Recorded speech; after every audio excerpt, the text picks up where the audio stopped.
dear friends, welcome back to Xylem Learning.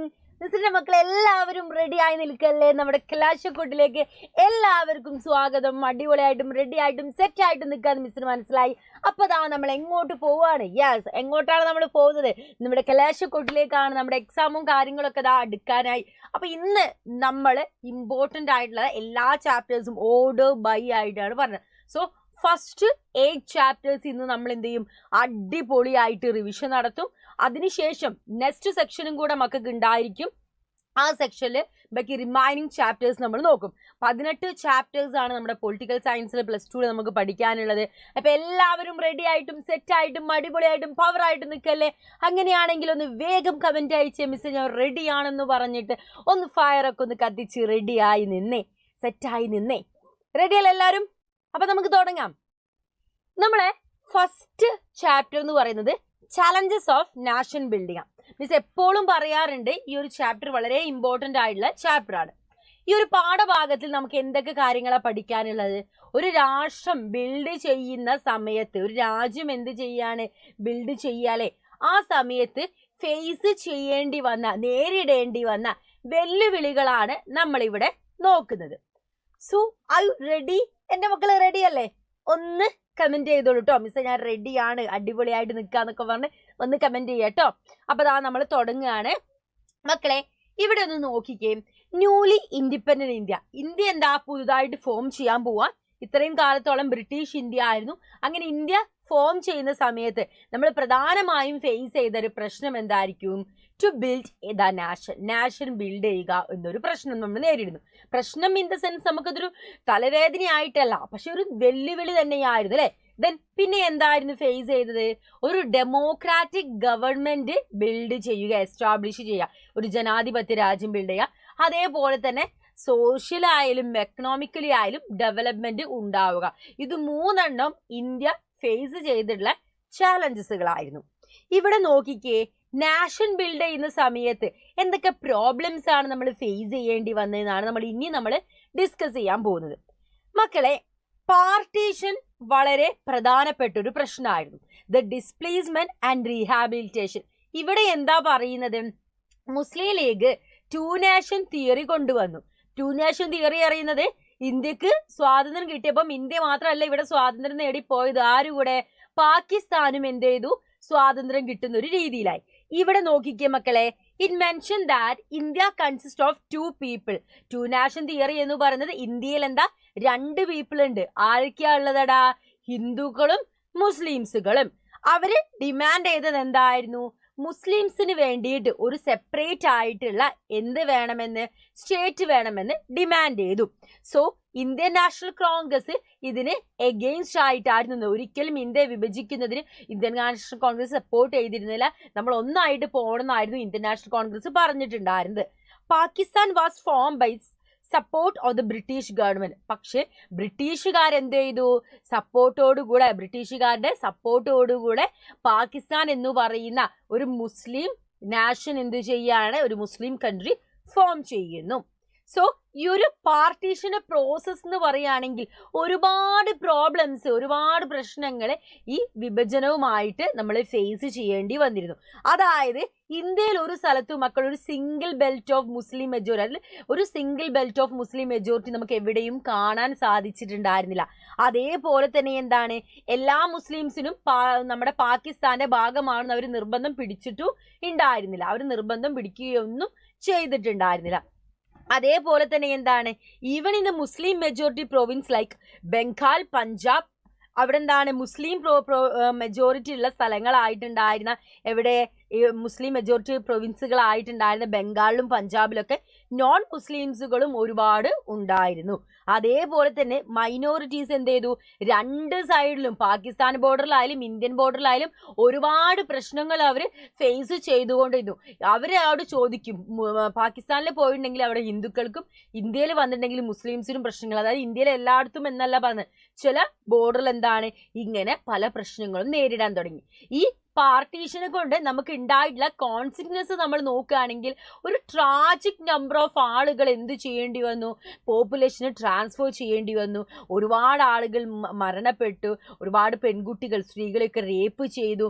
അതേപോലെ തന്നെ communal സോണൊക്കെ create ചെയ്യാൻ തുടങ്ങി.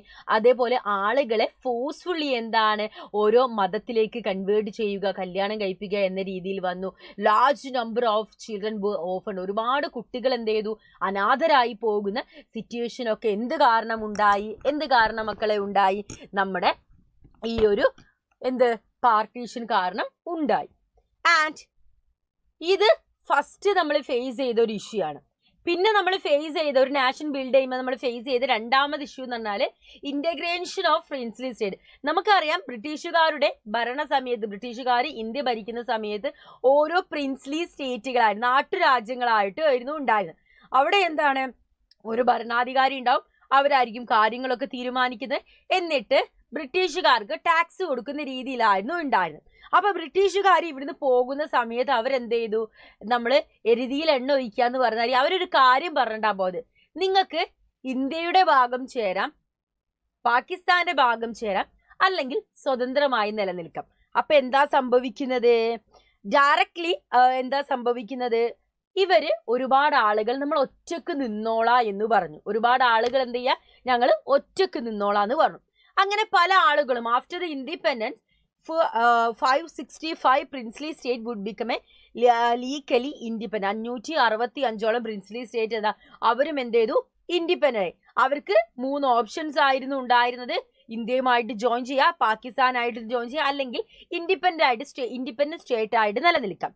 Travancore first princely state wish to be a independent state. ആദ്യമായിട്ട് നമ്മളെ ട്രാവൻകൂർ ആയിരുന്നു പറഞ്ഞത് നമുക്ക് എന്താണ് ഒരു ഇൻഡിപെൻഡന്റ് സ്റ്റേറ്റ് ആയിട്ട് നിലനിൽക്കണമെന്ന് ട്രാവൻകൂർ പറഞ്ഞു. ആൻഡ് ഗവൺമെന്റ് എങ്ങനെയാണ് ഇത് അപ്രോച്ച് ചെയ്തതെന്ന് വെച്ചിട്ടുണ്ടെങ്കിൽ, the interim government strongly oppose the disintegration of nation. 3 consideration. People of the princely state wish to be integrated to accommodate the plurality of nation, to preserve unity and integration of nation. അതായത് ഓരോ nation disintegrate ആയി പോകുന്നതിന് എതിരായിരുന്നു ആര്, നമ്മുടെ government. എല്ലാവരും ഒരുമിച്ച് ചേർത്ത് തന്നെ മുന്നോട്ട് പോകണം എന്നായിരുന്നു ഗവൺമെന്റിന്റെ ആഗ്രഹം. അപ്പോൾ ഒരുപാട് ആളുകൾ പ്രിൻസ്ലി സ്റ്റേറ്റിൽ ഒരുപാട് ആളുകൾ ഇന്ത്യ ആയിട്ട് യോജിക്കണമെന്ന് ആഗ്രഹമുള്ള ഒരുപാട് ആളുകൾ ഉണ്ടായിരുന്നു. എന്നാൽ മാത്രമേ നമുക്ക് എന്തൊരു കൺട്രി നല്ല രീതിയിൽ ഫോം ചെയ്യാൻ പറ്റുള്ളൂ.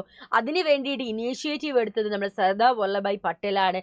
അദ്ദേഹം എന്ത് ചെയ്തിട്ടുണ്ടായിരുന്നു, നമ്മുടെ VP മേനോനെയും കൂട്ടിയിട്ട് എന്ത് ചെയ്തു, ഒരുപാട് നേറ്റീവ് റൂളേഴ്സിൻ്റെ അടുത്ത് പോയിട്ട് ഒരുപാട് നെഗോഷിയേഷൻസ് വെച്ചു. ഇങ്ങനെ ചേർന്നാൽ നിങ്ങൾക്ക് ഇങ്ങനെ ബെനിഫിറ്റ്സും കാര്യങ്ങളൊക്കെ ഉണ്ടാവുന്നൊക്കെ ഇങ്ങനെ സംസാരിച്ച് ഒരുപാട് ആളുകൾ ഇന്ത്യൻ യൂണിയന്റെ ഭാഗമായി ചേർന്നു.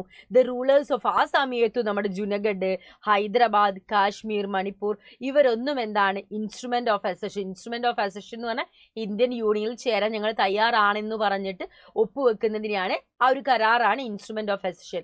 അപ്പൊ ഇതിൽ ജോയിൻ ചെയ്യില്ല എന്ന് പറഞ്ഞ് മാറി നിന്ന ആളുകളായിരുന്നു ജുനഗഡ്, ഹൈദരാബാദ്, മണിപ്പൂർ, കാശ്മീർ ഇവരൊക്കെ. മക്കളെ, ഹൈദരാബാദ് എന്തുകൊണ്ടായിരിക്കും മാറി നിന്നിട്ടുണ്ടാവുന്നത്?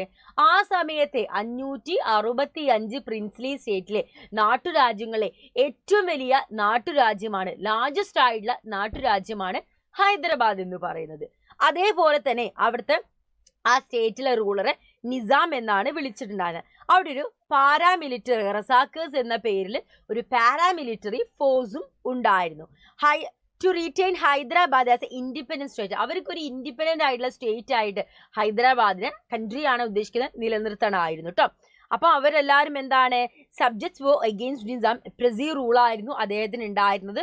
So it was suppressed by his paramilitary forces. His main target non മുസ്ലിംസിനെ ആയിരുന്നു ഏറ്റവും കൂടുതൽ ഈ നിസാംസ് ടാർഗറ്റ് ചെയ്തിട്ടുണ്ടായിരുന്നത്. അതേപോലെ തന്നെ 1948 ഓപ്പറേഷൻ പോളോ സംഘടിപ്പിക്കുന്നു. ഇന്ത്യൻ ആർമി എന്ത് ചെയ്യുകയാണ്, ഹൈദരാബാദിലേക്ക് പോയി നിസാമിനെ ഡിഫീറ്റ് ചെയ്യുന്നു.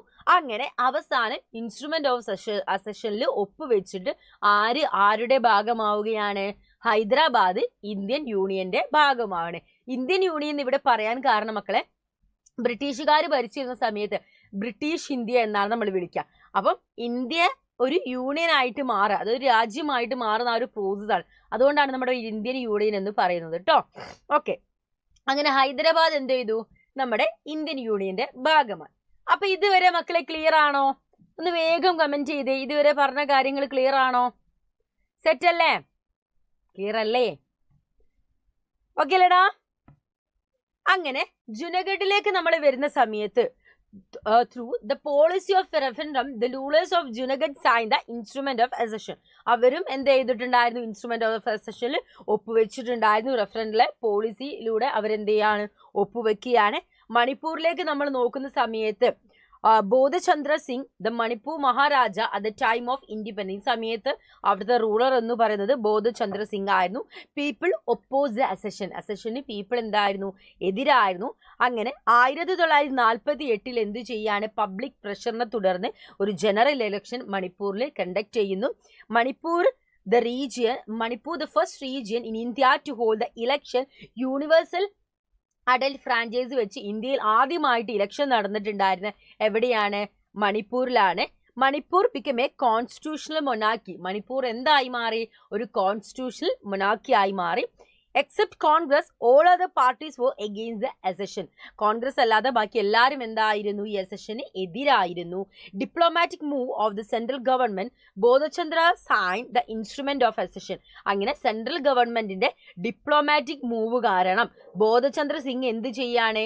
ഇൻസ്ട്രുമെന്റ് ഓഫ് അസെഷനിൽ ഒപ്പുവെക്കുകയാണ് ചെയ്യുന്നത്. It created a lot of anger and resentment in Manipur. അപ്പൊ മണിപ്പൂരും എന്ത് ചെയ്യുകയാണ്? അവസാനം ആരുടെ ഭാഗത്താവുകയാണ്? നമ്മുടെ ഇന്ത്യൻ യൂണിയന്റെ കൂടെ ചേരുകയാണ്. ഇനി നമ്മളെ അടുത്ത പ്രശ്നം എന്ന് പറയുന്നത്, ഇന്ത്യ ഫേസ് ചെയ്ത മൂന്നാമത്തെ പ്രശ്നം എന്താണ്? Reorganisation of states. സ്റ്റേറ്റിന്റെ റീഓർഗനൈസേഷനാണ്. The national leaders frightened that the formation of states on the linguistic basis. മക്കളെ എന്താണ്? നാഷൻ ബിൽഡ് ചെയ്യുന്ന സമയത്ത് അത് എന്ത് ചെയ്യണം? ഭാഷാടിസ്ഥാനത്തിൽ. അതാണ് ലിംഗ്വിസ്റ്റിക് ബേസിസ് എന്ന് പറയുന്നത്. ഭാഷാടിസ്ഥാനത്തിൽ വേണമെന്ന് അവർ പറയുന്നു. അതിനെ തുടർന്ന് ഒരുപാട് ആളുകൾ ഒരുപാട് മൂവ്മെന്റ്സും കാര്യങ്ങളൊക്കെ നടത്തുന്നു. ഭാഷാടിസ്ഥാനത്തിൽ ലിംഗ്വിസ്റ്റിക് ബേസിസിൽ എന്ത് വേണമെന്ന് പറയുന്നു? രാഷ്ട്രം ഫോം ചെയ്യണമെന്ന് പറയുന്നു. It was challenged by the local leaders and the people. അങ്ങനെ ആദ്യമായിട്ട് എവിടെ? വിശാല ആന്ധ്രാപ്രദേശ് ഫോം ചെയ്യണമെന്ന് പറഞ്ഞ് മൂവ്മെന്റ് നടക്കുകയാണ്. തെലുങ്കു സ്പീക്കിംഗ് ആളുകൾക്ക് വേണ്ടിയിട്ട്, പീപ്പിളിന് വേണ്ടിയിട്ട് ഒരു സെപ്പറേറ്റ് സ്റ്റേറ്റ് വേണമെന്ന് ഡിമാൻഡ് ചെയ്യുന്നു. സംസ്ഥാനം വേണമെന്ന് ഡിമാൻഡ് ചെയ്യുന്നു. അതിലെ പോട്ടി ശ്രീരാമലു ആയിരുന്നു എന്ന് പറയുന്നത് ഈ കോൺഗ്രസ് ലീഡർ ആയിരുന്നു. ആരെന്ന് പറയുന്നത്? കോൺഗ്രസ് ലീഡറായ പോറ്റി ശ്രീരാമലു എന്ത് ചെയ്തിട്ടുണ്ടായിരുന്നു? അദ്ദേഹം എന്ത് ചെയ്യാണ്? ഒരുപാട് ദിവസം ഫാസ്റ്റിംഗ് എടുക്കുന്നു. അങ്ങനെ ഫാസ്റ്റിങ്ങിനെ തുടർന്നിട്ട് അദ്ദേഹം എന്ത് ചെയ്യുന്നു? മരണപ്പെടുന്നു. ഒരുപാട് ഇഷ്യൂസും കാര്യങ്ങളൊക്കെ ആന്ധ്രാപ്രദേശിൽ നടക്കുന്നു. അങ്ങനെ അവസാനം 1952 ഡിസംബർ 15 എന്ത് ചെയ്യുകയാണ്? As A result he died. 15 അദ്ദേഹം മരണപ്പെടുന്നു. അങ്ങനെ ഒരുപാട് ആ റീജിയനിൽ പ്രശ്നങ്ങളും കാര്യങ്ങളൊക്കെ നടക്കുന്നു. പിന്നെ നമ്മുടെ നെഹ്റു അനൗൺസ് ചെയ്യാണ് ആന്ധ്രാപ്രദേശ് എന്ന് പറഞ്ഞൊരു സ്റ്റേറ്റ് ഫോം ചെയ്തിട്ടുണ്ട്. തെലുങ്കു സ്പീക്കിംഗ് ആളുകൾക്ക് വേണ്ടി ആന്ധ്രാപ്രദേശ് എന്ന് പറഞ്ഞൊരു സ്റ്റേറ്റ് ഫോം ചെയ്തിട്ടുണ്ട്. സോ ഇതെന്താണ്? ഫസ്റ്റ് ലിംഗ്വിസ്റ്റിക് സ്റ്റേറ്റ് ഇന്ത്യയിൽ ഭാഷാടിസ്ഥാനത്തിൽ രൂപം കൊണ്ട ആദ്യത്തെ സ്റ്റേറ്റ് എന്ന് പറയുന്നത് ഏതാണ്? നമ്മുടെ ആന്ധ്രാപ്രദേശാണ്. PSC പരീക്ഷയ്ക്ക് സ്ഥിരമായിട്ട് ചോദിക്കുന്ന ഒരു ക്വസ്റ്റ്യൻ ആണ് കേട്ടോ. And it let similar movement in the country. ഇതെന്താ? ഒരു തുടക്കം മാത്രമായിരുന്നു മക്കളെ. ഇതേപോലുള്ള ഒരുപാട് മൂവ്മെന്റ്സ്, ഒരുപാട് പ്രക്ഷോഭങ്ങൾ രാജ്യത്തിന്റെ അങ്ങോളം ഇങ്ങോളം വരാൻ തുടങ്ങി. അങ്ങനെ ഇതിപ്പോഴൊന്നും അവസാനിക്കില്ല എന്ന് മനസ്സിലായപ്പോൾ ഇന്ത്യൻ ഗവൺമെന്റ് എന്തു ചെയ്തു? 1953 സ്റ്റേറ്റ് റീഓർഗനൈസേഷൻ കമ്മീഷൻ ഫോം ചെയ്യുന്നു. അതിന്റെ ചെയർപേഴ്സൺ ആയിട്ട് ആരാണ്? ചെയർഡ് ബൈ ആരാണ്? ഫസൽ അലി ആയിരുന്നു. റിട്ടയർഡ് സുപ്രീം കോടതിയിലെ ജഡ്ജായിരുന്ന ഫസൽ അലി എന്ത് ചെയ്യാണ്? അതിന്റെ ചെയർമാനായി വരുന്നു. സോ ആ ഒരു കമ്മീഷൻ, അതായത് സ്റ്റേറ്റ് റീഓർഗനൈസേഷൻ കമ്മീഷൻ എന്ത് പേരിലും അറിയപ്പെടുന്നു? ഫസൽ അലി കമ്മീഷൻ എന്ന പേരിലും അറിയപ്പെടുന്നുണ്ട്. ഇതിലെ അതർ മെമ്പേഴ്സ് ആയിരുന്നു ആരൊക്കെ? ഹൃദയാദ് ഖുസ്രു, അതേപോലെ KM പണിക്കർ ഒക്കെ എന്തായിരുന്നു? ഇതിലെ മറ്റുള്ള മെമ്പേഴ്സ് ആയിരുന്നു. ഓക്കെ അല്ലേ? As its report state reorganisation act came in to exist in 1956. അങ്ങനെ 1956 എന്ത് ചെയ്യുകയാണ്? സ്റ്റേറ്റ് റീഓർഗനൈസേഷൻ ആക്ട് എന്ത് ചെയ്യാണ്? നിലവിൽ വരുന്നു. 14 സ്റ്റേറ്റുകളും 6 യൂണിയൻ ടെറിട്ടറീസും എന്ത് ചെയ്യുകയാണ്, ഉണ്ടാവുകയാണ്. 1956 14 സ്റ്റേറ്റ്സും 6 യൂണിയൻ ടെറിട്ടറീസ് ഉണ്ടാവുന്നു. 1956 കാര്യമാണ്. പിന്നെ ഓരോ കാലങ്ങൾ ഇങ്ങനെ കഴിയുന്നതിനനുസരിച്ച് എന്ത് ചെയ്യാണ്, പുതിയ പുതിയ സ്റ്റേറ്റ്സ് ഫോം ചെയ്യുന്നു. 2000 Uttarakhand on 1st November, Chandigarh on 9th November and Jharkhand on 15th November 2040, Telangana on 2nd June. അങ്ങനെ ഓരോ കാലഘട്ടങ്ങളിലായിട്ട് എന്ത് ചെയ്യുകയാണ്, ഓരോ സ്റ്റേറ്റുകൾ ഫോം ചെയ്യുകയാണ്. ഓരോ കാലഘട്ടങ്ങളിലായിട്ട് എന്താ പുതിയ പുതിയ എന്ത് ചെയ്യുന്നു, സ്റ്റേറ്റുകൾ ഫോം ചെയ്തു വരുന്നു. അപ്പം ഇത്രയും കാര്യങ്ങളാണ് നമ്മുടെ ഫസ്റ്റ് ചാപ്റ്ററിൽ നമുക്ക് പഠിക്കാനുള്ളത്. അപ്പോൾ ഫസ്റ്റ് ചാപ്റ്ററിന്റെ പേരെന്തായിരുന്നു, നമ്മുടെ ചാലഞ്ചസ് ഓഫ് നാഷണൽ ബിൽഡിങ്ങിൽ ഇത്രയും കാര്യങ്ങളാണ് നമുക്ക് പഠിക്കാനുള്ളത്. സോ ഐ ഹോപ്പ് എൻ്റെ മക്കൾക്ക് മനസ്സിലായെന്ന് മിസ് വിശ്വസിക്കുകയാണ്. ഇതെല്ലാം ക്ലിയർ ആയില്ലേ? ഈസി പീസി ആയിട്ട് നമുക്ക് പഠിക്കാൻ പറ്റുന്നതാണ്. ഇതെല്ലാം ക്ലിയർ ആയില്ലേ? ഓക്കെ അല്ലേ? ഓക്കെ അല്ലേടാ? യെസ്. അപ്പൊ ഇനി നമുക്ക് നമ്മുടെ സെക്കൻഡ് ചാപ്റ്ററിലേക്ക് പോകാം. നമ്മുടെ സെക്കൻഡ് ചാപ്റ്ററിന്റെ പേരെന്താണ്? സെക്കൻഡ് ചാപ്റ്ററിന്റെ പേരെന്താ? ഇറ ഓഫ് വൺ പാർട്ടി ഡോമിനൻസ്. എന്താണ്? ഇറ ഓഫ് വൺ പാർട്ടി ഡോമിനൻസ്. ഈ ഭാഗത്തിൽ നമ്മൾ എന്തൊക്കെ കാര്യങ്ങളാണ് പറയുന്നതെടാ? ഈ ഭാഗത്തിൽ എന്തൊക്കെ കാര്യങ്ങളാ പറയുന്നത്? ഒന്ന് കമന്റ് ചെയ്തേ.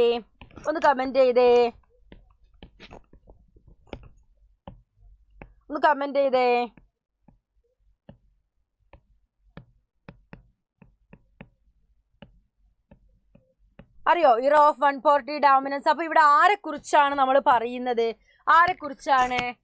നമ്മുടെ ഏത് പാർട്ടിനെ കുറിച്ചാണ്? ഒന്ന് കമന്റ് ചെയ്തേ. യെസ്, കോൺഗ്രസിനെ കുറിച്ചൊക്കെയാണ് അല്ലേ നമ്മൾ ഡിസ്കസ് ചെയ്യാൻ പോകുന്നത്. അപ്പൊ കോൺഗ്രസിന്റെ നമ്മളെ ഡോമിനൻസും കാര്യങ്ങളൊക്കെ നമ്മൾ നോക്കാൻ പോവുകയാണ്.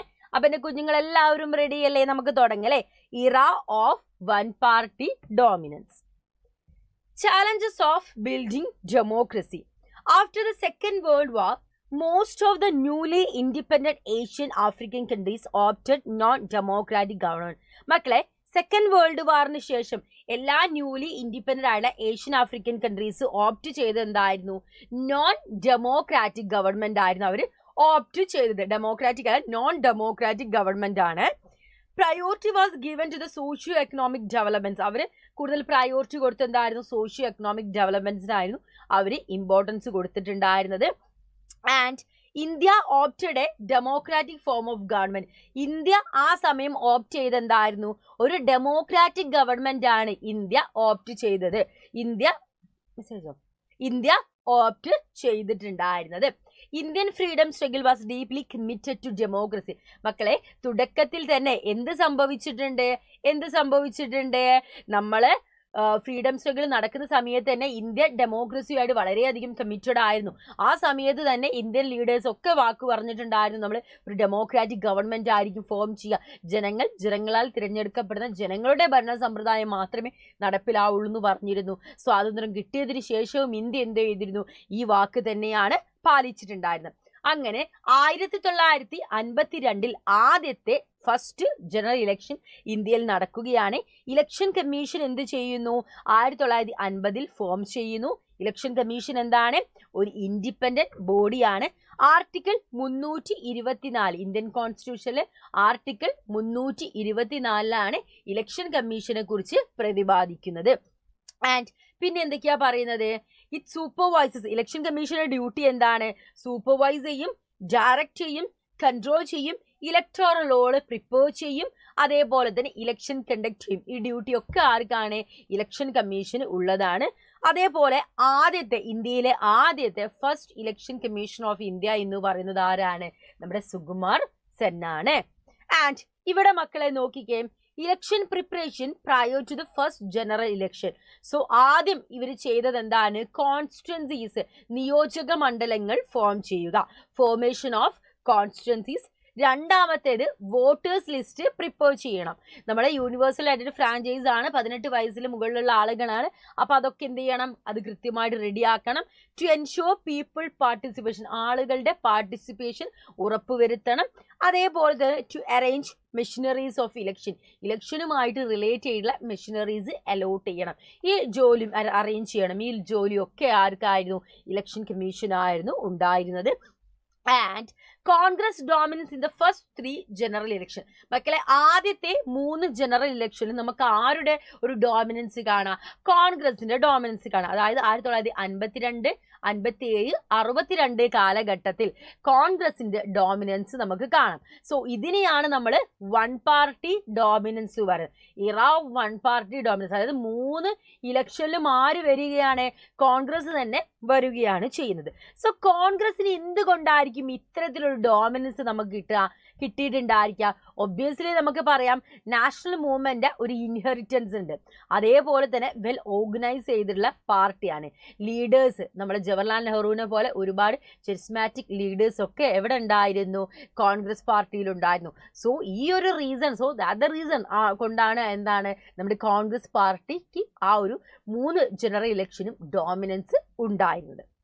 And Congress as social and ideological coalition എന്ന് പറയുന്ന നെക്സ്റ്റ് സെക്ഷനിലേക്കാണ് നമ്മൾ പോകാൻ പോകുന്നത്. ഇവിടെ മക്കളെ നോക്കിക്കേ, കോൺഗ്രസ് പാർട്ടി 1885 ഫോം ചെയ്തിട്ടുണ്ടായിരുന്നത് AO ഹ്യൂം ആയിരുന്നു. Formed a pressure group and elite group.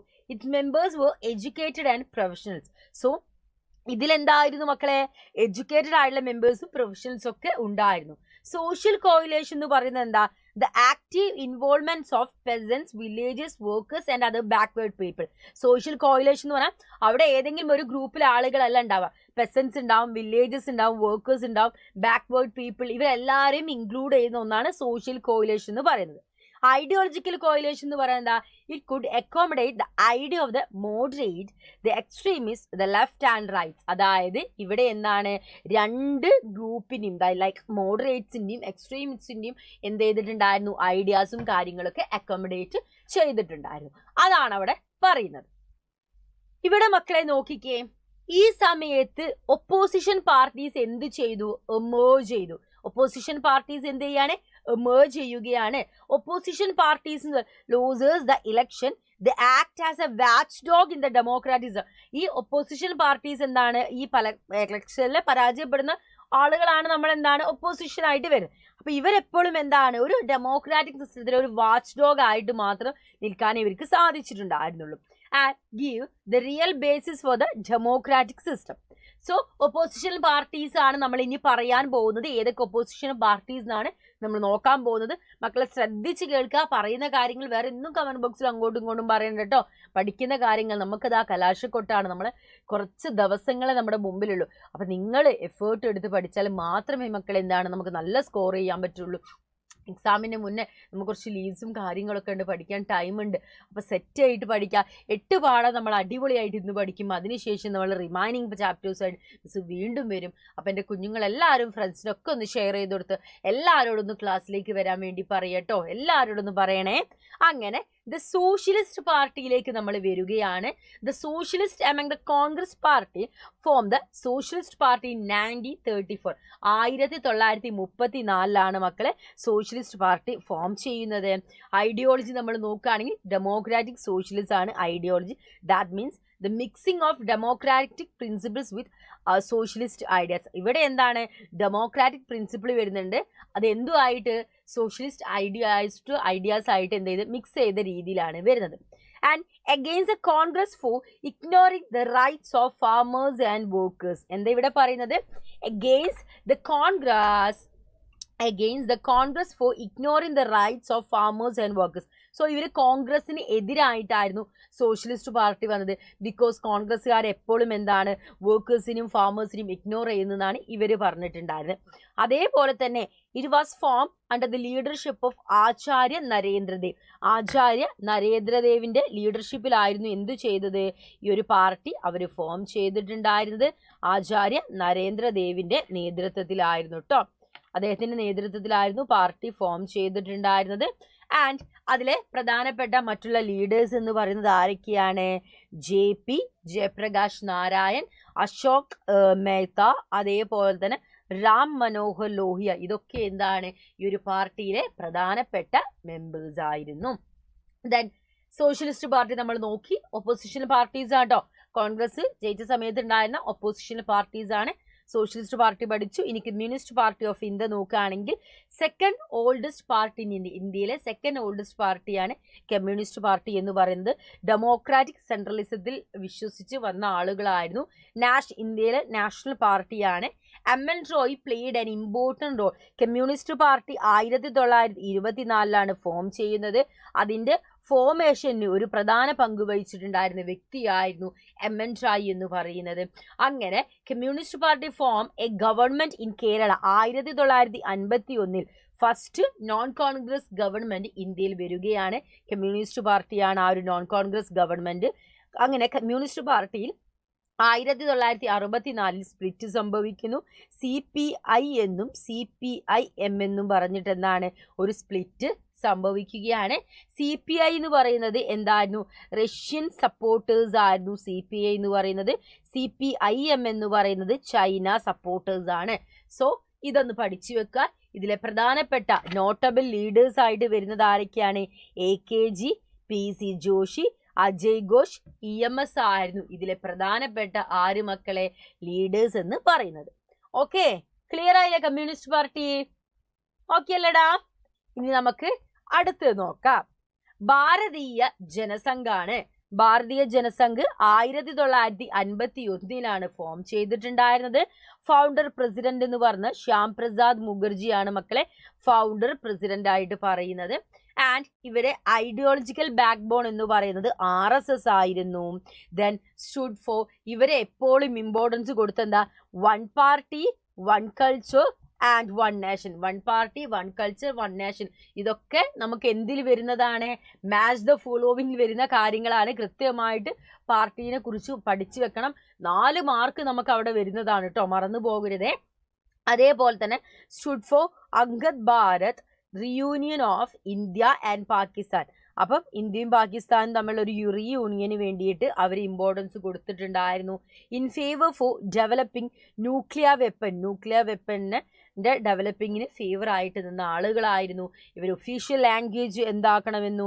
Hindi ആക്കണമെന്ന് അവർ പറഞ്ഞിട്ടുണ്ടായിരുന്നു. Nation can become modern. Nation എന്ത് ചെയ്യണം?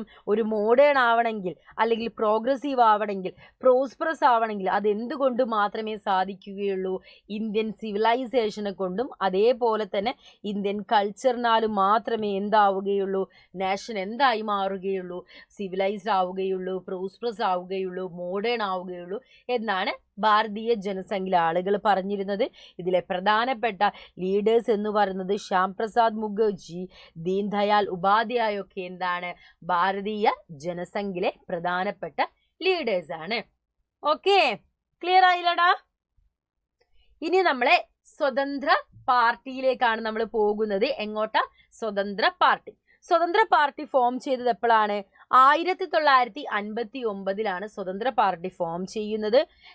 രാജഗോപാലാചാരിയാണ് സ്വതന്ത്ര പാർട്ടിയുടെ ഫൗണ്ടർ എന്ന് പറയുന്നത്. അവര് എന്തിന് ഇമ്പോർട്ടൻസ് കൊടുത്തതായിരുന്നു? ക്യാപിറ്റലിസ്റ്റ് ഫ്യൂഡൽ ഇൻട്രസ്റ്റിനെ പ്രൊട്ടക്ട് ചെയ്തുകൊണ്ട് ഉള്ള ആളുകളായിരുന്നു ആര്? സ്വതന്ത്ര പാർട്ടിയിലെ ആളുകൾ. എഗെയിൻസ്റ്റ് ദ സ്റ്റേറ്റ് ഇന്റർവെൻഷൻ, അതായത് ഇവര് എന്തിനെതിരായിരുന്നു? സ്റ്റേറ്റ് എക്കോണമിയിൽ centralised planning, nationalisation and public sector and land ceiling in agriculture. ഇതിനൊക്കെ എഗെയിൻസ്റ്റ് ആയിട്ട് നിന്ന ആളുകളായിരുന്നു ആരെന്ന് പറയുന്നത്? സ്വതന്ത്ര പാർട്ടിയിലെ ആളുകൾ എന്ന് പറയുന്നത്. സ്റ്റേറ്റ് ഇതിലൊക്കെ ഇന്റർവെൻഷൻ ചെയ്യുന്നതിൽ ഇവർക്ക് താല്പര്യം ഉണ്ടായിരുന്നില്ല. അതേപോലെ തന്നെ ഇവർ പ്രൈവറ്റ് സെക്ടറിനെ സപ്പോർട്ട് ചെയ്യുന്ന ആളുകളായിരുന്നു. ഫെയ്ത്തിലും ഇൻഡിവിജ്വൽ ഫ്രീഡത്തിലും എന്ത് ചെയ്തിരുന്നു? ഇമ്പോർട്ടൻസ് കൊടുത്തിരുന്നു.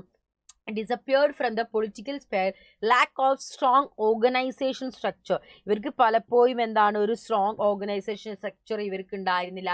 ഡെഡിക്കേറ്റഡ് മെമ്പേഴ്സ് ഇതിൽ അവർക്ക് എന്താ ഉണ്ടായിരുന്നില്ല. ഇതിലെ പ്രധാനപ്പെട്ട ലീഡേഴ്സ് എന്ന് പറയുന്നത് KM Munshi and ജിറംഗ and Meenu Masani. അപ്പൊ ഇവരെ പേര് പഠിച്ചു വെക്കണം മക്കളെ. എന്താണ്? എക്സാമിന് നിങ്ങൾക്ക് മാച്ച് ദ ഫോളോവിങ്ങിലും വൺ വേർഡിനൊക്കെ ആയിട്ട് എന്ത് ചെയ്യും? ഇത് നിങ്ങളെടുത്ത് ചോദിക്കും കേട്ടോ. ക്ലിയർ ആയില്ലേ?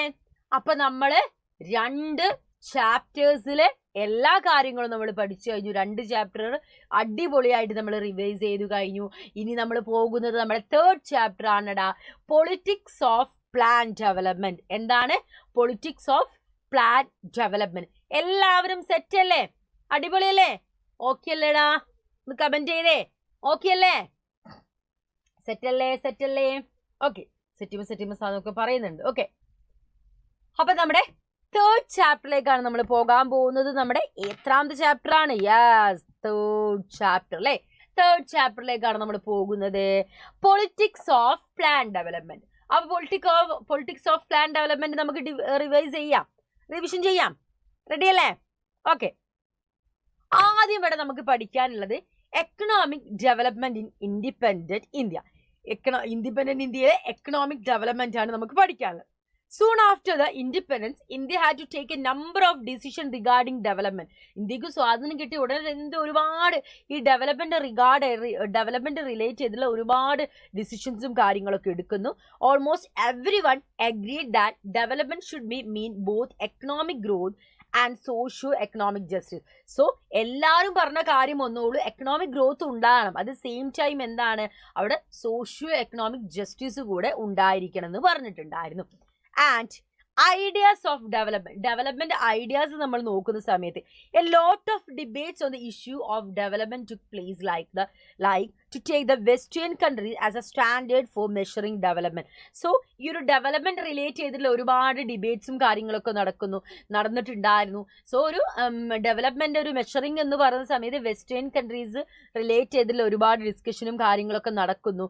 അങ്ങനെ അവസാനം ഇന്ത്യ ചൂസ് ചെയ്തതെന്ന് വെച്ചിട്ടുണ്ടെങ്കിൽ ക്യാപിറ്റലിസ്റ്റ് മോഡലാണ് അമേരിക്ക ചൂസ് ചെയ്ത്, സോഷ്യലിസ്റ്റ് മോഡലാണ് സോവിയറ്റ് യൂണിയൻ ചൂസ് ചെയ്ത്. സോ ഇന്ത്യ ചൂസ് ചെയ്ത് എന്തായിരുന്നു? മിക്സ്ഡ് എക്കോണമി ആയിരുന്നു ചൂസ് ചെയ്ത്. It's A combination of capitalist model and the socialist model. അതിന്റെ ഈക്വൽ ഇമ്പോർട്ടൻസ്, അതായത് പബ്ലിക് സെക്ടറിനും പ്രൈവറ്റ് സെക്ടറിനും ഈക്വൽ ഇമ്പോർട്ടൻസ് കൊടുക്കാനാണ് ക്യാപിറ്റലിസ്റ്റ് മോഡലും അതേപോലെ സോഷ്യലിസ്റ്റ് മോഡലിനും ഒരു മിക്സർ നമ്മൾ കഴിക്കുന്ന മിക്സർ അല്ല കേട്ടോ, ഒരു മിക്സ് ഇവരെന്താ ചൂസ് ചെയ്ത്. So India opted mixed economy. It's a combination of capitalist model and the socialist model, and it gave equal importance to public sector and the private sector. Public sector num private sector num equal importance കൊടുത്തിട്ടുണ്ടായിരുന്നു. And പ്ലാനിങ്ങിലേക്ക് നമ്മൾ വരുന്ന സമയത്ത് father of Indian planning എന്ന് പറയുന്നത് ആരെയാണ്? നമ്മുടെ M വിശ്വേശ്വരയ്യനെയാണ് നമ്മളെ പ്ലാനിങ്ങിന്റെ father എന്ന് പറയുന്നത്. So plant economy for India എന്ന് പറയുന്ന ഒരു ഫേമസ് ബുക്ക് കൂടെ നമുക്കുണ്ട്. ഈ ഒരു പ്ലാനിങ്ങിന്റെ ലക്ഷ്യങ്ങൾ, ഒബ്ജക്റ്റീവ് എന്തൊക്കെയായിരുന്നു മക്കളെ?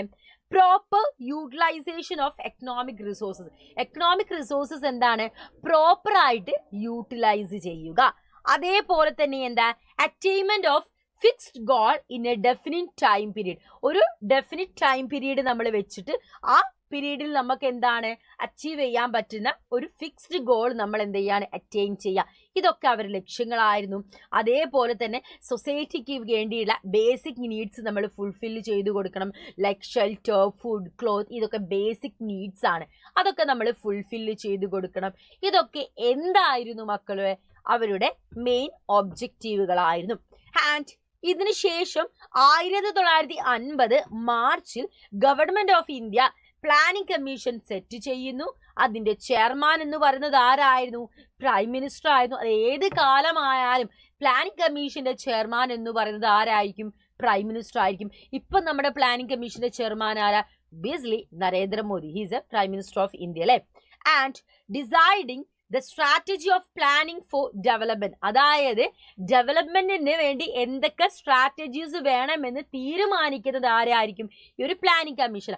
അതായത് ഒരു വർഷം നമുക്ക് 50 വീടുകൾ ഉണ്ടാക്കണം എന്നൊരു പ്ലാൻ നമ്മൾ വെച്ചു, ആ ഒരു ആഗ്രഹം നമ്മൾ വെച്ചു, ആ ഒരു ഡെവലപ്മെന്റ് വെച്ചു. അതിന് വേണ്ടിയിട്ടുള്ള സ്ട്രാറ്റജി, ഇവിടെ ഈ സമയത്ത് ഇത് ചെയ്യണം, ഈ കാര്യങ്ങൾ യൂസ് ചെയ്യണം. അപ്പൊ അങ്ങനെയുള്ള എല്ലാ കാര്യങ്ങളും തീരുമാനിക്കുന്നത് പ്ലാനിംഗ് കമ്മീഷൻ ആയിരിക്കും. കൃത്യമായുള്ള സ്ട്രാറ്റജി തീരുമാനിക്കുന്നത് പ്ലാനിംഗ് കമ്മീഷൻ ആയിരിക്കും. And consist of both political and non political men. Okay, ഇവിടെ നോക്കിക്കേ, അതില് പ്ലാനിംഗ് കമ്മീഷൻ എന്തായിരിക്കും?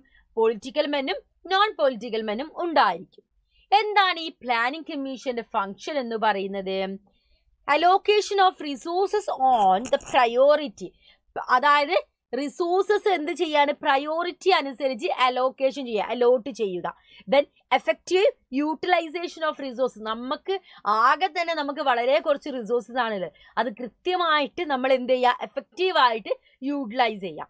And to assess a material, capital and human resources, നമ്മൾ മെറ്റീരിയൽ ആയിട്ടുള്ള ക്യാപിറ്റൽ ആയിട്ടുള്ള ഹ്യൂമൻ റിസോഴ്സസും കാര്യങ്ങളും എന്ത് ചെയ്യുക, അസസ് ചെയ്യുക. And successful implementation of each stages of plan, ഓരോ പ്ലാനിന് ഓരോ ഘട്ടങ്ങളുണ്ടാവും, അത് കൃത്യമായിട്ട് എന്ത് ചെയ്യുക, അസസ് ചെയ്യുക, അത് കൃത്യമായിട്ട് ഇംപ്ലിമെന്റ് ചെയ്യുന്നുണ്ടോ എന്നുള്ള കാര്യങ്ങളൊക്കെ നോക്കുന്നത് ആരായിരിക്കും, പ്ലാനിംഗ് കമ്മീഷൻ ആയിരിക്കും.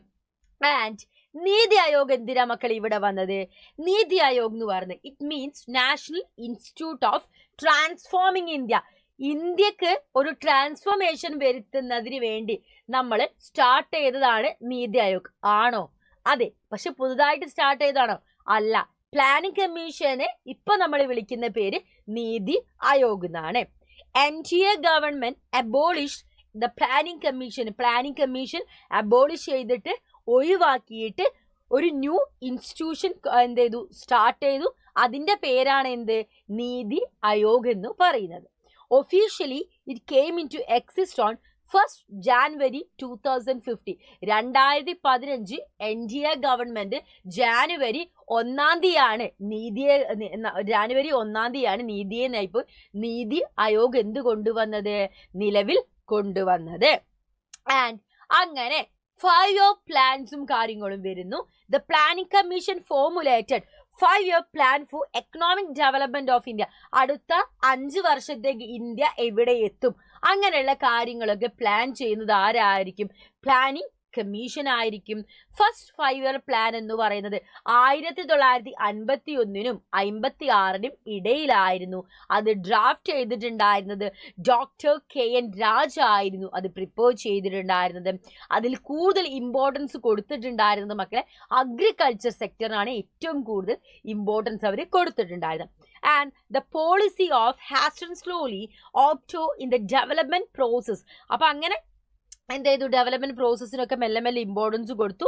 It allocated huge funds for the large scale of project like Bhakra Nangal and Hirakud dams. അവർ ഒരുപാട് പൈസയും കാര്യങ്ങളൊക്കെ ഒരു എന്താ ചെയ്യുക, അലോക്കേറ്റ് ചെയ്യുക. എന്തിനു വേണ്ടിയിട്ട്, ബാഗ്ര നാഗൽ അതേപോലെ ഹിരാക്കുഡ് ഡാമിനൊക്കെ വേണ്ടിയിട്ട് ഒരുപാട് ലാർജ് എമൗണ്ട് ഫണ്ടും കാര്യങ്ങളും അലോട്ട് ചെയ്യുന്നു. അതിനുശേഷം second 5-year plan 1956 to 61 1961 second 5-year plan വരുന്നു. അത് തയ്യാറാക്കിയിട്ടുണ്ടായിരുന്നത് PC മഹൽനോബിസ് ആണ് തയ്യാറാക്കിയത് മക്കളെ. അതുകൊണ്ട് തന്നെ ഇതെന്ത് പേരിൽ അറിയപ്പെട്ടു, മഹൽനോബിസ് പ്ലാൻ എന്ന പേരിലായിരുന്നു അറിയപ്പെട്ടത്. So it's give importance, priority കൊടുത്തത് ആർക്കായിരുന്നു, ഇൻഡസ്ട്രീസ് ആയിരുന്നു. So first 5-year plans importance കൊടുത്തത് അഗ്രികൾച്ചർ ആണെങ്കിൽ സെക്കൻഡ് 5-year പ്ലാൻ ഇമ്പോർട്ടൻസ് കൊടുത്തത് ഏതിനാണ്, ഇൻഡസ്ട്രീസിനാണ്. And aim was to change the pace of industrial development. Industrial development ഒരു പുതിയൊരു ഫേസ് കൊണ്ടുവരിക. ഇൻഡസ്ട്രിയൽ ഡെവലപ്മെന്റ് ആണ് കൂടുതൽ ഇമ്പോർട്ടൻസ് അവർ കൊടുത്തത്. Heavy industries were established like steel industries in Bhilai and Durgapur. Bhilai, Durgapur എന്ന് പറയുന്ന സ്ഥലത്ത് ഹെവി ഇൻഡസ്ട്രീസ് ഒക്കെ അവർ സ്റ്റാർട്ട് ചെയ്തു. ലൈക്ക് സ്റ്റീൽ ഇൻഡസ്ട്രീസ് ഒക്കെ എന്ത് ചെയ്യാണ്, സ്റ്റാർട്ട് ചെയ്യുകയാണ് സെക്കൻഡ് 5-year പ്ലാന്റെ ഭാഗമായിട്ട്. ആൻഡ് ഇതുമായിട്ട് റിലേറ്റ് ചെയ്തിട്ട് ഒരുപാട് കോൺട്രവേഴ്സറീസും കാര്യങ്ങളൊക്കെ നിലനിൽക്കുന്നുണ്ട്. അതാണ് നമ്മൾ മക്കളെ ഇനി ഡിസ്കസ് ചെയ്യാൻ പോകുന്നത്. ഇതുവരെ ഒക്കെ ഓക്കെ അല്ലേ? അങ്ങനെയാണെങ്കിൽ മിസ് ഒന്ന് കുറച്ച് വെള്ളം കുടിച്ചാൽ കേട്ടോ. ഇതുവരെ ഒക്കെ സെറ്റ് അല്ലേടാ? ഓക്കെ അല്ലേ?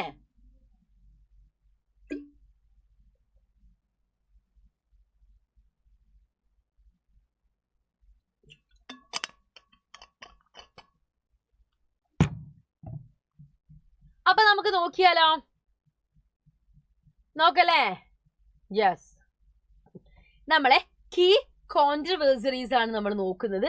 Agriculture versus industries. സോ അഗ്രികൾച്ചറെ സപ്പോർട്ട് ചെയ്ത ആളുകൾ പറഞ്ഞിട്ടുണ്ടായിരുന്നത് stress on agrarian strategy for development, demand stable agriculture sector, prospered rural industrialisation ഒക്കെയാണ് അഗ്രികൾച്ചറിനെ സപ്പോർട്ട് ചെയ്ത ആളുകൾ പറഞ്ഞത്.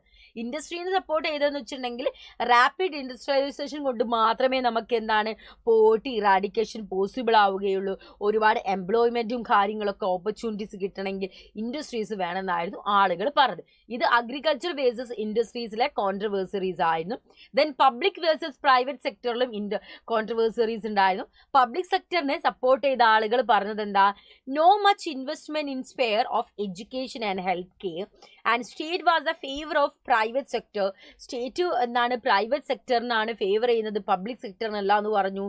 State involve in the sphere only for the private sector not shown much interest. Private സെക്ടറിന് മാത്രമേ ഇൻവോൾവ് ചെയ്യുന്നുള്ളൂ ഒക്കെയാണ് ആര് പറഞ്ഞത്, പബ്ലിക് സെക്ടർ പറഞ്ഞത്. ദെൻ അതേപോലെ തന്നെ എഡ്യൂക്കേഷനും ഹെൽത്ത് കെയറിനും വലിയ ഇമ്പോർട്ടൻസും ഒന്നും കൊടുക്കുന്നില്ല എന്ന് പബ്ലിക് സെക്ടർ പറഞ്ഞു. പ്രൈവറ്റ് സെക്ടർ പറഞ്ഞ എന്താണ്, not given enough space to grow. Private സെക്ടറിന് വളരാനുള്ള ഒരു സ്പേസോ കാര്യങ്ങളോ ഗവൺമെന്റ് ക്രിയേറ്റ് ചെയ്യുന്നില്ല. അതേപോലെ തന്നെ many hurdles like licence and പെർമിറ്റ്സിനും ലൈസൻസും കിട്ടാൻ വേണ്ടി ഒരുപാട് ഹേർഡിൽസ് താണ്ടേണ്ടി, ഒരുപാട് എന്ത് ചെയ്യണം, ഘാതങ്ങൾ താണ്ടേണ്ടി വരും. ഒരുപാട് സമയം എടുത്തിട്ടാണ് നമുക്ക് എന്താ ലൈസൻസും പെർമിറ്റും ഒക്കെ കിട്ടുന്നതെന്നാണ് ആര് പറഞ്ഞത്, പ്രൈവറ്റ് സെക്ടറിനെ സപ്പോർട്ട് ചെയ്ത ആളുകൾ പറഞ്ഞിട്ടുണ്ടായിരുന്നത്. ആൻഡ് ഈ പ്ലാനിങ്ങിന്റെ മേജർ ഔട്ട്കംസ് ആണ് മക്കളെ അടുത്ത നമ്മൾ ഡിസ്കസ് ചെയ്യുന്നത്. പോസിറ്റീവ് ഔട്ട്കം ഉണ്ട്, നെഗറ്റീവ് ഔട്ട്കം ഉണ്ട്. അതെന്തിനായാലും അങ്ങനെയല്ലടാ, നമ്മൾ മനുഷ്യന്മാർക്കും അങ്ങനെയല്ലേ. എല്ലാ മനുഷ്യരും എപ്പോഴും എന്താ പെർഫെക്റ്റ് ആയിരിക്കോ? ഇല്ലല്ലേ. ഓരോ വ്യക്തികൾക്കും എന്താണ് പോസിറ്റീവ് ഉണ്ടാവും, നെഗറ്റീവ് ഉണ്ടാവും. അപ്പൊ നമ്മൾ എന്താ പോസിറ്റീവ് മാത്രമേ ഒരു വ്യക്തിക്ക് ഉണ്ടാവുള്ളൂ എന്ന് വിചാരിച്ചിട്ട് അവരോടായിട്ട് കൂട്ടുകൂടാൻ പോവാൻ പാടുണ്ടോ? ഇല്ല. ആ വ്യക്തിക്ക് എന്താ നെഗറ്റീവും ഉണ്ടായിരിക്കും അല്ലെ. അപ്പൊ നെഗറ്റീവ് കൂടെ നമ്മൾ മനസ്സിലാക്കുക. അപ്പൊ നമ്മൾ വഴക്കു കൂടും കാര്യങ്ങളും ഒന്നും നമ്മൾ ചെയ്യരുത്.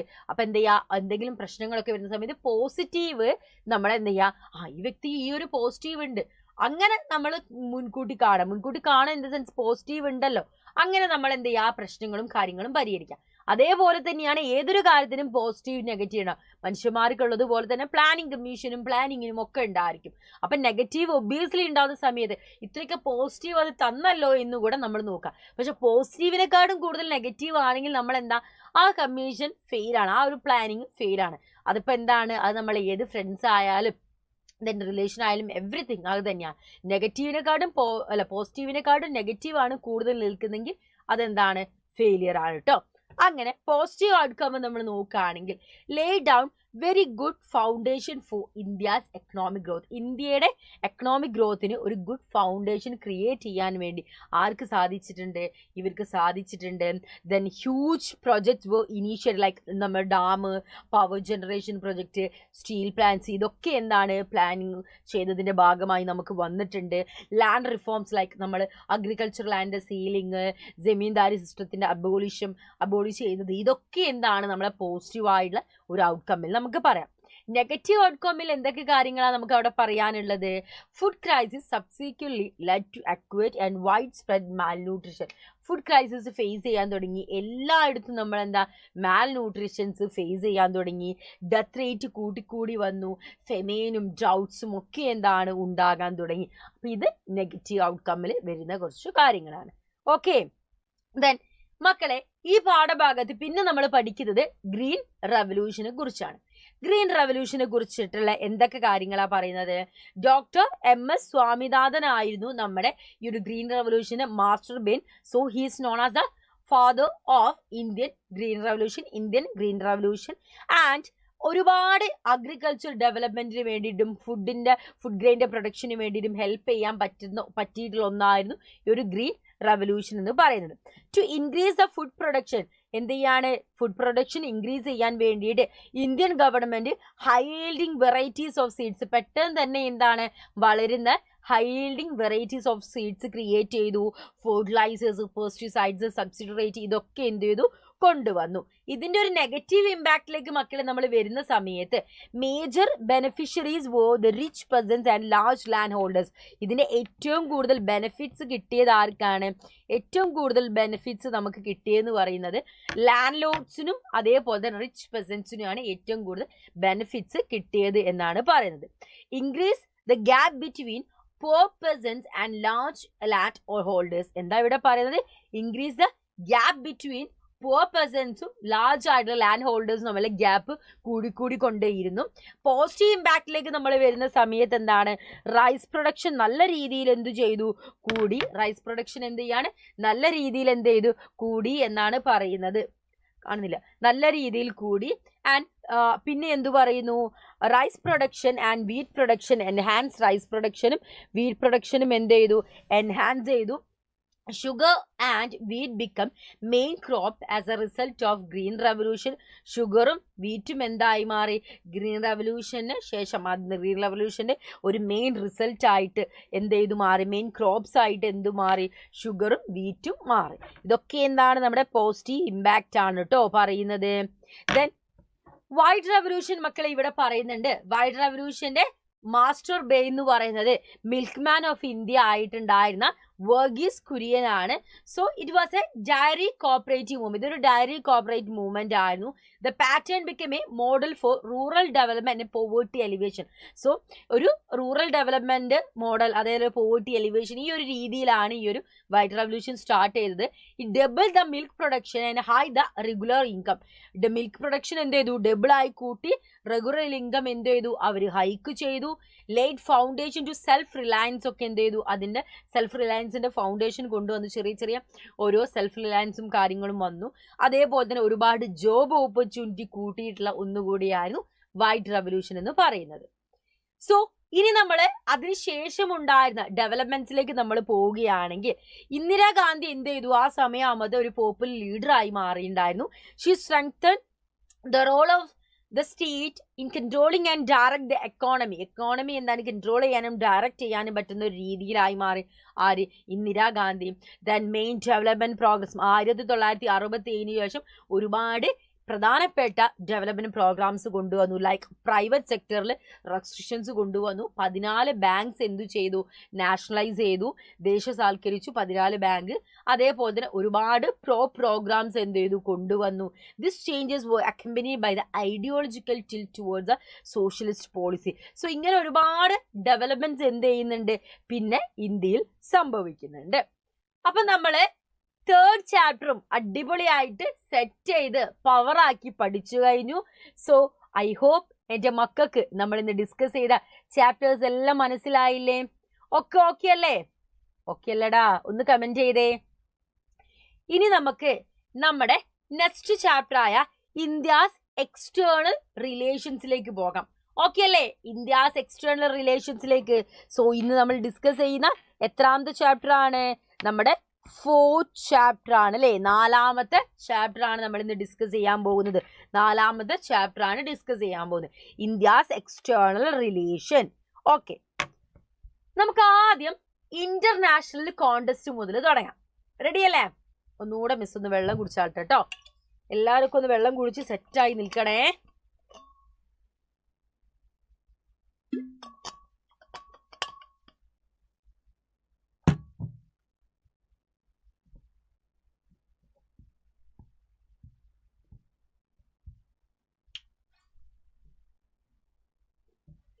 International contest.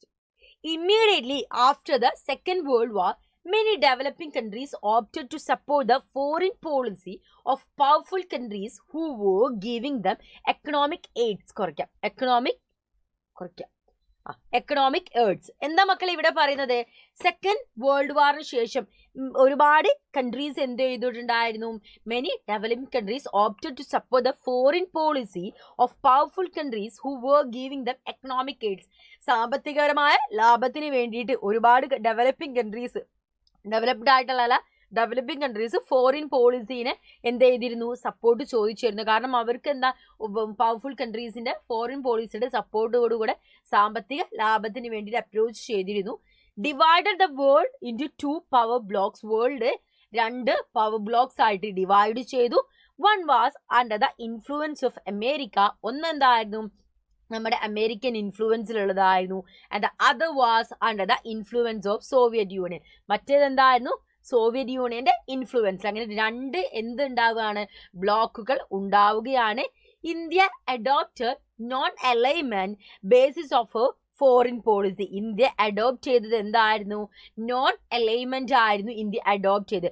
Basis of foreign policy, ഇന്ത്യയുടെ വിദേശകാര്യ നയം പ്രകാരം ഇന്ത്യ അഡോപ്റ്റ് ചെയ്തത് നോൺ അലൈൻമെന്റ് ആയിരുന്നു. ബിക്കോസ് ചേരാനായി. ബിക്കോസ് നമ്മുടെ ആരുടെ കൂടെ? നമ്മുടെ അമേരിക്കയുടെ കൂടെയും സോവിയറ്റ് യൂണിയന്റെ കൂടെയും ഇന്ത്യ ചേരുന്നില്ല. ഇന്ത്യ രണ്ടുപേരുടെയും പക്ഷം ചേരാതെ നിഷ്പക്ഷമായി നിൽക്കുക എന്നൊരു രീതിയായിരുന്നു ഇന്ത്യ സ്വീകരിച്ചത്. അതാണ് നമ്മുടെ എന്തായിട്ട് നോൺ അലൈൻഡ്, നമ്മൾ നാം എന്ന് വിളിക്കുന്നത് നോൺ അലൈൻഡ് മൂവ്മെന്റ് കേട്ടോ. Aim of Indian foreign relations to respect the sovereignty of other nations and to achieve security through the maintenance of peace. So Indian foreign relations എന്തൊക്കെയായിരുന്നു മക്കളെ? എല്ലാ നാഷന്റെയും സൊവേണിറ്റിയുടെ പരമാധികാരത്തെ റെസ്പെക്ട് ചെയ്തുകൊണ്ട് തങ്ങളുടെ രാജ്യത്തെ എന്താണ് സെക്യൂരിറ്റി എന്ത് ചെയ്യുക, അത് നല്ല രീതിയിൽ മുന്നോട്ട് കൊണ്ടുപോവുക, അത് എന്താണ് ശ്രദ്ധിക്കുക, അത് സെയിം ടൈം പീസ് മെയിൻറ്റെയിൻ ചെയ്ത് സെക്യൂരിറ്റി അച്ചീവ് ചെയ്യുക എന്നതായിരുന്നു ഇന്ത്യയുടെ foreign relations. And it finds an echo in the DPSP of Indian Constitution. Article 51 deal with the promotion of international peace and security. Indian Constitution DPSP Directive Principle of State Policy ഇത് mention ചെയ്യുന്നുണ്ട്. അതേപോലെ article 51 നമ്മുടെ international piece and security promote ചെയ്യാൻ വേണ്ടി അതിന്റെ promotion എന്ത് ചെയ്യുന്നുണ്ട്?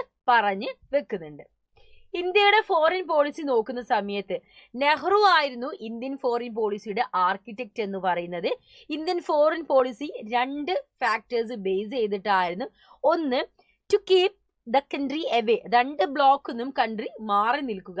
US അതേപോലെ സോവിയറ്റ് യൂണിയനും മാറി നിൽക്കുക. അതേപോലെ തന്നെ തേർഡ് വേൾഡ് കൺട്രീസിന്റെ ഇൻട്രസ്റ്റ് അപ്ഹോൾഡ് ചെയ്യുന്ന രീതിയിൽ നിലനിൽക്കുക.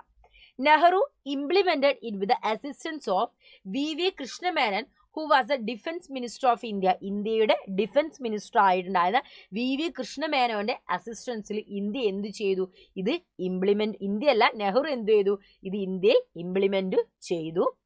ആൻഡ് ഇന്ത്യൻ ഫോറിൻ പോളിസിയുടെ ബേസിസ് പ്രിൻസിപ്പിൾ എന്ന് പറഞ്ഞാൽ നോൺ അലൈൻമെന്റ് ആണ്, ചേരാ നയം. അതേപോലെ തന്നെ ഇമ്പീരിയലിസത്തിനെയും കൊളോണിയലിസത്തിനും എഗെയിൻസ്റ്റ് ആയിരുന്നു. ദെൻ ഇന്റർനാഷണലിസത്തിൽ ഫെയ്ത്ത് ഉള്ളവരായിരുന്നു.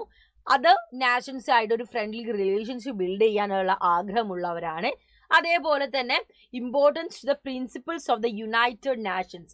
സോ ഇതൊക്കെയാണ് ഇന്ത്യയുടെ ഫോറിൻ പോളിസിയുടെ ബേസിക് പ്രിൻസിപ്പിൾ എന്ന് പറയുന്നത്. Nehru's role in the formation of Indian foreign policy. Indian foreign പോളിസിയുടെ ഫോർമേഷൻ ഒരു പ്രധാന പങ്ക് വഹിച്ച ആളാണ് നെഹ്റു എന്ന് പറയുന്നത്. Major objective of Nehru's foreign policy was to preserve the hand-earned sovereignty, to protect tertiary integrity, to promote rapid economic development. Rapid economic development വേണ്ടി power development promote ചെയ്യുക, ടെറിട്ടോറിയൽ ഇന്റഗ്രിറ്റി പ്രൊട്ടക്ട് ചെയ്യുക, ഹാൻഡ് ഏൺഡ് സൊവേണിറ്റി പ്രിസർവ് ചെയ്യുക. ഇതൊക്കെയായിരുന്നു Indian foreign, especially നെഹ്റുവിന്റെ foreign പോളിസിയിലെ പ്രധാനപ്പെട്ട objective എന്ന് പറയുന്നത്. ദെൻ നോൺ അലൈൻമെന്റ്, അതിന്റെ പോളിസി എന്താ? The policy of non alignment ആണ് മക്കളെ അടുത്തത് പറയുന്നത്. To keep away from the 2 blocs. അത് നമ്മൾ പറഞ്ഞു 2 ബ്ലോക്കുകൾ ഏതൊക്കെയാണ്? ക്യാപിറ്റലിസ്റ്റും കമ്മ്യൂണിസ്റ്റും. ക്യാപിറ്റലിസ്റ്റ് ബ്ലോക്ക് ആണ് headed by America, communist bloc headed by USSR. So the newly independent countries of Asia America adopted NAM as a foreign policy. പുതുതായിട്ട് ഫോം ചെയ്ത കൺട്രീസ് ആയ ഇന്ത്യയും ആഫ്രിക്കയും അഡോപ്റ്റ് ചെയ്തിട്ടുണ്ടായിരുന്ന ഫോറിൻ പോളിസിയാണ് നാം എന്ന് പറയുന്നത്. And the Afro Asian conference held in the Indonesia city ബാൻഡോങ്ങിൽ 1955 Indonesian സിറ്റിയായ ബാൻഡോങ്ങിൽ വെച്ചിട്ട് ആഫ്രോ ഏഷ്യൻ കോൺഫറൻസ് നടക്കുന്നു. ഇത് എന്ത് പേരിൽ അറിയപ്പെടുന്നു? ബാൻഡോങ് കോൺഫറൻസ് എന്ന പേരിൽ അറിയപ്പെടുന്നു. അവിടെ വെച്ചിട്ടാണ് നമ്മൾ നാം start ചെയ്യുന്നത്. It led to the establishment of NAM. The first summit of NAM was held in Belgrade in 1961. 1961 ബെൽഗ്രേഡിൽ വെച്ച് നാമിന്റെ ഫസ്റ്റ് സബ്മിറ്റ് നടക്കുന്നു. അതിന്റെ ഫൗണ്ടേഴ്സ് ആരൊക്കെയായിരുന്നു? Nehru, Josip Broz Tito, Gamal Abdel Nasser, Kwame Nkrumah and Sukarno. ഇതൊക്കെ എന്തായിരുന്നു? നമ്മളെ നാമിന്റെ founders ആണ്. And ഈ ഒരു നാമിന്റെ നോൺ അലൈഡ് മൂവ്മെന്റ് പ്രധാനപ്പെട്ട ഫീച്ചേഴ്സ് എന്ന് പറയുന്നത് അവർക്കൊരു ഇൻഡിപെൻഡന്റ് പോളിസി ഉണ്ടായിരുന്നു. പീസ്ഫുൾ കോ എക്സിസ്റ്റൻസ് എന്ന് പറയുന്ന പോളിസി ആയിരുന്നു അവരുടേത്. ഇമ്പീരിയലിസ്റ്റ് ബ്ലോക്സ് എന്ത് ചെയ്യുക, മാറി നിൽക്കുക. അതേപോലെ തന്നെ പവർ പൊളിറ്റിക്സ് റിജക്റ്റ് ചെയ്യുക. അവർ കൂടുതൽ പീസിനും ഇൻഡിപെൻഡൻസിനും ഒക്കെ ആയിരുന്നു എന്ത് ചെയ്തത്, ഇമ്പോർട്ടൻസ് കൊടുത്തത്. അതിലായിരുന്നു അവരെന്ത് ചെയ്തത്, വിശ്വസിച്ചിട്ടുണ്ടായിരുന്നത്.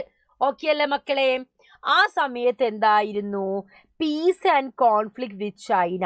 ചൈനയുമായിട്ട് നമുക്ക് എന്താണ്, നല്ല ബന്ധമുണ്ട്. അതേപോലെ തന്നെ എന്താണ്, ചൈനയുമായിട്ട് നമുക്ക് എന്താ, ഒരു കോൺഫ്ലിക്റ്റ് നമ്മൾ ഉണ്ടാവുന്നുണ്ട്. അപ്പൊ അത് നമുക്ക് നോക്കാം. Free India began its relationship with China on very friendly note. After the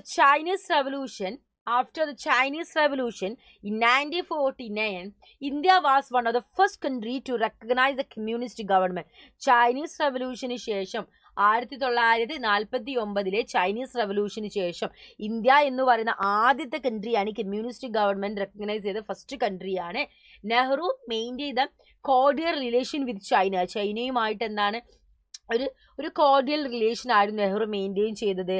in order to come out from the shadow of western ഡോമിനൻസിന്, അത് വരാതിരിക്കാൻ വേണ്ടി. ചൈനയ്ക്ക് വെസ്റ്റേൺ ഡോമിനൻസും കാര്യങ്ങളും, ചൈനയും വെസ്റ്റേൺ ആയിട്ടൊരു കണക്ഷൻ ഉണ്ട്. പക്ഷേ ഇന്ത്യക്ക് ആ ഒരു വെസ്റ്റേൺ ഡോമിനൻസ് ഒന്നും വരാതിരിക്കാൻ വേണ്ടിയിട്ടുള്ള ഒരു കോർഡിയൽ റിലേഷൻ ആണ് മെയിൻറ്റെയിൻ ചെയ്തിരുന്നത്. ഇവർ തമ്മിൽ 1954 നെഹ്റുവും ചൈനീസ് പ്രീമിയർ ആയിരുന്ന സോ എൻലായും തമ്മിൽ എന്ത് ചെയ്തിട്ടുണ്ടായിരുന്നു, ഫ്രണ്ട്ഷിപ്പ് റിലേറ്റ് ചെയ്തിട്ട് പഞ്ചശീൽ ട്രീറ്റി ഒപ്പുവെക്കുന്നുണ്ട്. 1954 1954 വർഷം ഏതാണ്, മിസ് മാർക്ക് ചെയ്തു തരാം. 1954 ഏപ്രിൽ 24 അവർ സൈൻ ചെയ്യുന്നത്. 1962 ചൈനീസ് ഇൻവെൻഷൻ നടക്കുന്നുണ്ട്. Two development stay the relationship, the Tibetan issue, the border dispute. Border അതിർത്തിയിലെ തർക്കങ്ങളെ തുടർന്നിട്ടും ടിബറ്റൻ ഇഷ്യൂവിനെ തുടർന്നും എന്താണ്, ചൈനീസ് ഇൻവെൻഷൻ ഇന്ത്യയിലേക്ക് 1962 നടക്കുന്നു. എന്താണ് ടിബറ്റൻ ഇഷ്യൂ എന്ന് പറയുന്നത് വെച്ചാൽ, Tibet wish to be independent state. ടിബറ്റിന് എന്താണ്, ഒരു ഇൻഡിപെൻഡന്റ് സ്റ്റേറ്റ് ആയിട്ട് നിലനിൽക്കാന്നാണ് അവർ ആഗ്രഹം. 1950 ചൈന എന്ത് ചെയ്യുക, ടിബറ്റിലെ കൺട്രോള് പിടിച്ചെടുക്കുന്നു. It was suppression to Tibetan കൾച്ചറിന് എന്ത് ചെയ്യാണ്, സപ്രസ് ചെയ്യുകയാണ്. ടിബറ്റനിലെ സ്പിരിച്വൽ ലീഡറായ ദലൈലാമ എന്ത് ചെയ്യുകയാണ്, ഒരു പൊളിറ്റിക്കൽ അസൈലമായിട്ട് 1959 ഇന്ത്യനെ ചൂസ് ചെയ്യുന്നു. China alleged that India was allowing anti China activity. China അപ്പം പറഞ്ഞിട്ടുണ്ടായിരുന്നു, ഇന്ത്യ ചെയ്യുന്ന എന്താണ്, ആന്റി ചൈന ആക്ടിവിറ്റീസ് ആണ് ഇന്ത്യ ചെയ്യുന്നതെന്ന് പറഞ്ഞ് ചൈന എന്ത് ചെയ്യുക, ഇന്ത്യയെ കുറ്റപ്പെടുത്തുന്നു. അതേപോലെ തന്നെ ഞങ്ങളുടെ കാര്യത്തിൽ ഇന്ത്യ എന്ത് ചെയ്യുക, അവരുടെ അവരുടെ നാഷണൽ അഫയേഴ്സിൽ വന്നിട്ട് ഇന്ത്യ എന്ത് ചെയ്യാണ്, ഇടപെടുക എന്നൊക്കെ, അവരുടെ ഇന്റേണൽ അഫയേഴ്സിൽ വന്നിട്ട് ഇന്ത്യ ഇടപെടുക എന്നുള്ള പ്രശ്നങ്ങളും കാര്യങ്ങളൊക്കെ ഇന്ത്യനെ കുറ്റം പറയുന്നു. അതിനുശേഷം പിന്നെയുള്ള പ്രശ്നം എന്ന് പറഞ്ഞാൽ ബൗണ്ടറി ഡിസ്പ്യൂട്ട്സ് ആണ്, അതിർത്തി തർക്കങ്ങളാണ് പിന്നെയുള്ള പ്രശ്നങ്ങൾ. China did not accept the colonial division of boundary. So China did not accept the colonial division of boundary. The main dispute exists over the western and eastern and the long border. China claimed the two areas. China രണ്ട് area ആണ് claim ചെയ്തിട്ടുണ്ടായിരുന്നത്. ഒന്ന് Aksai China ഏരിയയും അതേപോലെ തന്നെ ലഡാക്ക് റീജിയനും ആയിരുന്നു അവർ claim ചെയ്തിട്ടുണ്ടായിരുന്നത്. Ladakh region എന്ന് പറയുന്നത് അരുണാചൽ പ്രദേശിന്റെ ഒരു ഭാഗമാണ്. അതാണ് അവർ ക്ലെയിം ചെയ്തിട്ടുണ്ടായിരുന്നത്. Launch massive invention in October. അങ്ങനെ 1962 എന്ത് സംഭവിക്കുകയാണ്, ഒരു മാസീവ് ഇൻവേഷൻ നടക്കുന്നു. രണ്ട് സ്ഥലങ്ങളിലും എന്താണ്, ഒരുപാട് ഡിസ്പ്യൂട്ട്സും തർക്കങ്ങളും കാര്യങ്ങളും സംഭവിക്കുന്നു. Finally China declare unilateral ceasefire and its troops withdraw to where they were before the invention began. Invention തുടങ്ങുന്നതിന് മുന്നേ അവരെവിടെയാണോ അവിടെ വെച്ചിട്ട് എന്ത് ചെയ്യാണ്, ഇതൊക്കെ സ്റ്റോപ്പ് ചെയ്യാൻ വേണ്ടിയിട്ട് finally the China declare the unilateral ceasefire and its troops withdraw ചെയ്യാൻ പറയാണ് to where they were before the invention began. എവിടെ നിന്നാണ് ഇൻവെൻഷൻ തുടങ്ങി അവിടെ മുതൽ എല്ലാം എന്ത് ചെയ്യാണ്, വിഡ്രോ ചെയ്യാൻ വേണ്ടിയിട്ട് ചൈന എന്ത് ചെയ്യാണ്, ഡിക്ലെയർ ചെയ്യാണ് ചെയ്യുന്നത്. സോ ഇതിന്റെ കോൺസിക്വൻസസ് നമ്മൾ നോക്കുകയാണെങ്കിൽ, it dented India's and Nehru's image at home and abroad, induced a sense of national humiliation at the same time strengthened the spirit of nationalism. Some of the top army commanders either resigned or were retired. ഒരു അപ്പോൾ top army commanders ഒക്കെ retired ചെയ്തു, resign ചെയ്തു. No confidence motion against his ഗവൺമെന്റിനെതിരെ ഒരു non confidence motion ഒക്കെ എന്ത് ചെയ്യാണ്, വരികയാണ്. ഇതൊക്കെ ഇന്ത്യൻ ഗവൺമെന്റിനെതിരെയാണ്. The Congress lost the seat by the election of the Lok Sabha. അങ്ങനെ ലോക്സഭ ഇലക്ഷനിൽ കോൺഗ്രസിന് സീറ്റ് നഷ്ടപ്പെടുന്നു. കാരണം നമ്മുടെ നെഹ്റുവിന്റെ ആ ഒരു മൂവ്മെന്റിനെ തുടർന്നാണ്, അതായത് ഈ ഒരു സംഭവം സംഭവിച്ചു. അപ്പം ആ ഒരു ഇതിനെ റിലേറ്റ് ചെയ്തിട്ട് ലോക്സഭയിൽ കോൺഗ്രസ് പരാജയപ്പെടുന്നു. Growing rift between China and USSR made a split in CPI in 1964.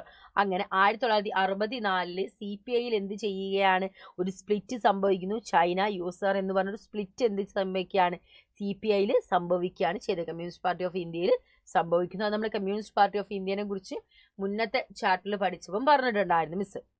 And പിന്നെ നമ്മൾ പാകിസ്ഥാനിലേക്ക് പോകുമ്പോൾ നമുക്കറിയാം, നമ്മളെപ്പോഴും പാകിസ്ഥാനുമായിട്ട് വാർ നടക്കുന്നുണ്ട്, എപ്പോഴും അല്ല എന്നിരുന്നാൽ കൂടെ. ഇവിടെ നോക്കിക്കേ, the conflict started just after the partition. കഴിഞ്ഞതിന് ശേഷം തന്നെ എന്താണ്, നമ്മുടെ കാശ്മീരുമായിട്ട് ബന്ധപ്പെട്ടുള്ള ഡിസ്പ്യൂട്ട്സ്, കാശ്മീർ ആരുടേതാണെന്ന് പറഞ്ഞിട്ടുള്ള പ്രശ്നങ്ങളൊക്കെ നടന്നിട്ടുണ്ടായിരുന്നു. The proxy war broke out the Kashmir. 1947 തന്നെ ഒരു പ്രോസി വാർ അവിടെ ബ്രോക്ക് ഔട്ട് ചെയ്തിട്ടുണ്ടായിരുന്നു. It did not turn in to the full fledge war. അതൊരു ഫുൾ ഫ്ലെഡ്ജ് വാർ ആയിട്ട് എന്ത് ചെയ്തിട്ടില്ല, മാറിയിട്ടുണ്ടായിരുന്നില്ല. ദെൻ കോപ്പറേഷൻ നോക്കുകയാണെങ്കിൽ, restore the women abandoned during the partition to the original families. India-Pakistan Indus Water Treaty. ഇന്ത്യയും പാകിസ്ഥാൻ തമ്മിൽ Indus water treaty ഒപ്പുവെച്ചിരുന്നു. The sharing of river water was resolved through the mediation by the World Bank in 1960. 1960 World ബാങ്കിന്റെ മീഡിയേഷനിലൂടെ മാത്രമേ എന്താണിത് solve ചെയ്തിട്ടുണ്ടായിരുന്നുള്ളൂ. Treaty sign ചെയ്ത് നെഹ്റുവും അതേപോലെ തന്നെ പാകിസ്ഥാനിലെ ജനറൽ ആയിരുന്ന അയ്യൂബ് ഖാനും തമ്മിലായിരുന്നു ഒരു ട്രീറ്റി അവർ ഒപ്പുവെച്ചിട്ടുണ്ടായിരുന്നത്. ഇൻഡോ പാകിസ്ഥാൻ വാർ നമ്മൾ നോക്കുമ്പോൾ 1965 ഇൻഡോ പാകിസ്ഥാൻ വാർ മക്കളെ നടക്കുന്നത്. അത് മോർ സീരിയസ് ആയിട്ടുള്ളതും ആംഡ് ആയിട്ടുള്ള ഒരു കോൺഫ്ലിക്റ്റ് ആയിരുന്നു. റാൻ ഓഫ് കച്ചിൽ വെച്ചിട്ടാണ് നടക്കുന്നത്. In April 1965 Pakistan launch armed attack in the area. Rann of കച്ചിലൂടെ ആം അറ്റാക്ക് നടത്തുന്നു.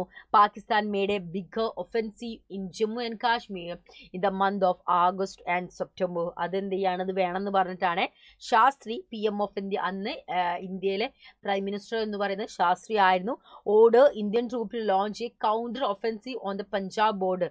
സോ പഞ്ചാബ് ബോർഡറിൽ വെച്ചൊരു കൗണ്ടർ ഒഫൻസീവ് നടത്താൻ വേണ്ടിയിട്ട് അന്നത്തെ പ്രൈം മിനിസ്റ്റർ ആയിരുന്ന ശാസ്ത്രി ആരോട്, നമ്മളെ ഇന്ത്യൻ മിലിറ്ററിയോട് പറയുന്നു. The war was ended with the UN intervention. അന്ന് ആ വാർ അവസാനിച്ചത് UN ഇന്റർവെൻഷനിലൂടെയാണ് ആ വാർ എന്ത് ചെയ്തത്, അവസാനിച്ചിട്ടുണ്ടായിരുന്നത്. അതിനുശേഷം താഷ്കന്റ് എഗ്രിമെന്റ് നടക്കുന്നു. ഇന്ത്യയുടെ പ്രൈം മിനിസ്റ്റർ ആയിട്ടുണ്ടായിരുന്ന ലാൽ ബഹദൂർ ശാസ്ത്രിയും പാകിസ്ഥാൻ ജനറൽ ആയിരുന്ന അയ്യൂബ് ഖാനും തമ്മിൽ എന്ത് ചെയ്യാണ്, ഒരു എഗ്രിമെന്റ് നടക്കുകയാണ്. Mediation by the Soviet Union on the 9th January 1966. അങ്ങനെ എന്ത് ചെയ്യുന്ന ഒരു താഷ്കന്റ് എഗ്രിമെന്റും എന്താണ് അവിടെ നടക്കുന്നുണ്ട്. അതിനുശേഷം ഇന്ത്യയിൽ പിന്നെ നടന്നിട്ടുള്ളത് 1971 ബംഗ്ലാദേശ് വാറാണ്. പാകിസ്ഥാൻ ഫസ്റ്റ് ജനറൽ ഇലക്ഷൻ നടക്കുന്നത് മക്കളെ 1970 first general held in 1970. Pakistan Peoples Party led by Zulfikar Ali Bhutto ആയിരുന്നു പാകിസ്ഥാനിലെ പീപ്പിൾസ് പാർട്ടി ലീഡ് ചെയ്തത്. Emerge as a winner in West Pakistan. അദ്ദേഹം വെസ്റ്റ് പാകിസ്ഥാനിലെ വിന്നർ ആയിരുന്നു. Awami League led by Sheikh Mujibur Rahman swept through the East Pakistan. അദ്ദേഹം ഈസ്റ്റ് പാകിസ്ഥാനിലെ ആളായിരുന്നു. So Awami League got simple majority in the parliament ഒരു സിമ്പിൾ മെജോറിറ്റി കിട്ടുന്നു. The Pakistan rulers were not willing to accept the election verdict accept ചെയ്യാൻ വേണ്ടി പാകിസ്ഥാൻ റൂളേഴ്സ് തയ്യാറാവുന്നില്ല. പാകിസ്ഥാൻ ആർമി അറസ്റ്റഡ് ഷെയ്ഖ് മുജീബിനെ എന്ത് ചെയ്യുന്നു, അറസ്റ്റ് ചെയ്യുന്നു.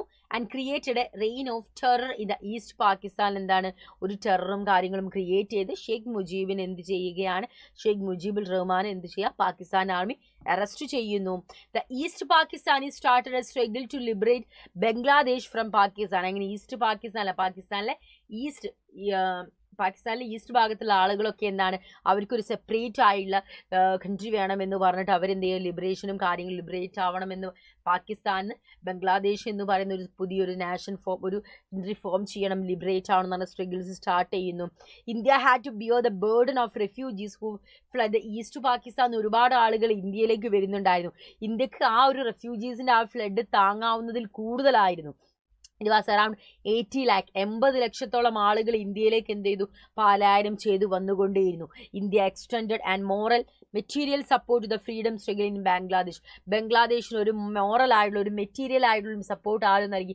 ഇന്ത്യ നൽകി. കാരണം സപ്പോർട്ട് നൽകിയിട്ടില്ലെങ്കിൽ 80 ലക്ഷത്തോളം വരുന്ന ആളുകളൊന്നും ഇന്ത്യക്ക് ആ സമയത്ത് അഫോർഡ് ചെയ്യാൻ പറ്റില്ല. കാരണം നമ്മൾ ദരിദ്രരിൽ ദരിദ്രരായ ഒരു കൺട്രിയാണ്. എങ്ങനെയോ തട്ടിമുട്ടി ഫോം ചെയ്ത് ഇങ്ങനെ പോവുകയാണ്. ആ സമയത്ത് നമ്മളൊന്നും സെറ്റ് ചെയ്ത് പോകുമ്പോഴാണ് ഇത്രത്തോളം ആളുകൾ വരുന്നത്. അവർ അഫോർഡ് ചെയ്യാനൊന്നും ഇന്ത്യ പറ്റുന്ന രീതിയിലായിരുന്നില്ല ഉണ്ടായിരുന്നത്. അങ്ങനെ A full scale war started between them in December 1971 എന്താണ് ഒരു ഫുൾ സ്കെയിൽ വാർ നടക്കുന്നു.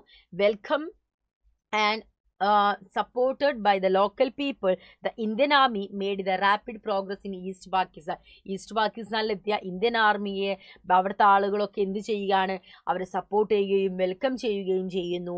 വിത്തിൻ 10 days 10 ദിവസം കൊണ്ട് Indian army surrounded Dhaka and captured around. അങ്ങനെ പാകിസ്ഥാൻ സോൾജേഴ്സിന് എന്ത് ചെയ്യുകയാണ്? ഇന്ത്യൻ ആർമി ക്യാപ്ചർ ചെയ്യുന്നു, ധാക്ക സറൗണ്ട് ചെയ്യുന്നു with Bangladesh as a free country. അങ്ങനെ യൂണിലാറ്ററൽ സീസ് ഫയർ തുടർന്ന് എന്താണ് ചെയ്യാൻ? India declare the unilateral ceasefire with Bangladesh as a free country. Bangladesh എന്താ ഒരു ഫ്രീ കൺട്രി ആയി മാറുന്നു. And Shimla agreement sign the Indira Gandhi and Zulfikar Ali Bhutto on 3rd July 1972. 1972 July 3 Zulfikar Ali ഭൂട്ടോയും ഇന്ദിരാഗാന്ധിയാണെന്നത് പ്രൈം മിനിസ്റ്റർ തമ്മിൽ എന്താണ് ഒരു ഷിംല അഗ്രിമെന്റ് നടക്കുന്നു. ഇപ്പം നമ്മൾ കുറച്ച് പേരെ നെഹ്റു, ശാസ്ത്രി, ഇന്ദിരാഗാന്ധി അങ്ങനെയൊക്കെ നമ്മൾ പറഞ്ഞിട്ടുണ്ടായിരിക്കും അല്ലേ. പക്ഷെ പാകിസ്ഥാനിലെ നമ്മൾ 2 വട്ടം അയൂബ് ഖാൻ എന്നൊക്കെ പറഞ്ഞു. പക്ഷെ ഇന്ത്യയിൽ ഇങ്ങനെ പ്രൈം മിനിസ്റ്റർ മാറുന്നു, എന്താ സംഭവം എന്നുള്ള മനസ്സിലാവുന്നില്ല. നമുക്ക് നോക്കാം. അതായത് ഇന്ത്യയിൽ എന്താണ് ഇലക്ഷൻ, നെഹ്റു വരുന്നു, നെഹ്റുവിന് ശേഷം ശാസ്ത്രി വരുന്നു, ശാസ്ത്രിന് ശേഷം ഇന്ദിരാഗാന്ധി വരുന്നു. ആ ഒരു ഇത് വേഗം നടക്കുന്നുണ്ട്. ആ ഒരു സമയത്താണ് ഈ ഒരു വാറും കാര്യങ്ങളും നടക്കുന്നത്. അതുകൊണ്ടാണ് പ്രൈം മിനിസ്റ്റർ പേര് വരുന്നത്. അല്ലാണ്ട് മിസ് നേരത്തെ പറഞ്ഞപ്പം ശാസ്ത്രിയനും ഇപ്പം പറഞ്ഞപ്പോൾ ഇന്ദിരാഗാന്ധി അങ്ങനെ ആലോചിക്കേണ്ട. ഓരോ ഇലക്ഷൻ കഴിഞ്ഞ് പുതിയ പ്രൈം മിനിസ്റ്റർ വരുന്ന ആ ഒരു പീരീഡിലായിരുന്നു ഇതൊക്കെ സംഭവിച്ചത്. അപ്പം വേണം വെച്ചല്ല ആ പീരീഡിലായിരുന്നു എന്ത് ചെയ്ത് സംഭവിച്ചത്. അപ്പൊ അതുകൊണ്ടാണ് അവരെ പേര് വരുന്നത് കേട്ടോ.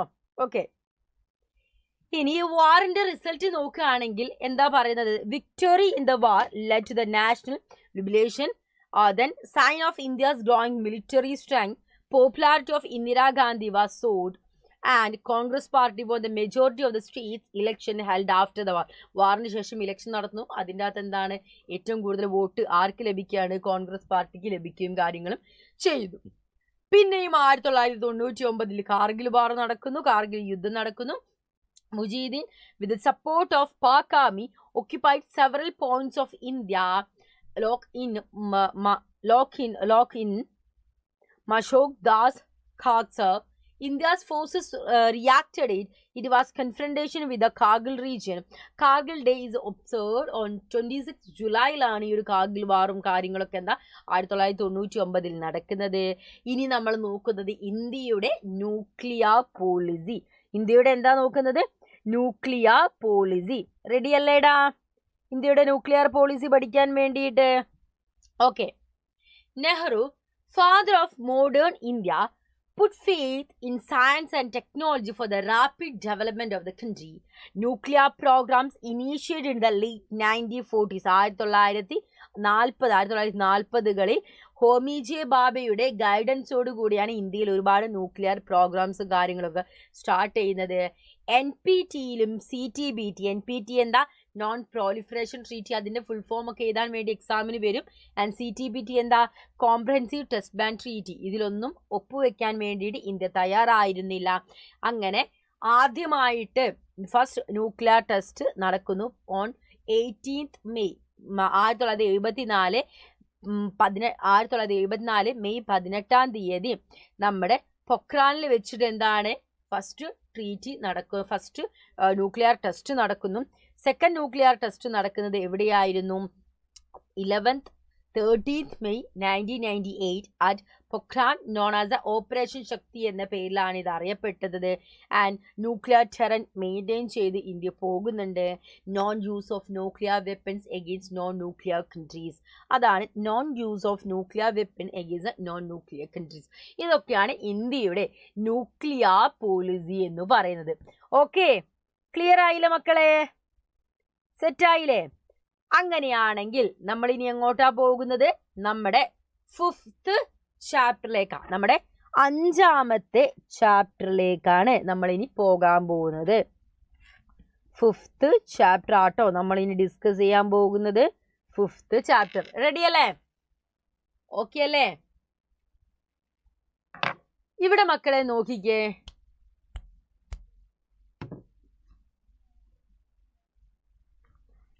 Challenges and restoration of Congress system. Challenges and restoration of Congress system ആണ് നമ്മൾ അടുത്തത് നോക്കാൻ പോകുന്നത്.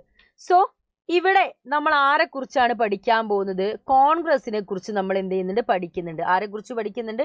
കോൺഗ്രസിനെ കുറിച്ചിട്ട് മക്കളെ നമ്മൾ പഠിക്കുന്നുണ്ട് അല്ലേ? ഓക്കെ അല്ലേ? കോൺഗ്രസിനെ കുറിച്ചിട്ട് നമ്മൾ എന്ത് ചെയ്യുന്നുണ്ട്? പഠിക്കുന്നുണ്ട്. അപ്പൊ എന്തൊക്കെ കാര്യങ്ങളായിരിക്കും കോൺഗ്രസിനെ കുറിച്ച് നമ്മൾ ഇവിടെ പഠിക്കുക? എന്തൊക്കെ കാര്യങ്ങളായിരിക്കും നമുക്ക് നോക്കാം. ആർക്കെങ്കിലും അറിയോ? ഒന്ന് കമന്റ് ചെയ്യോ? ആർക്കെങ്കിലും അറിയോ?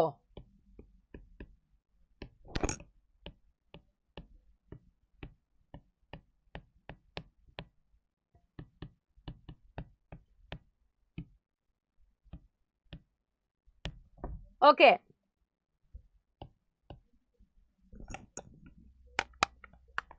അപ്പൊ നമുക്ക് നോക്കാം. The first ever challenge was raised during 1960. 1960 മക്കളെ ആദ്യത്തെ ചാലഞ്ചും കാര്യങ്ങളും നമ്മൾ ഫേസ് ചെയ്യാൻ തുടങ്ങിയത്. As political competition become more intense, the Congress found it difficult to retain its dominance. The Congress faced challenges even within the party very strongly in the late 90s. അപ്പോൾ ഇവിടെ നമുക്ക് എന്താ, കോൺഗ്രസിന്റെ കുറച്ച് കാര്യങ്ങളും കോമ്പറ്റീഷനും കാര്യങ്ങളൊക്കെ നോക്കുന്നുണ്ട്. അപ്പോൾ ഒരുപാട് കോമ്പറ്റീഷനും കാര്യങ്ങളൊക്കെ എന്താണ് കോൺഗ്രസിന് നേരിടേണ്ടി വരുന്നുണ്ട്. So challenge of political section എന്ന് പറയുന്ന സമയത്ത് നെഹ്റു 1964 മെയ് 21 മരണപ്പെടുന്നു. സോ അതിനുശേഷം നെഹ്റുവിന് ശേഷം ആര് എന്നൊരു ചോദ്യം അവിടെ വരുന്നുണ്ട്. So whether Indian democracy will survive after Nehru, അങ്ങനെ ഒരുപാട് ചോദ്യങ്ങൾ വരുന്നു. 1960 ലേബിൾ ആസ് എ ഡേഞ്ചറസ് ഡിക്കേറ്റ് ആയിട്ട് 1960 എന്ത് ചെയ്യുന്നുണ്ട്? മുദ്ര കുത്തപ്പെടുന്നു. ഡ്യൂറിങ് ദിസ് പീരീഡ് ഇന്ത്യ ഒരുപാട് പ്രശ്നങ്ങൾ, ഒരു കാലഘട്ടത്തിൽ ഇന്ത്യ ഒരുപാട് പ്രശ്നങ്ങൾ ഫേസ് ചെയ്യുന്നുണ്ട്. Poverty, inequality, communal violence, regional divisions, അങ്ങനെ ഒരുപാട് പ്രശ്നങ്ങൾ എന്ത് ചെയ്യുന്നു? ഇന്ത്യ ആ സമയത്ത് ഫേസ് ചെയ്യുന്നു. ആ സമയമാണ് നമ്മൾ ഫ്രം നെഹ്റു ടു ശാസ്ത്രി എന്നൊരു സമയം നമ്മൾ കാണുന്നത്. ശാസ്ത്രീനെ എന്ത് ചെയ്യാണ് നമ്മൾ നെഹ്റുവിനു ശേഷം എന്ത് ചെയ്യാം? അടുത്ത പ്രൈം മിനിസ്റ്റർ ആയിട്ട് ശാസ്ത്രീനെ കൊണ്ടുവരുന്നു. Non controversial leader and man of simplicity. അങ്ങനെ ഒരു കോൺട്രവേഴ്ഷ്യൽ ലീഡർ ഒന്നും ആയിരുന്നില്ല, വളരെ സിംപ്ലിസിറ്റി ആയിട്ടുള്ള ഒരു പേഴ്സൺ ആയിരുന്നു. During Shastri's prime ministership the country face, Shastri prime minister ആയിരുന്ന സമയത്ത് കൺട്രി 2 പ്രധാനപ്പെട്ട ചാലഞ്ചസ് ആയിരുന്നു മക്കളെ ഫേസ് ചെയ്തിട്ടുണ്ടായിരുന്നത്. ഒന്ന് എന്ന് പറയുന്നത് നമ്മളെ മൺസൂൺ ഫെയിലിയർ ആയതിനെ തുടർന്ന് എക്കണോമിക് ക്രൈസിസ് നമ്മൾ ഫേസ് ചെയ്യേണ്ടി വന്നു. രണ്ടാമത് 1965 പാകിസ്ഥാനുമായിട്ട് ബന്ധപ്പെട്ട വാർ. അത് നമ്മൾ നേരത്തെ വാറിൽ നോക്കിയില്ലേ, അവിടെ ശാസ്ത്രീന്റെ പേര് പറഞ്ഞിട്ടുണ്ടായിരുന്നില്ലേ, അതാണ് കേട്ടോ ഇവിടെ പറയുന്നത്. ആൻഡ് ആ സമയത്താണ് അദ്ദേഹത്തിന്റെ ഒരു ഫേമസ് സ്ലോഗൻ വന്നത്, ജയ് ജവാൻ ജയ് കിസാൻ. ആ ഒരു സംഭവങ്ങളൊക്കെ ആ ഒരു സമയത്തായിരുന്നു നമുക്ക് വന്നിട്ടുണ്ടായിരുന്നത്. Expired on 10th January 1966 in Tashkent. From ശാസ്ത്രിന്ന് എന്ത് ചെയ്യാണ്? ഇന്ദിരാഗാന്ധിയിലേക്ക് മാറുന്നു. ശാസ്ത്രി മരണപ്പെടുന്നു, ഇന്ദിരാഗാന്ധി വരുന്നു. ദിവസം ഇന്ത്യൻസ് കോമ്പറ്റീഷൻ ബിറ്റ്വീൻ മൊറാർജി ദേശായിനെ കൊണ്ടുവരണോ ഇന്ദിരാഗാന്ധിനെ കൊണ്ടുവരണോ എന്ന് പറഞ്ഞിട്ടൊരു ഇന്ത്യൻസ് ആയിട്ടുള്ള ഒരു കോമ്പറ്റീഷനും കാര്യങ്ങളും നടക്കുന്നു. Desai earlier served as a CM of Bombay and also the minister of സെൻറ്ററിലെ ഒരു കേന്ദ്രമന്ത്രിയായിരുന്നു. അതേ സമയത്ത് ബോംബെയിലും എന്ത് ചെയ്തിട്ടുണ്ടായിരുന്നു? ബോംബെയിലെ CM ആയിരുന്നു. അപ്പം അങ്ങനെ ഒരുപാട് എന്ത് ചെയ്തിട്ടുണ്ടായിരുന്നു? എക്സ്പീരിയൻസ് ഉണ്ടായിരുന്നു. ഇന്ദിരാഗാന്ധി എന്ന് പറയുന്നത് party president and the union minister for formation in the Shastri's government. ശാസ്ത്രീയുടെ ഗവൺമെന്റിലെ യൂണിയൻ മിനിസ്റ്റർ ആയിരുന്നു. അതേപോലെ തന്നെ party president and the union minister for the formation of union minister for information in the in the Shastri's government. So ശാസ്ത്രിയുടെ ഗവൺമെന്റിലെ party പ്രസിഡന്റും union minister for ഇൻഫർമേഷനും ആയിരുന്നു ആര്? നമ്മുടെ ഇന്ദിരാഗാന്ധി. സീനിയർ ലീഡേഴ്സ് ഒക്കെ ആരെയായിരുന്നു? ഇന്ദിരാഗാന്ധിനെയായിരുന്നു ഡിസൈഡ് ചെയ്തിട്ടുണ്ടായിരുന്നത്. The contest was resolve through the secret ബാലറ്റിലൂടെയായിരുന്നു എന്ത് ചെയ്തത്? ഇലക്ഷനും കാര്യങ്ങളും നടന്നിരുന്നത്. ഇന്ദിരാഗാന്ധി എന്ത് ചെയ്തു? ദേശായിനെ പരാജയപ്പെടുത്തുന്നു. മൊറാർജി ദേശായിനെ പരാജയപ്പെടുത്തുന്നു. അങ്ങനെ ഇന്ത്യയിൽ ആദ്യമായിട്ട് ഒരു വിമൻ PM എന്ത് ചെയ്യാണ്? വരികയാണ് ചെയ്യുന്നത്. 1967 4ാമത് ജനറൽ ഇലക്ഷൻ നടക്കുന്നു. 4th ജനറൽ ഇലക്ഷൻ എന്ത് ചെയ്യാണ്? നടക്കാണ് മക്കളെ ചെയ്യുന്നത്. It was the first time in Indian history, it was the first time in the history of Congress the base was shaken in the election. Consider the landmark in the political history of India. Indian political historyയിൽ കോൺഗ്രസിന് ഒരു shake സംഭവിക്കുന്ന ഒരു election കൂടിയായിരുന്നു 1967. And contest of the election നോക്കുകയാണെങ്കിൽ leading up to 4th general election the country witness the major changes. ഒരുപാട് ചേഞ്ചസും കാര്യങ്ങളും എന്ത് ചെയ്യും? കൺട്രി സാക്ഷ്യം വഹിക്കാൻ തുടങ്ങുന്നു. 2 PM had died in the quick suction. പെട്ടെന്ന് തന്നെ എന്ത് ചെയ്യാണ്? 2 PMന്റെ മരണം സംഭവിക്കുന്നുണ്ട്. ഇന്ദിരാഗാന്ധി ഒരു പൊളിറ്റിക്കൽ നോവീസായി മാറുന്നു. Decline in agriculture production due to the monsoon fail ചെയ്തതിനെ തുടർന്ന് നമുക്ക് എന്താണ്? അഗ്രികൾച്ചർ പ്രൊഡക്ഷനിൽ ഡിക്ലൈൻ സംഭവിക്കുന്നു. മൊത്തമായിട്ട് വരൾച്ചയും കാര്യങ്ങളും ഫേസ് ചെയ്യാൻ തുടങ്ങുന്നു. ഡ്രോപ്പ് ഇൻ ഇൻഡസ്ട്രിയൽ പ്രൊഡക്ഷനും എക്സ്പോർട്ട്സും കാര്യങ്ങളൊക്കെ താഴാൻ തുടങ്ങുന്നു. ദെൻ മിലിറ്ററി എക്സ്പെൻഡിച്ചറിനൊക്കെ ഒരുപാട് പൈസയും കാര്യങ്ങളൊക്കെ നമ്മൾ വേണ്ടി വരുന്ന ഒരു ടൈമായിരുന്നു ആ ഒരു നേരം. സോ നോൺ കോൺഗ്രസിസം എന്ത് ചെയ്തിട്ടുണ്ടായിരുന്നു? അവിടെ വന്ന ഒരു സമയം കൂടിയാണ് മക്കളെ. Parties opposed to Congress understood that the scattered voters kept the Congress in power. To defeat the Congress in the election, ideologically different political parties formed anti Congress fronts. ഒരുപാട് കോൺഗ്രസിനെതിരായിട്ട് ഒരുപാട് പാർട്ടീസും കാര്യങ്ങളും വരുന്നു. Ram Manohar Lohia the socialist leader coin the term non Congressism. ആദ്യമായിട്ട് non Congressism എന്ന് പറയുന്നൊരു term Ram Manohar Lohia എന്ന് പറയുന്ന സോഷ്യലിസ്റ്റ് ലീഡർ കൊണ്ടുവരുന്നു. അതേപോലെ തന്നെ അങ്ങനെ ഒരുപാട് കാര്യങ്ങൾ കോൺഗ്രസ് റൂൾ ഈസ് അൺഡെമോക്രാറ്റിക് ആണെന്നും കോമൺ പീപ്പിളിൻ്റെ ഇൻട്രസ്റ്റിന് എതിരാണെന്നും പറഞ്ഞ് ഒരുപാട് ആളുകൾ തിയോറിറ്റിക്കൽ ആർഗ്യുമെൻ്റ് ഒക്കെ വരുന്നു. എസ്പെഷ്യലി ഇത് പറഞ്ഞിട്ട് തന്നെ റാം മനോഹർ ലോഹ്യ ആയിരുന്നു. The coming together the non Congress parties is necessary for reclaiming democracy for the people. ഒരു മിനിറ്റ് മക്കളെ.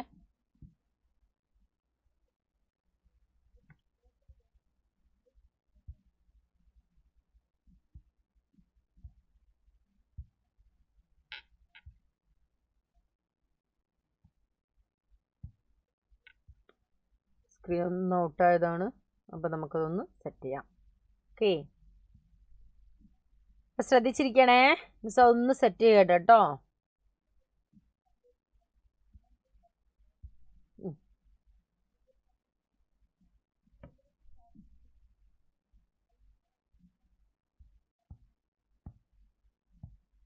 ഒരു മിനിറ്റാ, ഇപ്പം മിസ് ഒന്ന് സെറ്റ് ചെയ്യാം. ഒന്ന് അവിടെ നിൽക്കണേ, സെറ്റ് ചെയ്ത് തരാം കേട്ടോ.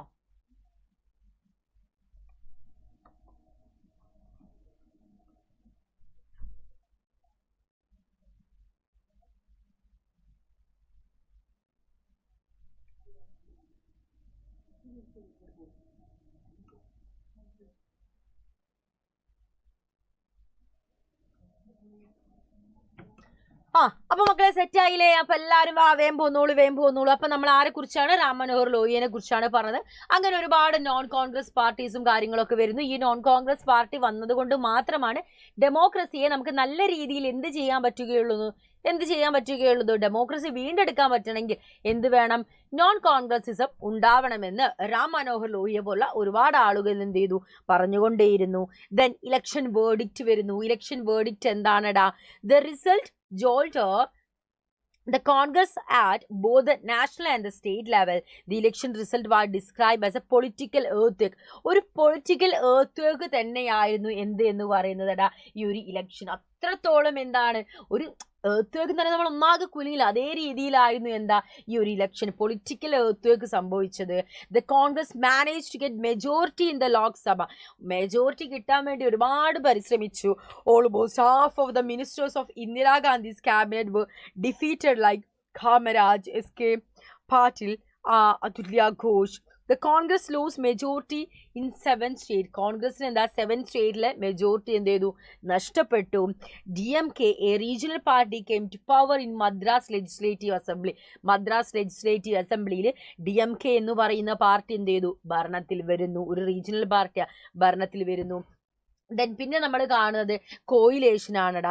The election of 1967 brought in to the picture of phenomena of coalition government in many state. Coalition government എന്ന് പറയുന്നത്, if no single party get clear majority in the ഇലക്ഷനിൽ ഒരു പാർട്ടിക്കും ഒരു ഗവൺമെന്റ് ഫോം ചെയ്യാനുള്ള സിംഗിൾ മെജോറിറ്റി കിട്ടാത്ത പക്ഷം 2 or more major party, ഉണ്ടോ അതിലധികമോ പാർട്ടീസ് ചേർന്നിട്ട് എന്താണ് ഒരു ഗവൺമെന്റ് ഫോം ചെയ്യുന്നതിനെയാണ് കോയിലേഷൻ ഗവൺമെന്റ് എന്ന് പറയുന്നത്. എന്താ പറയുന്നത്, ഒരു പാർട്ടിക്കും കൃത്യമായിട്ടുള്ള ഒരു സിംഗിൾ മെജോറിറ്റി കിട്ടാതിരിക്കുന്ന അവസരത്തിൽ, എന്താ പറയുക, സിംഗിൾ മെജോറിറ്റി അല്ല, single party get A clear majority, ഒരു സിംഗിൾ പാർട്ടിക്ക് ക്ലിയർ മെജോറിറ്റി കിട്ടാതിരിക്കുന്ന പക്ഷം, ഒരു ഗവൺമെന്റ് ഫോം ചെയ്യാതിരിക്കുന്ന പക്ഷം എന്ത് ചെയ്യുകയാണ്, 2 or അതിലധികം പാർട്ടീസിനോ ആളുകളെ നമ്മൾ വിളിച്ചിട്ട് എന്ത് ചെയ്യുക, ഒരു ഗവൺമെന്റ് ഫോം ചെയ്യുന്നതിനെയാണ് കോയിലേഷൻ ഗവൺമെന്റ് എന്ന് പറയുന്നത്.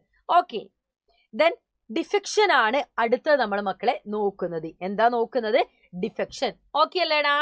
ഒന്ന് വെള്ളം കുടിച്ചാട്ടെ മിസ്.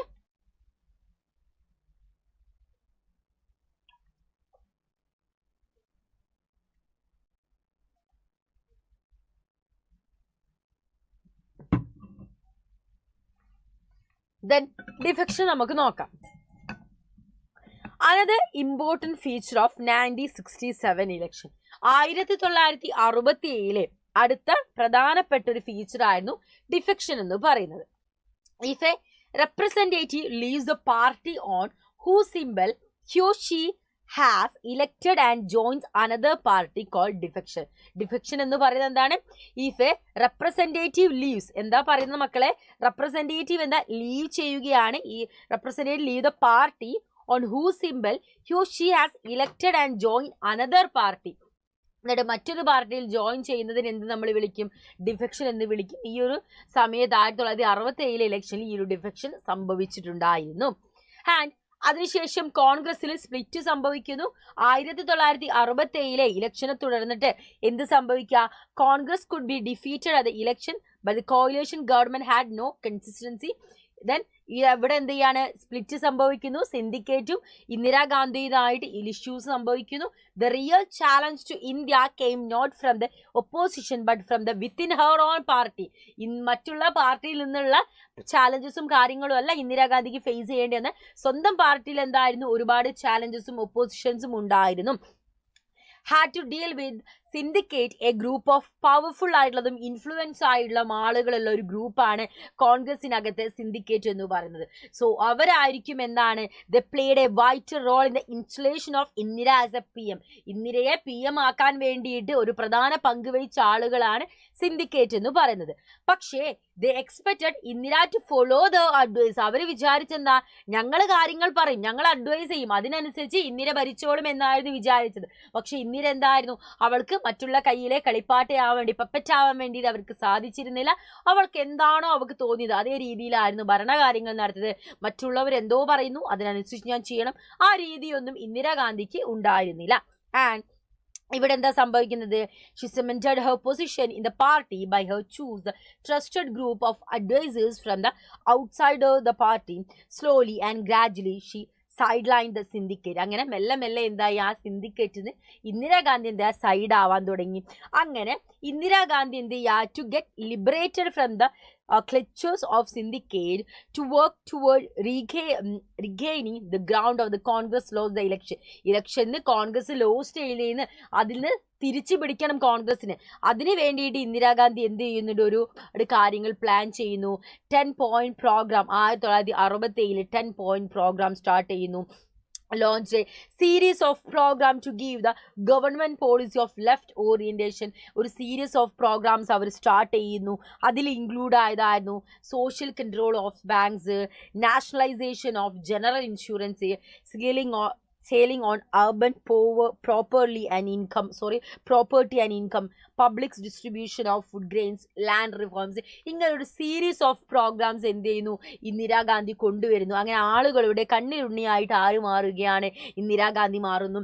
1969 പ്രസിഡൻഷ്യൽ ഇലക്ഷൻ നടക്കുന്നു. സോ ഇന്ദിരാഗാന്ധിയുടെയും സിൻഡിക്കേറ്റിനും റിവൽറി, ഇവർ തമ്മിലുള്ള പ്രശ്നങ്ങൾ കൃത്യമായിട്ട് നമുക്ക് മനസ്സിലാവുന്നത് മക്കളെ ഇതിലൂടെയാണ്. 1969 ഇലക്ഷൻ നടക്കുന്ന സമയത്ത് നീലം സഞ്ജീവ് റെഡ്ഡി ആയിരുന്നു കോൺഗ്രസിലെ ഒഫീഷ്യൽ കാൻഡിഡേറ്റ് ആയിട്ട് ആര് തീരുമാനിക്കുന്നത് മക്കളെ, നമ്മളെ കോൺഗ്രസിലെ സിൻഡിക്കേറ്റ് അവർ ഒഫീഷ്യൽ കാൻഡിഡേറ്റ് ആയിട്ട് തീരുമാനിക്കുന്നത്. അതിനെതിരെ who was the long time opponent of Indira and then the speaker of the Lok Sabha, V.V. Giri ഒരു ഇൻഡിപെൻഡന്റ് കാൻഡിഡേറ്റ് ആയിട്ട് ഇന്ദിരാഗാന്ധി കൊണ്ടുവരുന്നു. as Nijalingappa, Congress president, issued whip to all the Congress MPs and MLAs vote for the official candidate of the party. Silent supporting V.V. Giri, Indira openly called for consent vote, free to vote the way they want. അങ്ങനെ ഇന്ദിരാഗാന്ധി എന്ത് ചെയ്യുകയാണ്, ഒരു conscience വോട്ടിന് എന്ത് ചെയ്യുന്നു, openly പറയുന്നു, free to vote the way they want. അവർക്ക് വേണ്ടതിനനുസരിച്ച്, അവർക്ക് ആരെയാണോ വേണ്ടത് അതിനനുസരിച്ച് അവർക്ക് ഫ്രീ ആയിട്ട് വോട്ട് ചെയ്യാമെന്ന് പറയുന്നു. അങ്ങനെ എന്ത് ചെയ്യുകയാണ്, ഒരു സൈലന്റ് സപ്പോർട്ട് എല്ലാവരും V.V. ഗിരിക്ക് കൊടുക്കുകയാണ്. അങ്ങനെ പ്രസിഡന്റ് ഇലക്ഷനിൽ V.V. ഗിരി വിജയിക്കുന്നു. The Congress president dismiss the Indira Gandhi from the party. അങ്ങനെ കോൺഗ്രസ് പ്രസിഡന്റ് എന്ത് ചെയ്യുക, ഇന്ദിരാഗാന്ധിയെ പാർട്ടിയിൽ നിന്ന് ഡിസ്മിസ് ചെയ്യുന്നു. അങ്ങനെ അത് കോൺഗ്രസ് പാർട്ടിയുടെ അത് സ്പ്ലിറ്റ് ആവാൻ കാരണമാകുന്നു. സിൻഡിക്കേറ്റിന്റെ അണ്ടറിലുള്ള പാർട്ടി കോൺഗ്രസ് ഓർഗനൈസേഷൻ എന്ന പേരിലും, ഇന്ദിരാഗാന്ധിയുടെ അണ്ടറിലുള്ള പാർട്ടി കോൺഗ്രസ് എന്നും റീ ഓർഗനൈസേഷൻ എന്ന പേരിലും അറിയപ്പെടുന്നു. കോൺഗ്രസ് ഓയും കോൺഗ്രസ് ആറും എന്ത് ചെയ്യാണ്, അവിടെ ഫോം ചെയ്യുകയാണ് ചെയ്യുന്നത്. ആൻഡ് 1971 ഇലക്ഷൻ എന്ന് പറയുന്നത് കോൺഗ്രസിന്റെ ഒരു റീസ്റ്റോറേഷൻ ആയിരുന്നു. The split reduce the Indira government to minority government. So എന്താണ്, the split reduced Indira government to minority government continue to office with the support of CPI and DMK. Government എന്ത് ചെയ്യുകയാണ്, CPIനും DMKനും സപ്പോർട്ട് ചെയ്യുന്നു. Her government recommended the dissolution of the Lok Sabha in December 1970. It was bold move from ഇന്ദിരാഗാന്ധിയുടെ ഒരു ശക്തമായ മൂവായിരുന്നു. The 5th general election 1971 ഫെബ്രുവരിയിൽ 5ാം ലോക്സഭ തിരഞ്ഞെടുപ്പ് നടക്കുന്നു. The electoral contest appeared to B the lot against Congress are. Everyone believe that Congress O is a real organization strength of Congress party. എല്ലാവരും കോൺഗ്രസ് ഓയാണ് എന്താണ് കോൺഗ്രസ് പാർട്ടിയുടെ real organisation structure എന്ന് വിശ്വസിച്ചു. And the grand alliance, all the major non communist and non Congress opposition parties ഒക്കെ, അതായത് non communist parties, non Congress parties, ഇവരെല്ലാവരും എന്ത് ചെയ്തു, ഒത്തുചേർന്നു. The Congress made a alliance with CPI in the election. ഇലക്ഷനിൽ CPI ആയിട്ടാണ് ആര് ചേർന്നിരുന്നത്, നമ്മുടെ കോൺഗ്രസ് ചേർന്നിരുന്നത്. അപ്പോൾ നോൺ കമ്മ്യൂണിസ്റ്റ് നോൺ കോൺഗ്രസ് പാർട്ടികളൊക്കെ ഒത്തുചേർന്ന് ഒരു ഗ്രാൻഡ് അലയൻസ് അവർ ഫോം ചെയ്തു. Grand alliance entered the arena with the slogan Indira ഹത്താവു, റിമൂവ് ഇന്ദിര എന്ന സ്ലോഗനുമായിട്ടാണ് അവർ വന്നത്. അതിനെതിരെ ഒരു പോസിറ്റീവ് സ്ലോഗനായിട്ട് എന്താണ്, ഗരീബി ഹത്താവോ എന്നൊരു സ്ലോഗനുമായിട്ട്, ദാറ്റ് മീൻസ് പോവേർട്ടി റിമൂവ് ചെയ്യുക എന്നൊരു സ്ലോഗനായിട്ട് ഇന്ദിരാഗാന്ധി വരുന്നു. She focus on the growth of the public sector, then rural land ceiling, removal of disparities income and opportunity. അതിലായിരുന്നു ഇന്ദിരാഗാന്ധി മക്കളെ ഫോക്കസ് ചെയ്തത്. അങ്ങനെ it generated a support base. I mean the disadvantage section, ഒരുപാട് ആളുകൾ ഒരു സപ്പോർട്ട് എന്താണ് ഇന്ദിരാഗാന്ധിക്ക് ലഭിക്കുന്നു. And the election result അങ്ങനെ വരുന്നു. Congress and her alliance won the election. കോൺഗ്രസും അവരുടെ അലയൻസും ഉണ്ടായിരുന്ന അവരും എന്ത് ചെയ്യുന്നു, ഇലക്ഷൻ ലഭിച്ച് ജയിക്കുന്നു.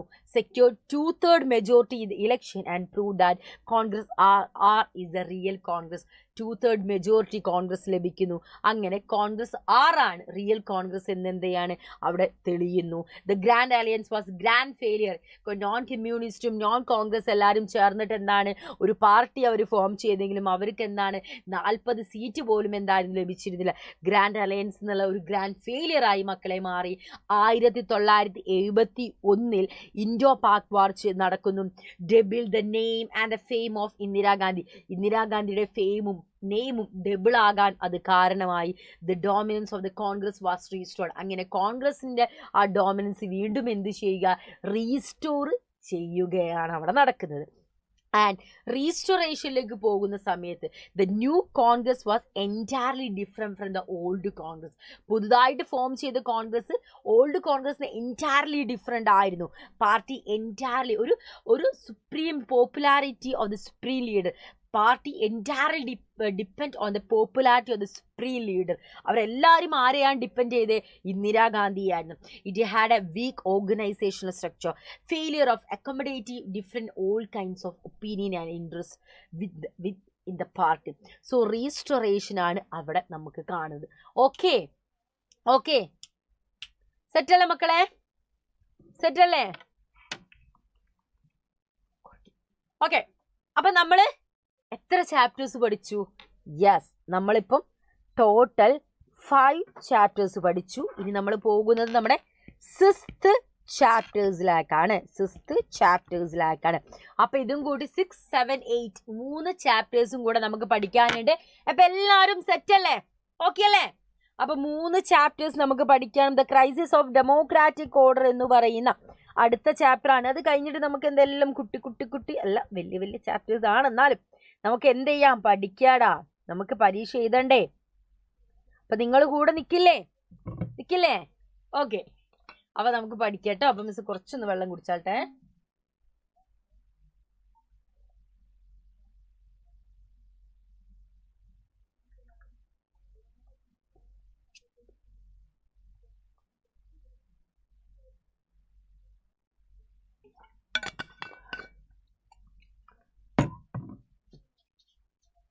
അങ്ങനെ നമ്മുടെ ക്രൈസിസ് ഓഫ് ഡെമോക്രാറ്റിക് ഓർഡർ എന്ന് പറയുന്ന 6th ചാപ്റ്ററിലേക്കാണ് നമ്മൾ പോകാൻ പോകുന്നത്. മക്കളെ, ഇതെല്ലാം എന്താണ്? ഓരോ ചാപ്റ്റേഴ്സും ഒന്നിന്റെ കണ്ടിന്യൂവേഷൻ തന്നെയാണ്. ഓരോ ചാപ്റ്ററിന്റെയും ഒരു കണ്ടിന്യൂവേഷൻ തന്നെയാണ് കേട്ടോ. Okay, background of emergency. ഈ ഒരു ചാപ്റ്ററിൽ നമുക്ക് എമർജൻസിനെ കുറിച്ച് പഠിക്കാനുണ്ട്. കഴിഞ്ഞ ലൈവിലും ഒരുപാട് പേര് എമർജൻസി ഒന്ന് പറഞ്ഞു തരുമോ എന്ന് ചോദിച്ചിരുന്നു. നമ്മൾ കഴിഞ്ഞ ലൈവിൽ ഓരോ ക്വസ്റ്റ്യൻസ് ആയിട്ടായിരുന്നു, പ്രീവിയസ് ഇയർ ക്വസ്റ്റ്യൻ ആയിരുന്നു ഡിസ്കസ് ചെയ്ത്. ഈ ലൈവിൽ നമ്മൾ എല്ലാ ചാപ്റ്റേഴ്സും നമ്മൾ പഠിക്കുന്നുണ്ട്. അപ്പോൾ എമർജൻസി നമുക്ക് പഠിച്ചു പോകാം. Indira Gandhi had emerged as a towering figure in Indian politics with a tremendous popularity. Indira Gandhiക്ക് അത്രത്തോളം പോപ്പുലാരിറ്റിയും കാര്യങ്ങളൊക്കെ എന്ത് ചെയ്തു? ലഭിച്ചു. And the party competition became bitter and polarized, and tension in the relationship between the government and judiciary. ഗവൺമെന്റും ജുഡീഷ്യറിയും തമ്മിൽ ഒരുപാട് ടെൻഷൻസും കാര്യങ്ങളും മെല്ലെ വന്നിരുന്നു. And it was in this context the internal emergency was declared. So it was a dark chapter in the history of independent. സ്വതന്ത്ര ഇന്ത്യയിലെ ഏറ്റവും കൂടുതലുള്ള ഒരു ഡാർക്കസ്റ്റ് ആയിട്ടുള്ള ചാപ്റ്റർ ആയിരുന്നു എമർജൻസി എന്ന് പറയുന്നത്. അങ്ങനെ ഒരു ഇന്റേണൽ എമർജൻസി ഇന്ദിരാഗാന്ധി ഡിസൈഡ് ചെയ്യാൻ തീരുമാനിക്കുന്നു. So main causes for the imposition of internal emergency. എന്തിനാണ് എമർജൻസി ഇവർ ഇമ്പോസ് ചെയ്യുന്നത്? നമുക്ക് നോക്കാം. ഒന്ന് പറയുന്നത് എക്കണോമിക് കോണ്ടസ്റ്റ് എന്നാണ്. Influence the refugees from the East Pakistan border as A result of Indo Pak war in 1971. 1971 Indo Pak വാറിന് കാരണം എന്താണ്? റെഫ്യൂജീസ് ഒക്കെ ഇന്ത്യയിലേക്ക് കടന്നു വന്നിട്ടുണ്ടായിരുന്നു അല്ലെ. After the war of US stop all AIDS to India. Oil prices increase main fall during this period. ഈ സമയത്ത് എന്താ? ഓയിൽ പ്രൈസസ് കൂടി വരാൻ തുടങ്ങി. അതേപോലെ കമ്മോഡിറ്റീസിന്റെ പൈസ കൂടാൻ തുടങ്ങി. ഇൻഡസ്ട്രിയൽ ഗ്രോത്ത് വളരെ കുറഞ്ഞു. അൺഎംപ്ലോയ്മെന്റ് എല്ലായിടത്തും കൂടി കൊണ്ടുവന്നു. എക്സ്പെൻഡിച്ചർ എല്ലാ കാര്യങ്ങളും നമ്മൾ ഇപ്പോൾ പൈസയൊക്കെ കൂടാൻ തുടങ്ങിയത് ഗവൺമെന്റ് എംപ്ലോയീസിന്റെ സാലറീസ് ഒക്കെ എന്ത് ചെയ്തു? ഫ്രോസ് ചെയ്തു, മരവിപ്പിച്ചു. ദെൻ മൺസൂൺ 1972-73 മൺസൂൺ നമ്മളെ നശിപ്പിച്ചു. മൺസൂൺ ഇല്ലാത്തതുകൊണ്ട് നമുക്ക് എന്താ? അഗ്രികൾച്ചർ പ്രൊഡക്ടിവിറ്റി എന്ത് ചെയ്തു? കുത്തനെ ഇടിഞ്ഞു, മൊത്തമായിട്ട് ഡിക്ലൈൻ ചെയ്യാൻ തുടങ്ങി. ഒരു ഷാർപ്പ് ഡിക്ലൈനാണ് നമുക്കത് കാണുന്നത്. അത് ഒരു എക്കണോമിക് കോണ്ടസ്റ്റ് ആയിട്ട് നമുക്ക് പറയാം. നമുക്കല്ല, ഈ ഒരു എമർജൻസി ഡിക്ലെയർ ചെയ്യാൻ പറഞ്ഞൊരു റീസൺ അതാ. അടുത്തത് ഗുജറാത്ത് ആൻഡ് ബീഹാർ മൂവ്മെന്റ് ആണ്. Bihar and Gujarat witness the political agitation. 1974 ഒരു പൊളിറ്റിക്കൽ അജിറ്റേഷൻ എന്തായിരുന്നു? നടന്നിട്ടുണ്ടായിരുന്നു ബീഹാറിലും ഗുജറാത്തിലും. Both of them were Congress rule state. രണ്ടും എന്തായിരുന്നു? കോൺഗ്രസ് റൂൾ ചെയ്യുന്ന സ്റ്റേറ്റ് ആയിരുന്നു. Political agitation in both the states were initiated by the students ആയിരുന്നു അവിടുത്തെ പൊളിറ്റിക്കൽ അജിറ്റേഷന് എന്താണ് ഇനീഷ്യേറ്റീവ് എടുത്തിട്ടുണ്ടായിരുന്നത്. ഗുജറാത്ത് മൂവ്മെന്റ് എന്താ നമുക്ക് നോക്കുകയാണെങ്കിൽ മക്കളെ, in January 1974 students started A agitation against. ഒരു സ്റ്റുഡൻസ് എന്തെയാണ്? അജിറ്റേഷൻസ് സ്റ്റാർട്ട് ചെയ്യുന്നു. ഫുഡ് ഗ്രെയിൻസ് എന്ത് ചെയ്യണം, അതിൻ്റെ പൈസ കൂടിക്കൊണ്ടിരിക്കുക, അതിനെതിരെ. ദെൻ അതേപോലെ തന്നെ എസെൻഷ്യൽ കമ്മോഡിറ്റീസ് ആയി കുക്കിംഗ് ഓയിലിനൊക്കെ പ്രൈസ് ഹൈക്ക് ചെയ്തുകൊണ്ടിരിക്കുക. കറപ്ഷൻ, അഴിമതി നടക്കുന്നു, അൺഎംപ്ലോയ്മെൻറ്റ് പ്രോബ്ലംസ്. ഇതിനെ തുടർന്ന് എന്താണ്, ഗുജറാത്ത് മൂവ്മെൻറ്റ് നടക്കുന്നു. And the students protest got support from major opposition parties എന്നുള്ള സപ്പോർട്ട് ആർക്ക് ഉണ്ടായിരുന്നു, നമ്മളെ സ്റ്റുഡൻസ് ഉണ്ടായിരുന്നു. ഒബ്വിയസ്ലി അത് ഉണ്ടായിരിക്കല്ലോ, ഒരു ഗവൺമെൻറ്റിനെതിരെ തിരിയുമ്പോൾ അവരെ സപ്പോർട്ട് ചെയ്യാൻ വേണ്ടി ഒപ്പോസിഷണൽ പാർട്ടീസ് ഉണ്ടാവും. അങ്ങനെ ഇവരൊരു സ്റ്റേറ്റ് ലെജിസ്ലേറ്ററിലേക്ക് സംസ്ഥാന നിയമസഭകളിലേക്ക് ഒരു ഫ്രഷ് ഇലക്ഷൻ വേണമെന്ന് എന്ത് ചെയ്തു, ഇവർ പറഞ്ഞുകൊണ്ടിരുന്നു. അങ്ങനെ മൊറാർജി ദേശായി ആയിരുന്നു ഇന്ദിരാഗാന്ധിയുടെ മെയിൻ റിവൽ എന്ന് പറയുന്നത്. Election was held in Gujarat in June 1975. ജനങ്ങളുടെ ഒപ്പം അത്രത്തോളം ഇന്ത്യൻസ് പ്രഷറിന് തുടർന്നിട്ട് എന്ത് സംഭവിക്കുന്നു, ഇലക്ഷനും കാര്യങ്ങളും നമ്മൾ കണ്ടക്ട് ചെയ്യുന്നു. ഇലക്ഷൻ നടക്കുകയാണ് ഗുജറാത്തിൽ 1975 ജൂണിലാണ് നടക്കുന്നത്. The Congress was washed out in the election. Congress മൊത്തമായിട്ട് ആ ഇലക്ഷൻ എന്ത് ചെയ്തു, പരാജയപ്പെടുന്നു. അതിനുശേഷം ബീഹാർ മൂവ്മെന്റ് നടക്കുന്നു. ഇൻ മാർച്ച് 1974 1974 മക്കളെ ബീഹാർ മൂവ്മെന്റ് നടക്കുന്നത്. അതും എന്തായിരുന്നു, സ്റ്റുഡൻസ് ആയിരുന്നു ആ ഒരു മൂവ്മെൻറ്റും കാര്യങ്ങളൊക്കെ എന്ത് ചെയ്തത്, കോർഡിനേറ്റ് ചെയ്തിട്ടുണ്ടായിരുന്നത്. ബിക്കോസ് അവരും എന്തിനെതിരെയായിരുന്നു, നമ്മളെ ഫുഡിൻ്റെ പ്രൈസ് കൂട്ടുന്നു, ഫുഡിന് ഷോർട്ടേജ് നേരിടുന്നു, അൺഎംപ്ലോയ്മെൻറ്റും കറപ്ഷനും കൂടി വരുന്നു. സെയിം ആ നമ്മൾ നേരത്തെ പറഞ്ഞിട്ടുണ്ടായിരുന്ന ഗുജറാത്തിൻ്റെ റീസൺ തന്നെയാണ് ബീഹാറിൽ മൂവ്മെൻറ്റ് നടക്കാനുള്ള കാരണം. Jayaprakash Narayan was invited by the students to lead them. അപ്പോൾ സ്റ്റുഡൻസിനെ ലീഡ് ചെയ്യാൻ വേണ്ടിയിട്ട് ജയപ്രകാശ് നാരായണെ എന്ത് ചെയ്യുന്നുണ്ട്, ഇൻവൈറ്റ് ചെയ്യുന്നു. He accepted in the condition that the movement will remain the non violent and will not limit itself to Bihar. അപ്പം എന്ത് ചെയ്യാണ്, നോൺ വയലന്റ് ആയിരിക്കണം മൂവ്മെന്റ്, അതേപോലെ തന്നെ എന്തായിരിക്കണം എന്നാ പറയുന്നത്, ബീഹാറിൽ മാത്രം ലിമിറ്റ് ചെയ്ത് പോകാൻ പാടില്ല, ഇത് മൊത്തമായിട്ട് ആളുകളിലേക്ക് എത്തണം. Thus it got a national character and people all over the country voluntarily join the movement. അങ്ങനെ കൺട്രിയിലെ പല ഭാഗത്തുള്ള ആളുകൾ എന്ത് ചെയ്തു, ഈ മൂവ്മെന്റിൽ പങ്കെടുക്കാൻ തുടങ്ങി. JP demand the dismissal of the Congress in Bihar. ബീഹാറിന് കോൺഗ്രസിനെ ഡിസ്മിസ് ചെയ്യണമെന്നാണ് JP പറഞ്ഞിട്ടുണ്ടായിരുന്നത്. He argue the people to join the total revolution in the social economic and political sphere to establish a true democracy. ഒരു true democracy നമുക്ക് establish ചെയ്യണം. അത് നമുക്ക് socially, economically, politically എല്ലാ സ്പെയറിലും ഒരു ട്രൂ ഡെമോക്രസി നമുക്ക് എസ്റ്റാബ്ലിഷ് ചെയ്യണം പറഞ്ഞു. ഒരുപാട് ഒരു സീരീസ് ഓഫ് ബൺസും അതേപോലെ തന്നെ സ്ട്രൈക്സും കാര്യങ്ങളൊക്കെ എന്ത് ചെയ്യുന്നുണ്ട്, ഗവൺമെന്റ് അവിടെ നടത്തുന്നുണ്ട്. But the government was adamant and refuse to resign. പക്ഷെ എന്ത് വന്നിട്ടുണ്ടെങ്കിലും ഇന്ദിരാഗാന്ധി ഗവൺമെന്റ് ഒരു നമ്മൾ ഡിസ്മിസ് ചെയ്യാൻ വേണ്ടി, മീൻസ് നമ്മൾ ഇവിടുന്ന് റിസൈൻ ചെയ്യാൻ വേണ്ടി തയ്യാറാവില്ലെന്ന് പറയുന്നു. പിന്നെ എന്താ നടക്കുന്നത്, opposition party like the Congress the Bharatiya Jana Sangh socialist party supported JP. ആ സമയത്ത് ഒപ്പോസിഷൻ പാർട്ടീസ് ആയിരുന്നു കോൺഗ്രസ് തന്നെയുള്ള അതായത് സിൻഡിക്കേറ്റിന് അവര്, അതേപോലെ ഭാരതീയ ജനസംഘ്, ഇവരൊക്കെ സോഷ്യലിസ്റ്റ് പാർട്ടി ഒക്കെ എന്താ ജയപ്രകാശ് നാരായണനെ സപ്പോർട്ട് ചെയ്യുന്നു. The projected JP as an alternative to Indira Gandhi. അവർ ഇന്ദിരാഗാന്ധിന്റെ ഒരു ഓൾട്ടർനേറ്റീവ് ആയിട്ട് JP കാണുന്നു. അതൊന്നും എന്താ ഇന്ദിരാഗാന്ധിക്ക് ഇഷ്ടപ്പെടുന്നില്ല. അപ്പൊ ഇതൊക്കെ നമുക്ക് എന്താണ്, ഇലക്ഷൻ ഡിക്ലെയർ ചെയ്യാനുള്ള കാരണം, എമർജൻസി ഡിക്ലെയർ ചെയ്യാനുള്ള കാരണമാകുന്നു. എമർജൻസി വന്നാൽ ഈ മീറ്റിങ്ങും കാര്യങ്ങളൊന്നും നടക്കില്ല. അതൊക്കെ ഒരു റീസൺ ആയിട്ട് വരുന്നുണ്ട്. നമുക്ക് നോക്കാം എന്താന്നുള്ളത്. യെസ്, കോൺഫ്ലിക്റ്റ് വിത്ത് ജുഡീഷ്യറിയുമായിട്ട് മക്കളെ എന്ത് ചെയ്യുന്നുണ്ട്, കോൺഫ്ലിക്റ്റ് സംഭവിക്കുന്നു. The Congress government had number of difference opinion with the judiciary ആയിട്ട് ഒരുപാട് ഡിഫറെന്റ് ഒപ്പീനിയൻസ് വരുന്നു. The 3 constitutional issues to settle. Constitutional ഇഷ്യൂസിന്റെ പ്രശ്നങ്ങൾ വരുന്നു. Can the parliament abrogate the fundamental rights? Can the parliament curtail the right to property through amendment? Can the parliament amend the constitution to give the affect the directive principle? So ഈ ഒരു 3 കാര്യത്തിന് relate ചെയ്തിട്ട് ഒരുപാട് തർക്കങ്ങളും കാര്യങ്ങളും difference ആയിട്ടുള്ള ഒപ്പീനിയൻസും കാര്യങ്ങളും വരുന്നു. Its answer from supreme court was no. So supreme court ഇതിന് പറഞ്ഞത് നോ എന്നായിരുന്നു പറഞ്ഞത്. The conflict with them led to the crisis which culminated in the Kesavananda Bharati case. അപ്പോൾ അവിടെ നടക്കുന്നു. The court made a verdict that there are some basic features of the constitution and the parliament cannot amend this features. So ഈ ഒരു features വെച്ച് നമ്മൾ the constitution, some features of the constitution and the parliament cannot amend these features. Parliament എന്ത് ചെയ്യാൻ, മാറ്റം വരുത്താൻ പറ്റില്ല എന്ന് പറയുന്നു. പിന്നെ another controversies came up with the അപ്പോയിൻമെന്റ് ഓഫ് ജസ്റ്റിസ് എൻഡ്രോയിനെ ചീഫ് ജസ്റ്റിസ് ഓഫ് ഇന്ത്യ ആയിട്ട് അപ്പോയിന്റ് ചെയ്തത് പ്രശ്നമായിരുന്നു. ബിക്കോസ് 3 സീനിയർ ജഡ്ജ് ഓൾറെഡി ഉണ്ടായിരിക്കുന്ന സമയത്ത്, ആ സമയത്ത് who was junior to 3 three senior most judges. ആ സമയത്ത് സുപ്രീം കോർട്ടിൽ ചീഫ് ജസ്റ്റിസ് ആക്കാൻ വേണ്ടിയിട്ട് 3 സീനിയർ ജഡ്ജസ് ഓൾറെഡി ഉണ്ട്. പക്ഷെ അവരുടെ ജൂനിയർ ആയിട്ടുണ്ടായിരുന്ന എൻ റോയിനെ പിടിച്ചിട്ട് എന്ത് ചെയ്യാണ്, ചീഫ് ജസ്റ്റിസ് ആയിട്ട് വെക്കുകയാണ് ചെയ്യുന്നത്. അതിനെ തുടർന്ന് പ്രശ്നങ്ങൾ ഉണ്ടാകുന്നു.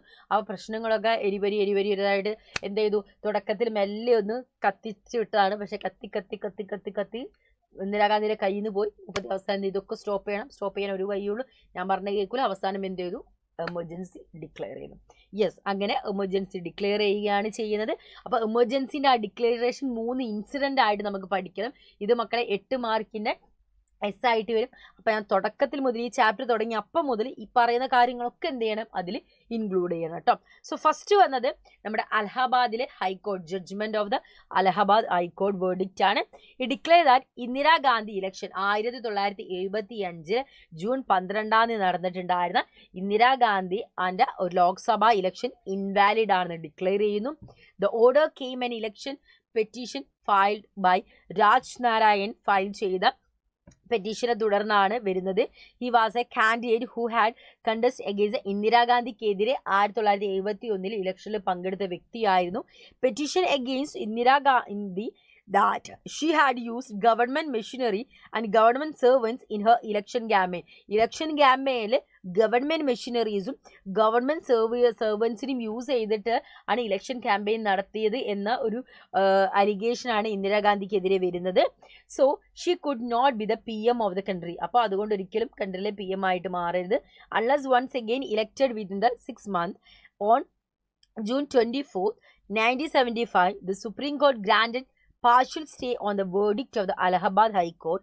She could remain as an MP, but she could not participate in the proceedings of the Lok Sabha. അപ്പോൾ എന്ത് ചെയ്യാണ്, 1975 സുപ്രീം കോർട്ട് ഗ്രാൻഡ് ചെയ്യുന്നുണ്ട് ഈ അലഹബാദ് വേർഡിക്റ്റിന് പാർഷ്യലി ഗ്രാൻഡ് ചെയ്തിട്ട് പറയുന്നുണ്ട് നമ്മുടെ ഇന്ദിരാഗാന്ധിക്ക് MP ആയിട്ട് തുടരാം, പക്ഷെ എന്താണ് ലോക്സഭയിലെ പ്രൊസീഡിങ്സിൽ പാർട്ടിസിപ്പേറ്റ് ചെയ്യരുതെന്ന് പറയുന്നു.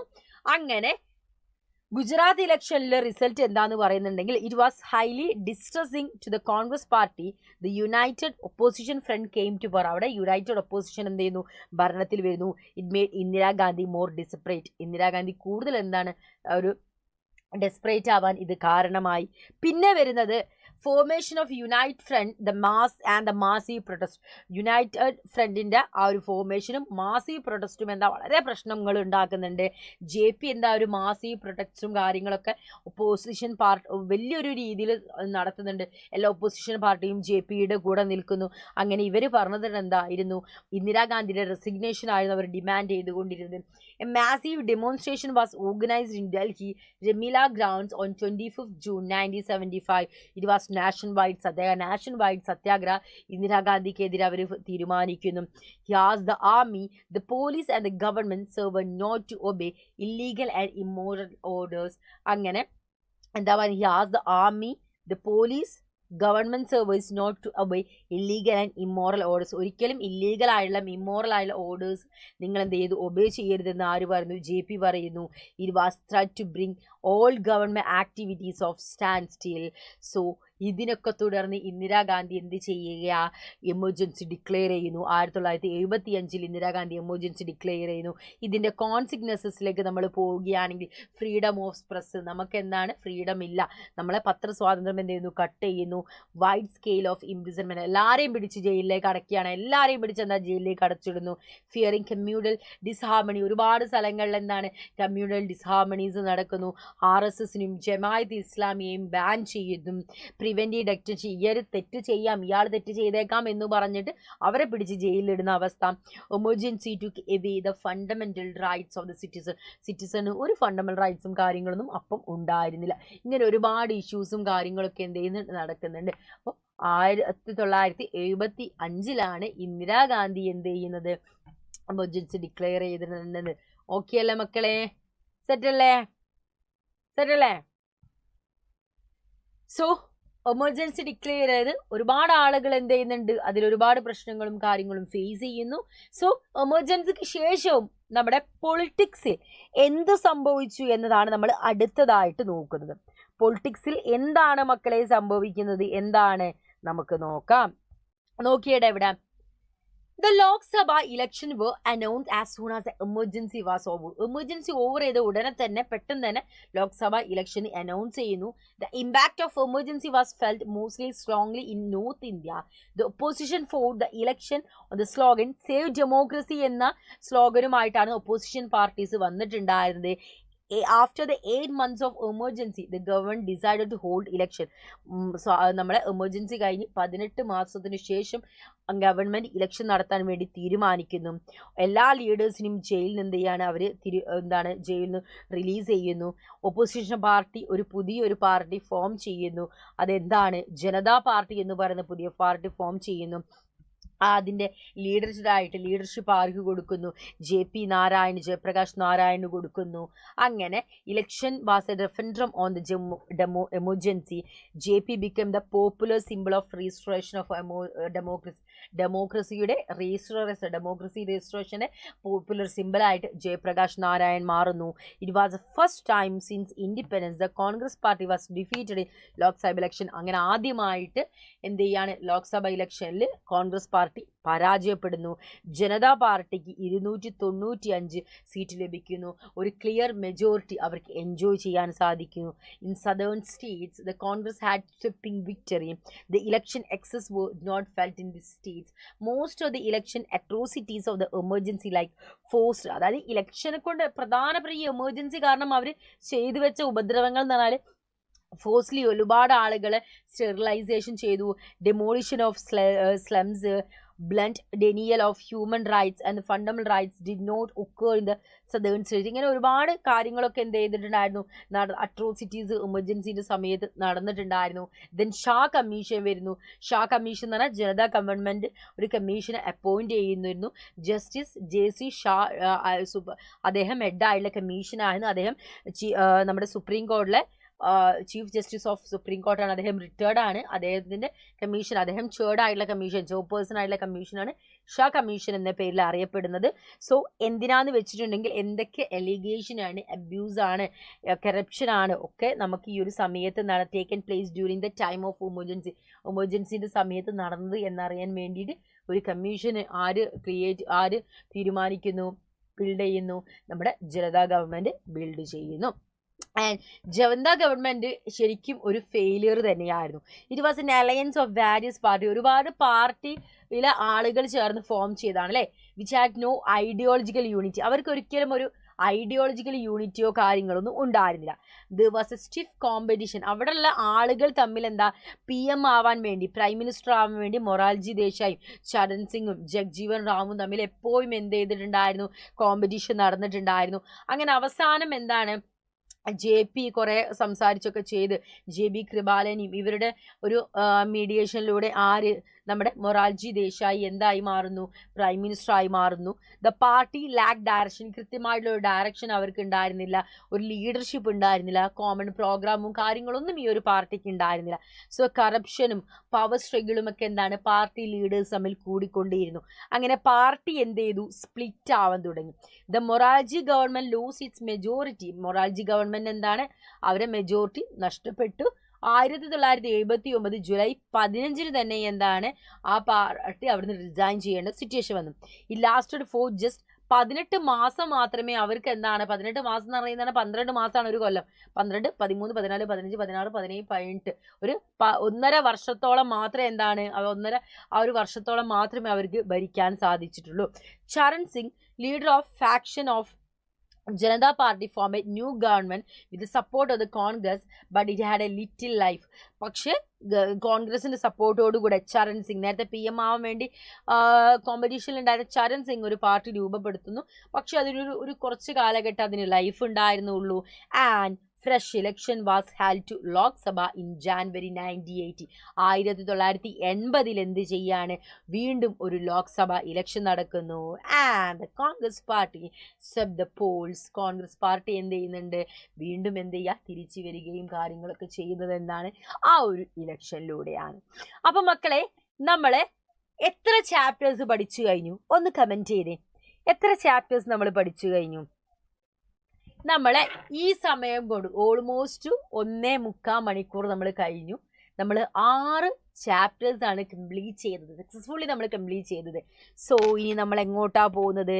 നമ്മുടെ 7th ചാപ്റ്ററിലേക്കാണ്. സോ ഐ ഹോപ്പ് നിങ്ങൾക്ക് എല്ലാവർക്കും പറയുന്ന കാര്യങ്ങൾ കൃത്യമായിട്ട് മനസ്സിലാവുന്നുണ്ടെന്ന് വിശ്വസിക്കുകയാണ്. മനസ്സിലാവാത്ത കാര്യങ്ങൾ മക്കളെ കമൻറ്റ് ചെയ്ത് ചോദിക്കണം. മിസ് എന്ത് ചെയ്യും, നിങ്ങൾ ഓരോ കമൻസിനും തിരിച്ച് കമൻറ്റ് ബോക്സിൽ വന്ന് റിപ്ലൈയും കാര്യങ്ങളും തരും കേട്ടോ. ഇപ്പോഴല്ല, ക്ലാസ് കഴിഞ്ഞിട്ട് റിപ്ലൈയും കാര്യങ്ങളൊക്കെ തരും കേട്ടോ. അപ്പോൾ നമ്മൾ 6 ചാപ്റ്റേഴ്സ് സക്സസ്ഫുള്ളി കഴിഞ്ഞു. ഇനി നമ്മൾ 7, 8 2 ചാപ്റ്റേഴ്സും കൂടി കഴിഞ്ഞാൽ ഇന്നത്തെ സെക്ഷൻ നമുക്ക് ഓവർ ചെയ്യാം കേട്ടോ. ഓക്കെ, അപ്പം എല്ലാവരും അടിപൊളിയല്ലേ, സെറ്റായിരിക്കുന്നില്ലേ? അപ്പം നമുക്ക് റൈസ് ഓഫ് പോപ്പുലർ മൂവ്മെന്റ് നോക്കണം. അതിൻ്റെ മുന്നേ കുറച്ച് H2 ഒക്കെ കുടിച്ച് സെറ്റ് ആവട്ടെ കേട്ടോ. ഓക്കെ,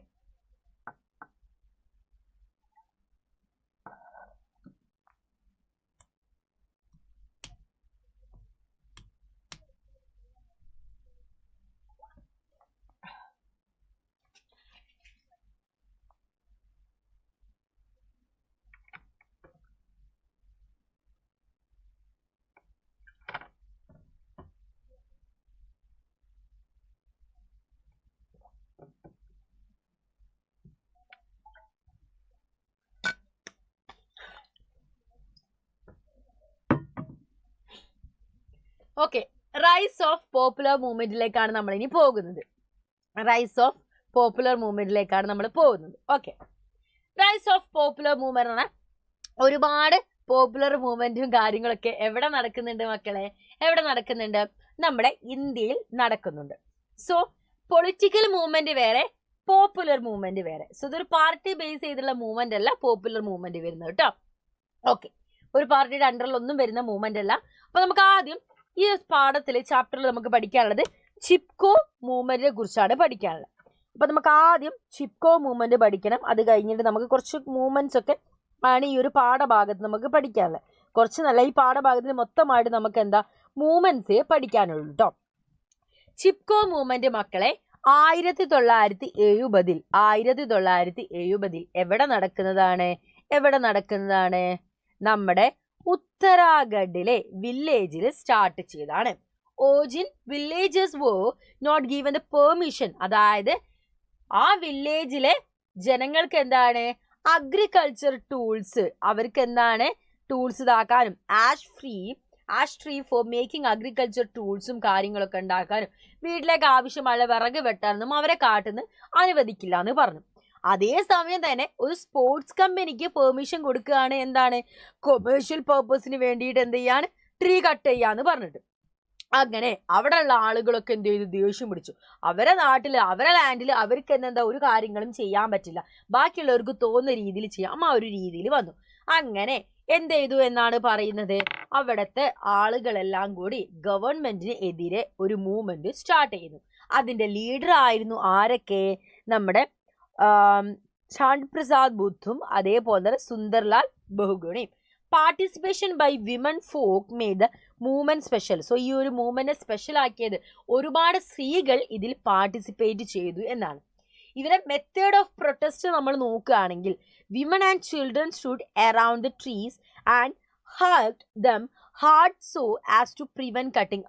സ്ത്രീകളും കുട്ടികളും സ്ത്രീകളും കുട്ടികളും എല്ലാവരും കൂടി മരത്തിന് ടൈറ്റായിട്ട് കെട്ടിപ്പിടിച്ചിട്ട് അവരെന്ത് ചെയ്തു, ട്രീനെ കട്ട് ചെയ്തത് തടഞ്ഞു നിർത്തി. They demanded that local should have control over the natural resources. അവർ പറഞ്ഞെന്താ, അവിടുത്തെ നാട്ടിലെ ആളുകൾക്ക് എന്താ നാച്ചുറൽ റിസോഴ്സ്, വെള്ളത്തിലും അതേപോലെ തന്നെ വാട്ടറിലും, വെള്ളം തന്നെയല്ല വാട്ടർ മാറിപ്പോടാ, ലാൻഡിലും വാട്ടറിലും ഫോറസ്റ്റിലും ഒക്കെ അധികാരം അവർക്ക് വേണമെന്ന് അവർ പറഞ്ഞു. കാരണം അവരെ നാച്ചുറൽ റിസോഴ്സസ് ആണല്ലേ. സോ ഇങ്ങനെയാണ് അവർ പ്രൊട്ടസ്റ്റ് ചെയ്തത്. അതിലെ അച്ചീവ്മെന്റ് നോക്കുകയാണെങ്കിൽ നമ്മളെ ഗവൺമെന്റ് ബാൻ ചെയ്യാണ്. അടുത്ത 15 വർഷത്തേക്ക് ഹിമാലയൻ റീജിയൻ, ആ റീജിയനിലെ ഒരു ട്രീയും എന്ത് ചെയ്യരുത്, വെട്ടരുത് എന്ന് പറയുന്നു. Become A symbol of many such popular movement. 1970 ഒരുപാട് മൂവ്മെന്റിലെ ഒരു സിംബൽ ആയിട്ട് മാറാൻ വേണ്ടിയിട്ട് ആർക്ക് സാധിച്ചു, ചിപ്കോ മൂവ്മെന്റിന് സാധിച്ചിട്ടുണ്ടായിരുന്നു. അപ്പം ചിപ്കോ മൂവ്മെന്റ് പഠിച്ചു. ഇനി നമ്മൾ ദളിത് പാന്തേഴ്സിലേക്കാണ് നോക്കുന്നത്. ദളിത് പാന്തേഴ്സ് എന്ന് പറയുന്നത് മക്കളെ ഒരു മിലിറ്റന്റ് ഓർഗനൈസേഷൻ ആയിരുന്നു. ഒരുപാട് എഡ്യൂക്കേറ്റഡ് ആയിട്ടുള്ള ദളിത് യൂത്ത് 1972 മഹാരാഷ്ട്രയിൽ കാസ്റ്റ് സിസ്റ്റത്തിന് എഗെയിൻസ്റ്റ് ചെയ്തിട്ട് സ്റ്റാർട്ട് ചെയ്ത മൂവ്മെന്റ് ആയിരുന്നു. അതേപോലെ തന്നെ അവര് കൂടുതൽ ഇമ്പോർട്ടൻസ് കൊടുത്തെന്താ കാസ്റ്റ് ബേസ്ഡ് ഇൻഇക്വാലിറ്റീസ് ഒക്കെ സ്റ്റോപ്പ് ചെയ്യണമെന്നും എല്ലാവർക്കും എന്താണ് കോൺസ്റ്റിറ്റ്യൂഷൻ ഗ്യാരണ്ടി ചെയ്യുന്ന ഇക്വാലിറ്റി എല്ലാവർക്കും ഉണ്ടാവണമെന്നും അവർ പറഞ്ഞു. അതേപോലെ തന്നെ എന്താണ് they were set apart from the main village, deny access to പലപ്പോഴും അവരെ വില്ലേജിലേക്ക് അവർക്ക് ഒരു പ്രോപ്പർ ആയിട്ടുള്ള common source of drinking water അവർക്ക് ലഭിക്കുന്നില്ല. ഒരുപാട് സ്ത്രീകളെ ദളിത് സ്ത്രീകളെ ഡിസ്ഹോണർ ചെയ്യുന്നുണ്ട്. അറ്റ് ദ സെയിം ടൈം അവരെ അബ്യൂസ് ചെയ്യുകയും ഒക്കെ ചെയ്യുന്നുണ്ടെന്ന് അവർ പറഞ്ഞുകൊണ്ടിരുന്നു. അവർ ചെയ്ത അവരെ ആക്ടിവിറ്റീസ് എന്തൊക്കെയാണെന്ന് നോക്കിയിട്ടുണ്ടെങ്കിൽ അവർ പല രീതിയിൽ പ്രൊട്ടസ്റ്റ് നടത്തി. ക്രിയേറ്റീവ് ആയുള്ള ടെക്നിക്സ് ഒക്കെ അവർ യൂസ് ചെയ്ത് അവരവരെ കാര്യങ്ങൾ എക്സ്പ്രസ് ചെയ്തു. Like novels, short story, poetry. ഇതിലൊക്കെ അവർ ദളിത് ഫേസ് ചെയ്യുന്ന അട്രോസിറ്റീസ് ആരെ കൊണ്ട് മറ്റുള്ളവരെ കൊണ്ട് അവർ ഫേസ് ചെയ്യുന്ന അട്രോസിറ്റീസ് അവരെന്ത് ചെയ്തു തുറന്നു പറഞ്ഞു. The achieve success in portraying life experience. അവർക്ക് എപ്പോഴും എന്താണ് നമ്മൾ മറ്റുള്ളവരിൽ സ്റ്റോറി ഇൻഫ്ലുവൻസ് ചെയ്ത് ആകർഷിച്ച് എഴുതേണ്ട സിറ്റുവേഷൻ ഒന്നും അവർക്കില്ല. മറ്റുള്ളവരെ കഥകളൊക്കെ കേട്ട് അത് മനസ്സിലാക്കി എഴുതേണ്ട ആവശ്യമില്ല. കാരണം അവരനുഭവിക്കുന്ന പ്രശ്നങ്ങൾ എന്ത് ചെയ്തു അവർ നോവലായിട്ടും കഥകളായിട്ടും ഷോർട്ട് സ്റ്റോറി ആയിട്ടും പോയട്രി ആയിട്ടും പോം ഒക്കെ ആയിട്ട് അവർ എഴുതി. ഇതിനെ കൊണ്ടുള്ള അച്ചീവ്മെന്റ് അവർ എന്ത് നേട്ടാണ് ഈ ഒരു മൂവ്മെന്റിൽ അവർക്ക് ഉണ്ടായെന്ന് വെച്ചാൽ ഗവൺമെന്റ് എന്ത് ചെയ്യുകയാണ് 1989 ഒരു ആക്ട് പാസ് ചെയ്യുന്നു. ഈ നിയമം മൂലം എന്താണ് ഇനി ആരെങ്കിലും ദളിതിനെതിരെ അട്രോസിറ്റീസ് ചെയ്യുന്ന ആളുകൾ എന്താണ് അവര് ഭയങ്കര റിഗുറസ് ആയിട്ടുള്ള പണിഷ്മെന്റ് അവർക്ക് എന്ത് ചെയ്യണം ഫേസ് ചെയ്യേണ്ടി വരുമെന്ന് പറഞ്ഞൊരു ആക്ട് എന്ത് ചെയ്യുകയാണ് 1989 വരികയാണ് ചെയ്യുന്നത്. അപ്പം ആ രണ്ട് മൂവ്മെന്റും പഠിച്ചു. ഇനി അടുത്ത നമ്മളെ ഭാരതീയ കിസാൻ യൂണിയൻ നോക്കുന്നത് BKU എന്ന് പറയും. BKUവിന്റെ ഫുൾ ഫോം ചോദിക്കും, അപ്പൊ നോക്കണം. ഭാരതീയ കിസാൻ യൂണിയൻ. സോ ഈ ഒരു ഓർഗനൈസേഷൻ എന്ന് പറഞ്ഞാൽ ഹരിയാനയിലും പഞ്ചാബിലെയും വെസ്റ്റേൺ UPയിലെയും ആളുകൾ അവിടുത്തെ ഫാമേഴ്സ് സ്റ്റാർട്ട് ചെയ്ത ഓർഗനൈസേഷൻ ആയിരുന്നു. അവരായിരുന്നു ഗ്രീൻ റെവല്യൂഷന്റെ ബെനിഫിഷ്യറീസ് ആണ്. അവർക്കാണ് ഏറ്റവും കൂടുതൽ ഗ്രീൻ റെവല്യൂഷൻ കാരണം ബെനിഫിറ്റ്സ് ഉണ്ടായിരുന്നത്. ആൻഡ് ഈ ഒരു ഓർഗനൈസേഷൻ ഒരു മൂവ്മെന്റ് എന്ന് പറഞ്ഞാൽ 1980 സ്റ്റാർട്ട് ചെയ്തിട്ടുണ്ടായിരുന്നത്. അവർ ഡിമാൻഡ് ചെയ്തത് എന്താന്ന് വെച്ചിട്ടുണ്ടെങ്കിൽ നമ്മളെ ഷുഗർ കെയിനും വീറ്റിനും ഹയർ ഫ്ലോ പ്രൈസ് ഉണ്ടായിരിക്കണം എന്ന് പറഞ്ഞു. അതേപോലെ തന്നെ free interstate movement of farm produce. അതേപോലെ തന്നെ കൃത്യമായിട്ട് ലോവർ റേറ്റിൽ റെഗുലർ ആയിട്ട് ഇലക്ട്രിസിറ്റി സപ്ലൈ ഉണ്ടായിരിക്കണം എന്ന് പറഞ്ഞു. ലോൺ പേയ്മെന്റ്സും കാര്യങ്ങളൊക്കെ എന്താണ് അതിൽ ഒരു പെൻഡിങ് ഒക്കെ വരികയാണെങ്കിൽ അതിലൊക്കെ ഒരു ഇതൊക്കെ ചെയ്യണം എന്ന് പറഞ്ഞു. ദെൻ ഫാമേഴ്സിന് പെൻഷൻ ഏർപ്പെടുത്തണം എന്ന് പറഞ്ഞു. ഇതൊക്കെയായിരുന്നു അവരുടെ ഡിമാൻഡ്സ് എന്ന് പറഞ്ഞു. ഇതിൽ ഈ മൂവ്മെന്റ് നടത്തിയിട്ട് അവർക്ക് ഉണ്ടായ ഗുണം എന്താന്ന് വെച്ചിട്ടുണ്ടെങ്കിൽ BKU pressured the government through the rallies, courting imprisonment. Millions of farmers participate. ഒരുപാട് ആളുകൾ എന്ത് ചെയ്യുന്നുണ്ട് ജയിലിലൊക്കെ അടയ്ക്കേണ്ടി വന്നിട്ടുണ്ടായിരുന്നു. Use A novel method of caste linkage in this protest. Most of BKU members were from the particular community, which helped them to find enough funds and workers. Very often BKU pursues many government decision to favor of them. അങ്ങനെ ഒരുപാട് കാര്യങ്ങൾ എന്ത് ചെയ്യുന്നുണ്ട് സംഭവിക്കുന്നുണ്ട്. പക്ഷെ അവസാനം അവർക്ക് മൊത്തമായിട്ടില്ലെങ്കിലും ചെറിയ രീതിയിൽ ഫേവർ ചെയ്തിട്ട് ഗവൺമെന്റ് കാര്യങ്ങളൊക്കെ ചെയ്തു കൊടുക്കുന്നുണ്ട്. And national fish workers forum ആണ് നമുക്ക് 4ാമത്തെ പോപ്പുലർ മൂവ്മെന്റിൽ മക്കളെ നമുക്ക് പഠിക്കാനുള്ളത്. നാഷണൽ ഫിഷ് വർക്കേഴ്സ് ഫോറത്തിൽ എന്തൊക്കെ കാര്യങ്ങളാണ് നോക്കേണ്ടത്? thousands of fisher folk live in the eastern and western coastal area. Eastern western coastal area ഒരുപാട് thousands of fisher folk നമുക്ക് കാണാൻ പറ്റുമായിരുന്നു. The fish workers' lives were threatened in major way when government permitted entry to mechanized trawlers and technologies like bottom trawling for a large scale of harvest of fish in the Indian seas. Indian സീസിന് പുറത്ത് നിന്ന ആളുകൾക്ക് അത് വലിയ കോൺട്രാക്ടേഴ്സിനൊക്കെ large സ്കെയിൽസിൽ എന്താണ് technology ഒക്കെ use ചെയ്ത് ഒരു ഫിഷ് ഹാർവസ്റ്റിംഗ് ഒക്കെ നടത്താൻ അവർ പറയുന്നു. They had to organize themselves to fight against the government order which rendered the jobless. പല ആളുകളും ജോബ്ലെസ് ആവുന്ന ഒരു കേസ് ആയിരുന്നു അവിടെ നടന്നത്. ഒരുപാട് ആളുകൾ ഗവൺമെന്റിനെതിരെ ഓർഗനൈസ് ചെയ്യുന്നു, എഗെയിൻസ്റ്റ് ആയിട്ട് ഗ്രൂപ്പുകൾ ഫോം ചെയ്യുന്നു. This regional level forums came together and form the national fish workers forum. അങ്ങനെ അവരെന്താണ് ഒരു നാഷണൽ ഫിഷ് വർക്കേഴ്സ് ഫോറം അവർ ക്രിയേറ്റ് ചെയ്യുന്നു. അതാണ് അവിടെ നമ്മൾ കാണുന്നത്. അടുത്തത് ആന്റി അറാക്ക് മൂവ്മെന്റ് ആണ് പറയുന്നത്. സോ ആന്റി അറാക്ക് മൂവ്മെന്റ് ആന്ധ്രാപ്രദേശിലെ ആൽക്കഹോൾ സെയിലിനെ എഗെയിൻസ്റ്റ് ചെയ്തിട്ട് 1990 സ്റ്റാർട്ട് ചെയ്തതായിരുന്നു. സോ അവിടെ വില്ലേജ് ഫോക്ക്, ആ ഒരു വില്ലേജിലെ എല്ലാവരെയും ഡീപ്പ് റൂട്ടഡ് ആയിട്ട് ഒന്നുണ്ടായ ഒന്നാണ് ആൽക്കഹോളിസം എന്ന് പറയുന്ന ഹാബിറ്റ്. സോ ഈ ഒരു ആൽക്കഹോൾ കാരണം ഒരുപാട് ആളുകൾ ഒരുപാട് പ്രശ്നങ്ങൾ ഫേസ് ചെയ്തിരുന്നു. ആണുങ്ങൾ ജോലിക്ക് പോകില്ല, അതേപോലെ തന്നെ ഒരുപാട് കടം കൂടി വന്നു, സ്ത്രീകളെ ഉപദ്രവിക്കുന്നു, റൂറൽ എക്കോണമിനെ അഡ്വേഴ്സ്ലി എഫക്റ്റ് ചെയ്യുന്നു, വീട്ടിലൊരു സമാധാനം, ഒരു വില്ലേജ് അറ്റ്മോസ്ഫിയറിനൊക്കെ ഡിസ്ട്രോയ് ചെയ്യുന്ന ഒന്നായിരുന്നു എന്ത് അറാക്ക് എന്ന് പറയാം. അതേപോലെ തന്നെ ഫാമിലി റിലേഷൻഷിപ്പിനും ഫാമിലി ബഡ്ജറ്റും കൊളാപ്സ് ചെയ്യുന്ന ഒന്നായിരുന്നു ആന്റി അറാക്ക് മൂവ്മെന്റ്. അങ്ങനെ ആന്ധ്രാപ്രദേശിലെ ആളുകളൊക്കെ 1990 നടത്തിയ ഒരു മൂവ്മെന്റ് ആണ് ആന്റി അറാക്ക് മൂവ്മെന്റ് എന്ന് പറയുന്നത്. അതിന്റെ ഒറിജിൻ നമ്മൾ നോക്കുകയാണെങ്കിൽ നമുക്ക് പറയുന്നത് നമ്മുടെ ദുബഗുന്ത എന്ന് പറയുന്ന നെല്ലോറ ഡിസ്ട്രിക്റ്റിലെ ഒരു വില്ലേജിൽ എന്താണ് സ്ത്രീകൾ എല്ലാവരും കൂടി എന്ത് ചെയ്യാണ് ഈ ആൽക്കഹോളിസത്തിനെതിരെ ഫൈറ്റ് ചെയ്യുകയാണ്. സോ ഇനീഷ്യേറ്റീവ് ഒക്കെ അവിടെ എടുക്കുന്നത് ഒരു ലിറ്ററസി ക്ലാസ്, അവർക്ക് അഡൽട്ട് ലിറ്ററസി ക്ലാസ് അവർക്ക് നടത്തുന്നു. സോ അവിടെ വെച്ചിട്ട് എന്താണ് ഈ ഒരു ഇതിനെ കുറിച്ചൊരു സംസാരം വരികയാണ്. അപ്പം മുതലാണ് അവർ ഈ ഒരു റാക്ക് മൂലം, അറാക്ക് എന്ന് പറയുന്നത് നമ്മുടെ റാക്കാണ്, മദ്യമാണ്, ആൽക്കഹോളിസാണ് പറയുന്നത്, ആൽക്കഹോളാണ് പറയുന്നത്. സോ ഇത് വെച്ചിട്ട് അവർക്ക് ഒരുപാട് ഇഷ്യൂസും കാര്യങ്ങളും ഫേസ് ചെയ്യുന്നുണ്ടെന്ന് പറയുന്നുണ്ട്.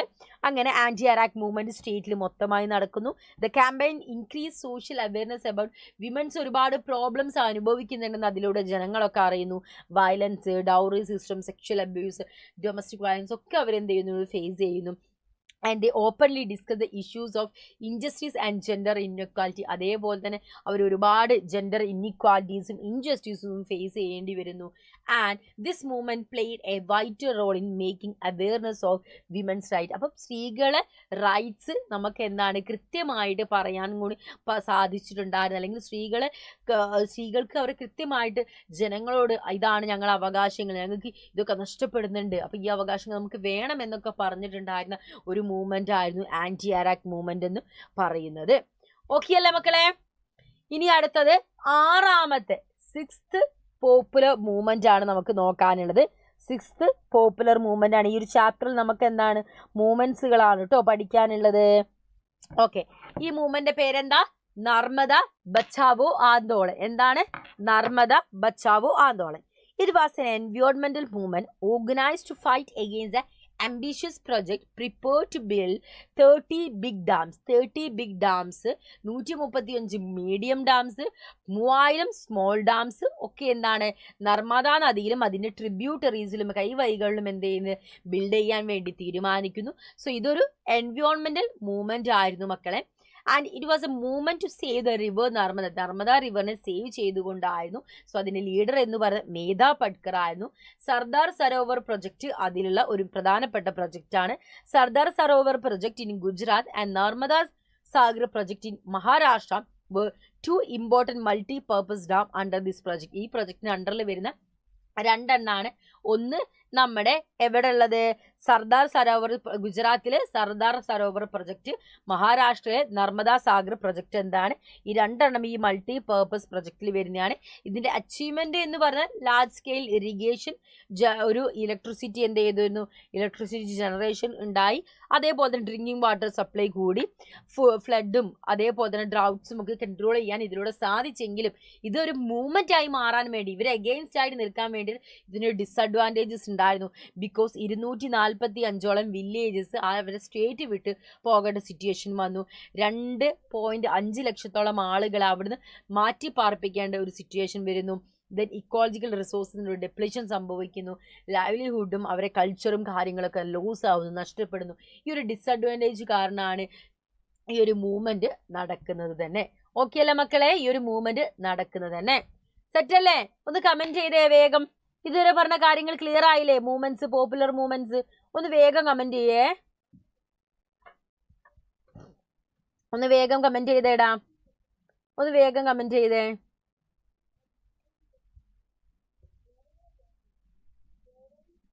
ഓക്കെ, അപ്പൊ നമുക്ക് അടുത്തതിലേക്ക് പോകാം.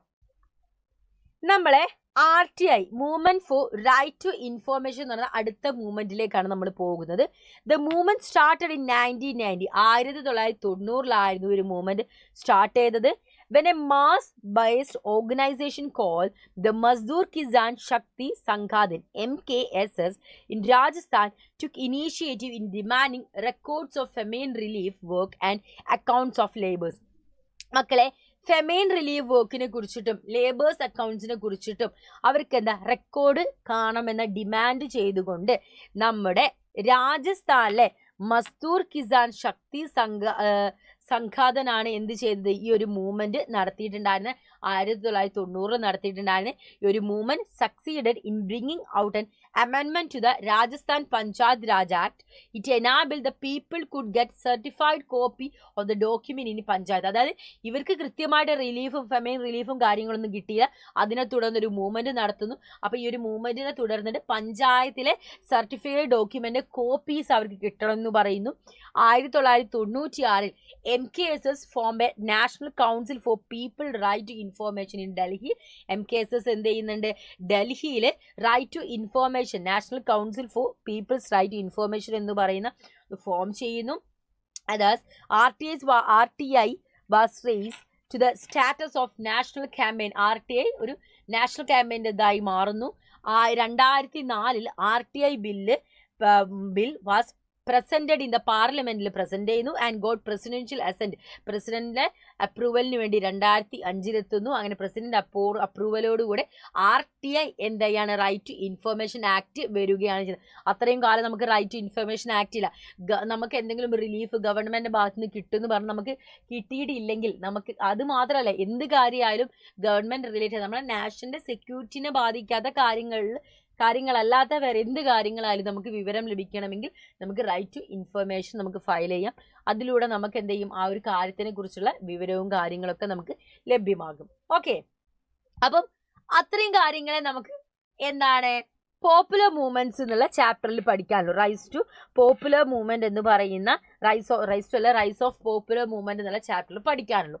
സോ നമ്മുടെ ഇന്നത്തെ സെക്ഷനിലെ ഫൈനൽ ചാപ്റ്റേഴ്സിലേക്കാണ് നമ്മൾ ഇനി പോകാൻ പോകുന്നത്. അപ്പൊ എന്റെ കുഞ്ഞുങ്ങൾ റെഡി അല്ലേ, സെറ്റ് അല്ലേ, പവർ അല്ലേ, അടിപൊളിയല്ലേ, ഓക്കെ അല്ലേ?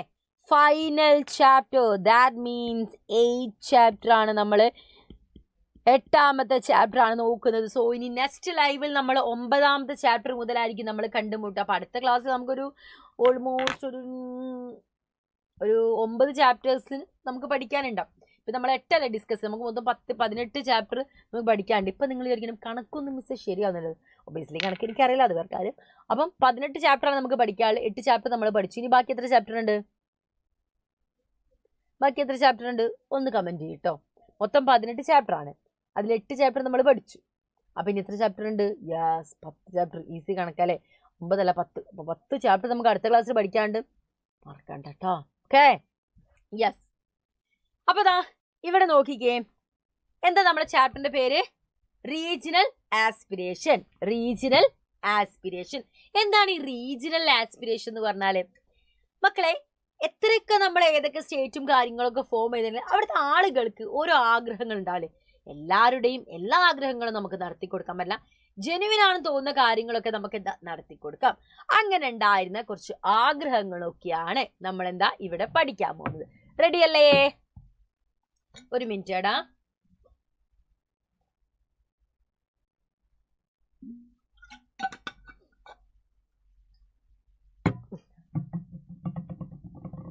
ആയിരത്തി 1980കളിലായിരുന്നു നമ്മൾ ഈ റീജിയണൽ ആസ്പിരേഷൻ, അതായത് ഓട്ടോണമി, നമുക്ക് സ്വയംഭരണം വേണം എന്നൊക്കെ പറഞ്ഞിട്ടുള്ള ആ ഒരു ഓട്ടോണമി വരാൻ തുടങ്ങി ഈ ഒരു സമയത്തായിരുന്നു. Often outside the framework of the Indian union, this movement frequently involved armed accession by the people. So ഒരുപാട് ആം അസെഷനും കാര്യങ്ങളൊക്കെ എന്തായത് വരാൻ തുടങ്ങി.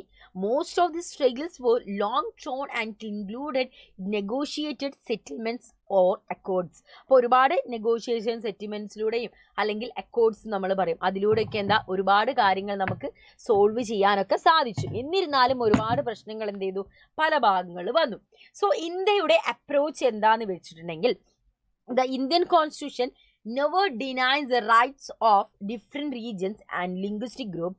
They have every right to retain their culture.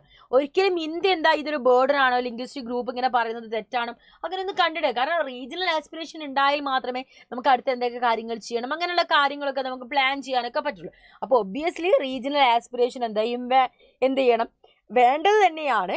Okay, നമുക്ക് നോക്കാം. ഇവിടെ നോക്കിക്കേ. We decided to live a united social life without losing the distinctives of the numerous culture that constitute it. Indian nationalism sought to balance the principle of unity and diversity. നമുക്കറിയാം, India എന്ന് പറയുന്ന കൺട്രിയിൽ ഒന്നോ രണ്ടോ ആളുകളല്ല കൾച്ചറുള്ള ആളുകളല്ല, ഒരുപാട് cultural diverse ആയിട്ടുള്ള കൾച്ചറുള്ള ആളുകൾ. സോ ഇന്ത്യയുടെ മെയിൻ എയിം എന്ന് പറഞ്ഞാൽ യൂണിറ്റിയും ഡൈവേഴ്സിറ്റിയും ഒരു ബാലൻസിൽ നിലനിർത്തി പോവാന്നാണ് ഇന്ത്യയുടെ ഏറ്റവും വലിയ ലക്ഷ്യം തന്നെ. ഇവിടെ മക്കളെ നോക്കിക്കേ, ഏരിയാസ് ഓഫ് ടെൻഷനിലേക്ക് വരികയാണെങ്കിൽ, immediately after the independence India had to cope with many difficult issues like partition. ഇന്ത്യക്ക് ഒരുപാട് പ്രശ്നങ്ങൾ ഉണ്ടായിരുന്നു അല്ലേ, പാർട്ടീഷനെ സംബന്ധിച്ചുള്ള. സ്വാതന്ത്ര്യം കിട്ടിക്കഴിഞ്ഞ ഉടനെ തന്നെ സന്തോഷിക്കേണ്ടതിന് പകരം സങ്കടമാണ് വന്ന് പാർട്ടീഷൻ, വിഭജനം, അതിനെ തുടർന്ന് പ്രശ്നങ്ങൾ, displacement, princely state integrations, then സ്റ്റേറ്റ്സിന്റെ റീഓർഗനൈസേഷൻ, അങ്ങനെ ഒന്ന് കഴിഞ്ഞ് ഓരോ പ്രശ്നങ്ങൾ ഇന്ത്യക്ക് നേരിടേണ്ടി ഒരുപാട് ടെൻഷൻസ് ഉണ്ടായിരുന്നു. Many observers had predicted that India as one unified country cannot last long and it would be disintegrated into numbers of small nations. ഒരുപാട് ആളുകൾ പ്രെഡിക്റ്റ് ചെയ്യുന്നത് എന്താ, ഇന്ത്യക്ക് ഒരിക്കലും ഇങ്ങനെ ഒരുപാട് കാലത്തേക്ക് ഒരു ലൈഫ് ഒന്നും ഉണ്ടാവില്ല, ഇന്ത്യ പെട്ടെന്ന് തന്നെ എന്താ ചെറിയ സ്മോൾ നേഷൻസ് ആയിട്ട് ഡിസിൻറ്റഗ്രേറ്റഡ് ചെയ്ത് പോകുന്നതായിരുന്നു ആളുകളൊക്കെ പ്രെഡിക്റ്റ് ചെയ്ത്. പക്ഷെ അന്ന് മുതൽ ഇന്ന് വരെ 1947 സ്വാതന്ത്ര്യം കിട്ടി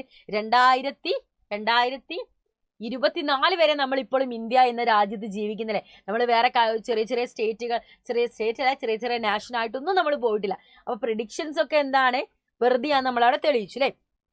ഇന്ത്യയുടെ മെയിൻ ടെൻസ്ഡ് ഏരിയ എന്ന് പറയുന്നത് ജമ്മു കാശ്മീർ, അതേപോലെ തന്നെ നമ്മുടെ തമിഴ്നാട്ടിലെ ദ്രാവിഡിയൻ മൂവ്മെന്റ്, പഞ്ചാബിലെ ക്രൈസിസ്, അതേപോലെ നോർത്ത് ഈസ്റ്റ് ഇഷ്യൂസ് ഒക്കെ ആയിരുന്നു ഇന്ത്യയിലെ പ്രധാനപ്പെട്ട ഇഷ്യൂസ് എന്ന് പറയുന്നത്. അപ്പോൾ ഓരോ നമുക്ക് നോക്കാം, ഇന്ത്യക്ക് ഉണ്ടായ ടെൻഷൻസ് ഓരോ നമുക്ക് പഠിക്കാം. ആദ്യം ജമ്മു കാശ്മീരിനെ കുറിച്ചാണ്. The most important issue that India has been face Pakistan in the Kashmir issue. Pakistan ആ ഒരു കാശ്മീർ ഇഷ്യൂവിൽ പാകിസ്ഥാൻ ഇടപെട്ടതാണ് ഇന്ത്യയെ സംബന്ധിച്ചിടത്തോളം ഏറ്റവും ഒരു പ്രധാനപ്പെട്ട ഒരു ഇഷ്യൂ ആയി വന്നത്. It has resulted in the loss of many lives and displacement of families. ഒരുപാട് ആളുകളുടെ ജീവൻ നഷ്ടപ്പെട്ടു, ഫാമിലി ഡിസ്പ്ലേസ് ആയിപ്പോയി, അങ്ങനെ ഒരുപാട് ഒരു സോഷ്യലായാലും പൊളിറ്റിക്കലായാലും ഒരുപാട് പ്രശ്നങ്ങൾ നമ്മൾ നേരിട്ടില്ലേ. It consist of 3 social and political regions. അവിടെ 3 സോഷ്യൽ ആൻഡ് പൊളിറ്റിക്കൽ റീജിയൻസ് നമുക്ക് കാശ്മീരിൽ കാണാം. ജമ്മു, കാശ്മീർ, ലഡാക്ക്. ജമ്മു എന്ന് പറയുന്നത് എന്താണ്, it's a mix of foothills and പ്ലെയിൻസിൻ്റെയും ഫുഡ് ഹിൽസിൻ്റെയും എന്താ ഒരു മിക്സ് ആണ്. The speakers of various language, പല ഭാഷകൾ സംസാരിക്കുന്ന ആളുകൾ ജമ്മുവിലുണ്ട്. കാശ്മീർ എന്ന് പറയുന്നത് എന്താണ്, it's a valley is the heart of the Kashmir region. Kashmir റീജിയന്റെ ഒരു ഹാർട്ട് ആണല്ലേ ആ ഒരു വാലി, അതൊരു വാലിയാണ് കാശ്മീർ എന്ന് പറയുന്നത്. People are the Kashmiri speaking. അവിടുത്തെ ആളുകൾ എന്താ കാശ്മീരി ഭാഷ സംസാരിക്കുന്നവരാണ്. ലഡാക്ക് എന്ന് പറയുന്നത് എന്താണ്, it's A mountainous region with very little population. ലഡാക്കിൽ എന്താ, നമ്മുടെ ലഡാക്കിലേക്ക് ട്രിപ്പ് പോയി, ഇപ്പോൾ നമ്മൾക്ക് മസനഗുഡി വഴി ഊട്ടിയാണ് ട്രെൻഡൊക്കെ മാറി, എന്നാൽ നമുക്ക് ലഡാക്കിലേക്ക് പോവാന്നൊക്കെ പറയുന്നത്, ബുള്ളറ്റ് ലഡാക്കിലേക്ക് പോവാന്നൊക്കെ പറയുന്ന ഒരു രസമല്ലേ. അപ്പം ലഡാക്ക് എന്ന് പറയുന്നത് എന്താണ്, ഒരു മൗണ്ടേനിയസ് ആയിട്ടുള്ള റീജിയൻ. അവിടെ എന്താണ് പോപ്പുലേഷൻ വളരെ കുറവേ നമുക്ക് കാണുള്ളൂ. ഈ 3 ഏരിയ ആണ് ഈ ഒരു ജമ്മു കാശ്മീരിലുള്ളത്. So roots of the problem, എവിടെയാണ് ഈ ഒരു പ്രോബ്ലം വരുന്നതെന്ന് വെച്ചാൽ, prior to independence Jammu Kashmir എന്ന് പറയുന്നത്, ഇൻഡിപെൻഡൻസിന്റെ സ്വാതന്ത്ര്യം കിട്ടുന്നതിന് മുന്നേ ജമ്മു കാശ്മീർ എന്ന് പറഞ്ഞ പ്രിൻസ്ലി സ്റ്റേറ്റ് ഒരു ഹിന്ദു പ്രിൻസിന്റെ അണ്ടറിലായിരുന്നു. ഹരിസിംഗ് എന്ന് പറയുന്ന ഹിന്ദു പ്രിൻസിന്റെ അണ്ടറിലായിരുന്നു. ഹിയടെ നെഗോഷിയേഷൻ വിത്ത് ബോത്ത് ഇന്ത്യയും പാകിസ്ഥാനുമായിട്ട് എന്താ to maintain independence state maintain ചെയ്യണം എന്ന് പറഞ്ഞാൽ ഒരുപാട് നെഗോഷിയേഷൻ നടത്തുന്നുണ്ട്. In October 1947 tribal infiltrators from Pakistan came to Kashmir and the Maharaja was forced to get military help from India. 1947 പാകിസ്ഥാനിലെ ഒരു ട്രൈബൽ ഇൻഫിൽട്രേറ്റേഴ്സ് ഒരു മിലിറ്ററി അറ്റാക്ക് എന്ന് പറഞ്ഞാൽ മതി, എങ്ങോട്ട് പോകുന്നു, ജമ്മുവിലേക്ക് പോകുന്നു. അങ്ങനെ ജമ്മു കാശ്മീരിലേക്ക് പോകുമ്പോൾ കാശ്മീരിലത്തെ മഹാരാജ താല്പര്യത്തോടെ അല്ല, ഫോഴ്സായിട്ട് എന്ത് ചെയ്യാണ്, വേറെ നിവർത്തിയില്ലാതെ ഇന്ത്യയോട് എന്ത് ചെയ്യാണ്, Maharaja was force to get military help. അപ്പം മിലിറ്ററി ഹെൽപ്പ് വാങ്ങാൻ വേണ്ടി ഫോഴ്സ് ആവാൻ വേണ്ടി വേറെ ഒരു നിവർത്തിയില്ല. അങ്ങനെ ഇന്ത്യയെ തേടി വരുന്നു. India extend the military support and drove back the infiltrators from the Kashmir Valley, but only after the Maharaja had signed the instrument of accession. ഞങ്ങൾ സഹായിക്കാം, പക്ഷെ നിങ്ങൾ എന്ത് ചെയ്യണം, ഇന്ത്യൻ യൂണിയന്റെ ഭാഗമാകുന്നു എന്നുള്ള നമുക്കൊരു ഇൻസ്ട്രുമെന്റ് ഓഫ് അസഷൻ അതിൽ സൈൻ ചെയ്യണമെന്ന് പറഞ്ഞു. അങ്ങനെ ആരെന്ത് ചെയ്യാണ്, അതിൽ സൈൻ ചെയ്യാൻ വേണ്ടി തീരുമാനിക്കുന്നു.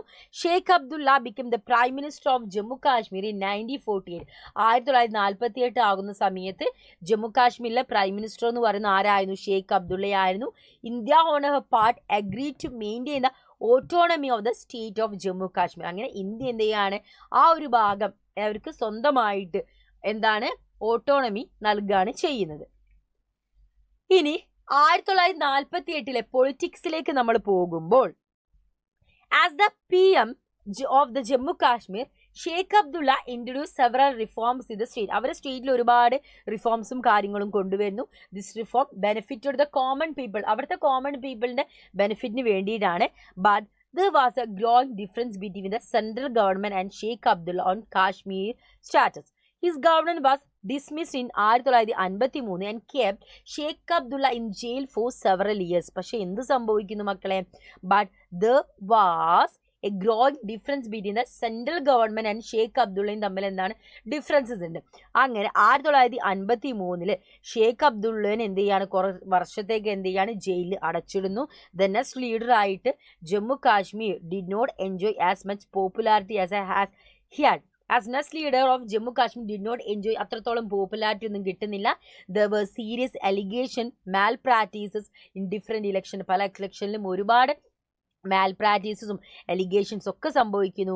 1989 the state had come to the grip of militant movement mobilised around the cause of the separate Kashmiri region. Separate Kashmir region വേണമെന്ന് പറയുന്നു. The insurgence got moral, material and military support from Pakistan. For several years the state was under the president rule ആയിരുന്നു ഒരുപാട് കാലത്തോളം ഉണ്ടായിരുന്നത്. 2002 free and fair election നടക്കുന്നു. The National Conference failed to win a majority and was replaced by People's Democratic Party and the Congress coalition government. അവിടെ ഒരു PDP government വരികയാണ്. National Conference party എന്ത് ചെയ്യണം, മെജോറിറ്റി അവർക്ക് കിട്ടിയില്ല. ആർക്കാണ് അവിടെ ജയിക്കുന്നത്, People's Democratic Party and Congress coalition government അവിടെ ഫോം ചെയ്യുന്നു. ഇതാണ് എവിടെ നമ്മളെ ജമ്മു കാശ്മീരിന്റെ കേസിൽ പറയാനുള്ളത്. ഇനി നമ്മളെ ദ്രാവിഡിയൻ മൂവ്മെന്റിനെ കുറിച്ച് പറയുമ്പോൾ, it was the first regional movement in India. ആദ്യമായിട്ട് നടന്ന ഒരു റീജിയണൽ മൂവ്മെന്റ് ആണ് ദ്രാവിഡിയൻ മൂവ്മെന്റ് എന്ന് പറയുന്നത്. It did not take up arms it course of action. It is use democratic means public debate. ഇവരൊരിക്കലും ആയുധങ്ങൾ എടുത്തിട്ടല്ല യുദ്ധം നടത്തുക. ഇങ്ങനെ വേണം യുദ്ധങ്ങൾ നടക്കാൻ, ഒരു മൂവ്മെന്റ് നടക്കാൻ. ഒരിക്കലും ആയുധങ്ങൾ എടുത്തല്ല. ഇവർ ഒരുപാട് പബ്ലിക് ഡിബേറ്റിലൂടെയും ഇലക്ടോറൽ പ്ലാറ്റ്ഫോമിലൂടെയായിരുന്നു ഇത് കാര്യങ്ങളൊക്കെ അവർ അച്ചീവ് ചെയ്തത്. And E.V. രാമസ്വാമി നായിക്കറായിരുന്നു ദ്രാവിഡ കഴകത്തിൽ എന്ത് എന്ന് പറയുന്നത്, നമ്മുടെ ഈ ഒരു ദ്രാവിഡ മൂവ്മെന്റിൽ ആരെന്ന് പറയുന്നത്, ഫൗണ്ടർ എന്ന് പറയുന്നത്. It strongly oppose the dominance of the Brahmins to regional pride. അവർക്കൊരു ബ്രാഹ്മിണൻസിന് ഒരു ഡോമിനൻസ് ഉണ്ടായിരുന്നു, അതിന് അദ്ദേഹം എതിരായിരുന്നു. Dravida Munnetra Kazhagam was form due to the split of Dravida കഴകത്തിന് അത് സ്പ്ലിറ്റ് ചെയ്തിട്ട് ദ്രാവിഡ മുന്നേറ്റ കഴകം എന്ന് പറയുന്ന ഒരു അത് ഫോം ചെയ്യുന്നു. ആ ദ്രാവിഡ മുന്നേറ്റ കഴകത്തിന്റെ ഫൗണ്ടറായിട്ട് CN അണ്ണാദുരൈ വരികയാണ്.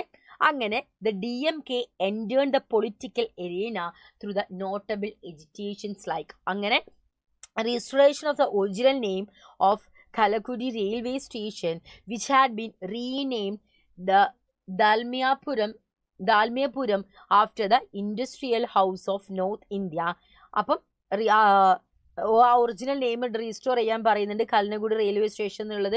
Then demanded greater importance to Tamil culture history. The school syllabus and curriculum, school സിലബസിലും കരിക്കുലം തമിഴ് കൾച്ചർ ഹിസ്റ്ററിക്ക് കൂടുതൽ ഇമ്പോർട്ടൻസ് കൊടുക്കണം എന്ന് പറയുന്നു. അതേപോലെ തന്നെ against a craft education in school curricula which has link the Brahman social ഔട്ട്ലുക്കോട് കൂടെയുള്ള ക്രാഫ്റ്റ് എഡ്യൂക്കേഷൻ സ്കൂൾ കരിക്കുലത്തിലുള്ള അതിനെതിരായിട്ട് ഇവർ വന്നു. Anti-Hindu agitation to prevent Hindi from being made the official language of the country. അവരെ കൺട്രിയിലെ ഒഫീഷ്യൽ ലാംഗ്വേജ് ഹിന്ദി ആക്കുന്നതിന് അവർ against ആയി വന്നു. 1967 the DMK came to power in the assembly election. Assembly ഇലക്ഷനിൽ എന്ത് ചെയ്തു, DMK കടന്നു വന്നു. After the death of CN അണ്ണാദുരൈയുടെ മരണശേഷം DMK was split into DMK and AIADMK. അങ്ങനെ DMKയിൽ എന്ത് ചെയ്യുന്നുള്ളൂ, സ്പ്ലിറ്റ് വന്നു. ഒന്ന് DMKയും ഒന്ന് എന്തായിട്ടാണ് വന്നത്, AIADMK, all India Anna Dravida Munnetra Kazhagam. Both of them claim Dravidian legacy. രണ്ടുപേരും ദ്രാവിഡിയൻ ലെഗസി തന്നെയാണ് ക്ലെയിം ചെയ്യുന്നത്. അപ്പൊ ഇങ്ങനൊരു പാർട്ടി വരികയാണ് ചെയ്യുന്നത്. ആൻഡ് ഇനി നമ്മൾ നോക്കുന്നത് പഞ്ചാബ് ക്രൈസിസിലേക്കാണ്. അടുത്ത നമ്മളെ പ്രശ്നം എന്ന് പറയുന്നത് എന്താണ്, റൈസ് ഓഫ് പോപ്പുലർ മൂവ്മെന്റ് അല്ല, പാഠത്തിന്റെ പേര് തന്നെയായി പോയി പറയുന്നത്, സോറിയുടെ റീജിയണൽ ആസ്പിറേഷനിൽ നമ്മൾ അടുത്ത് നമുക്ക് ഡിസ്കസ് ചെയ്യാനുള്ളത് എന്താണ്, നമ്മുടെ പഞ്ചാബ് ക്രൈസിസ് ആണ് അടുത്ത് നമുക്ക് നോക്കാനുള്ളത്. എന്താണ് Punjab crisis? Akali Dal demanded a separate Punjabi Subba for 6 in 1920, but it was denied. 1929 ഒരു സെപ്പറേറ്റ് ആയിട്ടുള്ള ഒരു പഞ്ചാബി സുബ എന്ന് പറയുന്ന അവരൊരു സെപ്പറേറ്റ് ആയിട്ടുള്ള ഒരു ഇത് വേണമെന്ന് അവർ നമുക്കൊരു നേഷൻ വേണമെന്ന് അവർ പറഞ്ഞുകൊണ്ടേയിരുന്നു. പക്ഷെ അത് ഡിനൈ ചെയ്തു. While the number of states were reorganized on the linguistic basis in accordance with the State Organization Act in 1956, Punjab had to wait till 1966 for the creation of Punjabi speaking state. 1956 ഒരുപാട് state ഭാഷാടിസ്ഥാനത്തിൽ form ചെയ്തപ്പോൾ Punjabi speaking സ്റ്റേറ്റിന് വേണ്ടി 1966 വരെ ഇവർ കാതു നിൽക്കേണ്ടി വന്നു. Punjab was divided. പഞ്ചാബിൽ രണ്ടെണ്ണമായിട്ടാണ് ഡിവൈഡ് ചെയ്ത്.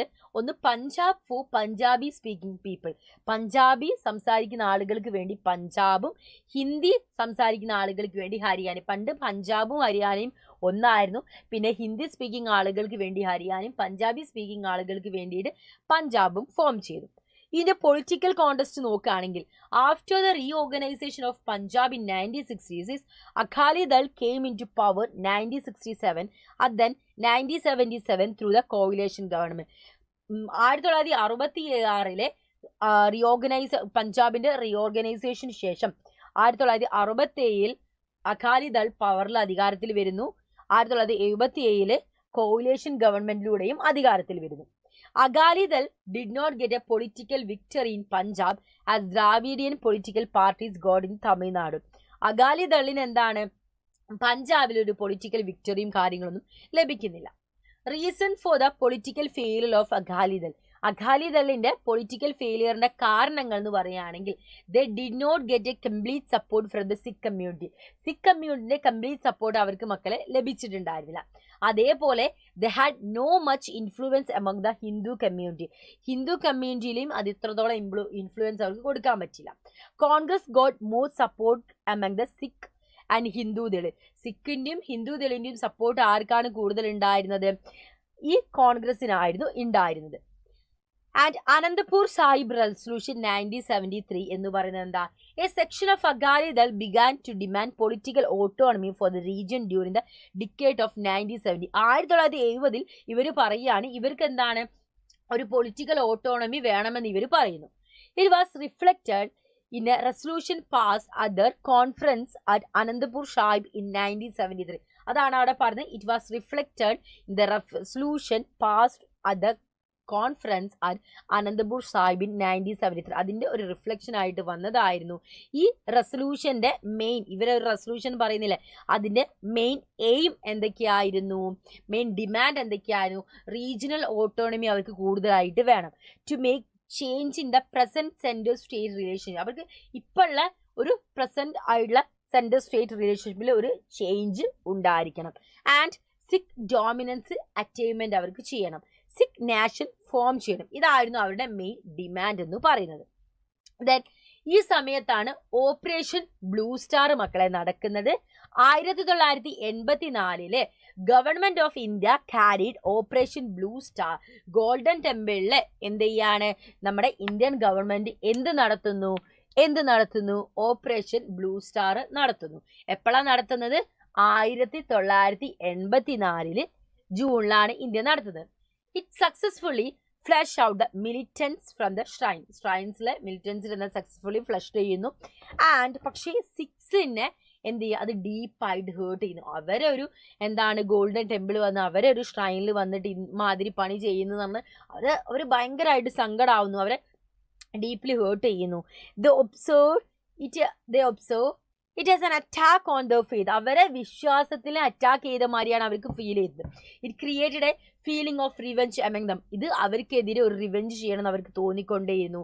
It reflected in the form of assassination of prime minister Indira Gandhi on 31st October 1984 outside her residency by her body guard. അതിനെ തുടർന്നാണ്, അതാണ് നമുക്ക് എവിടെ റിഫ്ലക്റ്റ് ചെയ്തിട്ടുണ്ടായിരുന്നത് മക്കളെ, നമ്മുടെ പ്രൈം മിനിസ്റ്റർ ആയ ഇന്ദിരാഗാന്ധിയുടെ അസാസിനേഷൻ 1984 ഒക്ടോബർ 31 ഇന്ദിരാഗാന്ധിനെ അവരുടെ റെസിഡൻസിന്റെ പുറത്തു നിന്ന് അവരുടെ ബോഡി ഗാർഡിനെ എന്ത് ചെയ്യാണ്, അസാസിനേറ്റ് വെടിവെച്ച് കൊല്ലുന്ന സംഭവമാണ് അല്ലേ, അസാസിനേഷൻ ആണല്ലേ നമ്മൾ കണ്ടിട്ടുണ്ടായിരുന്നത്.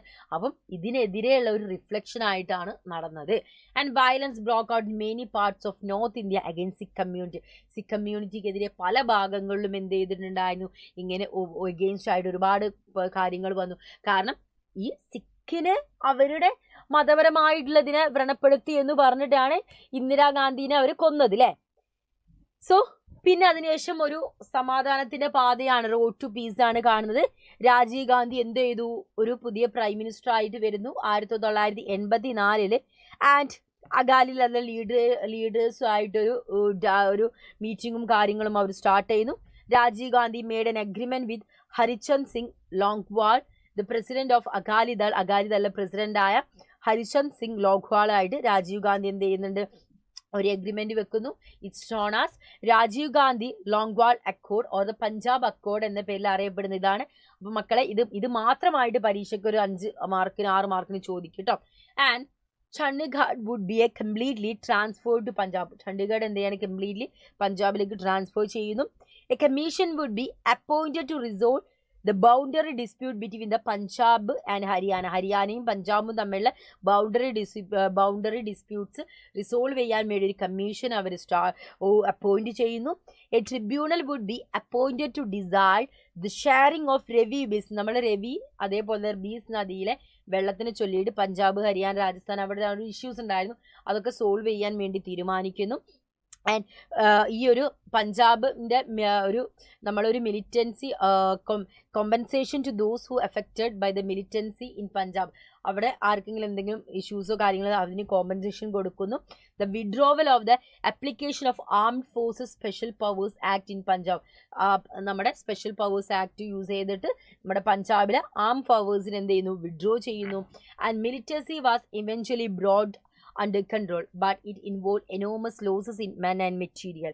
The people of Punjab, the Hindu or Sikh, suffered indiscriminable losses. അപ്പോൾ അവിടെയുള്ള ആളുകൾ എന്ത് ചെയ്യുന്നുണ്ട്, ഒരുപാട് എന്താണ് മെറ്റീരിയലായിട്ടും ആളുകളായിട്ടും അവർക്ക് ഒരുപാട് നഷ്ടങ്ങളൊക്കെ എന്ത് ചെയ്തിട്ടുണ്ട്, സംഭവിച്ചിട്ടുണ്ട്.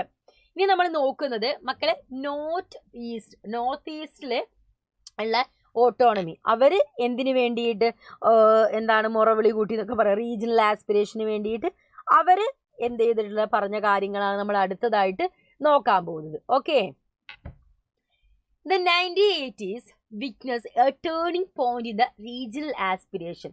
1980കളിൽ നോർത്ത് ഈസ്റ്റില് ഒരു റീജിയണൽ ആസ്പിറേഷൻ ഒരു ടേണിംഗ് പോയിന്റ് ആണ് നമുക്ക് കാണാൻ സാധിച്ചത്. It consist of 7 states which referred to as the 7th state. അവിടെ ഒരു 7 സ്റ്റേറ്റ് മക്കളെ ഉണ്ടായിരുന്നു. അത് എന്ത് പേരിലാണ് അറിയപ്പെട്ടത്, 7 സ്റ്റേറ്റ്സ് എന്ന പേരിലാണ് അറിയപ്പെട്ടത്. A small corridors of about 22 kilometers connect the region to the rest of the country.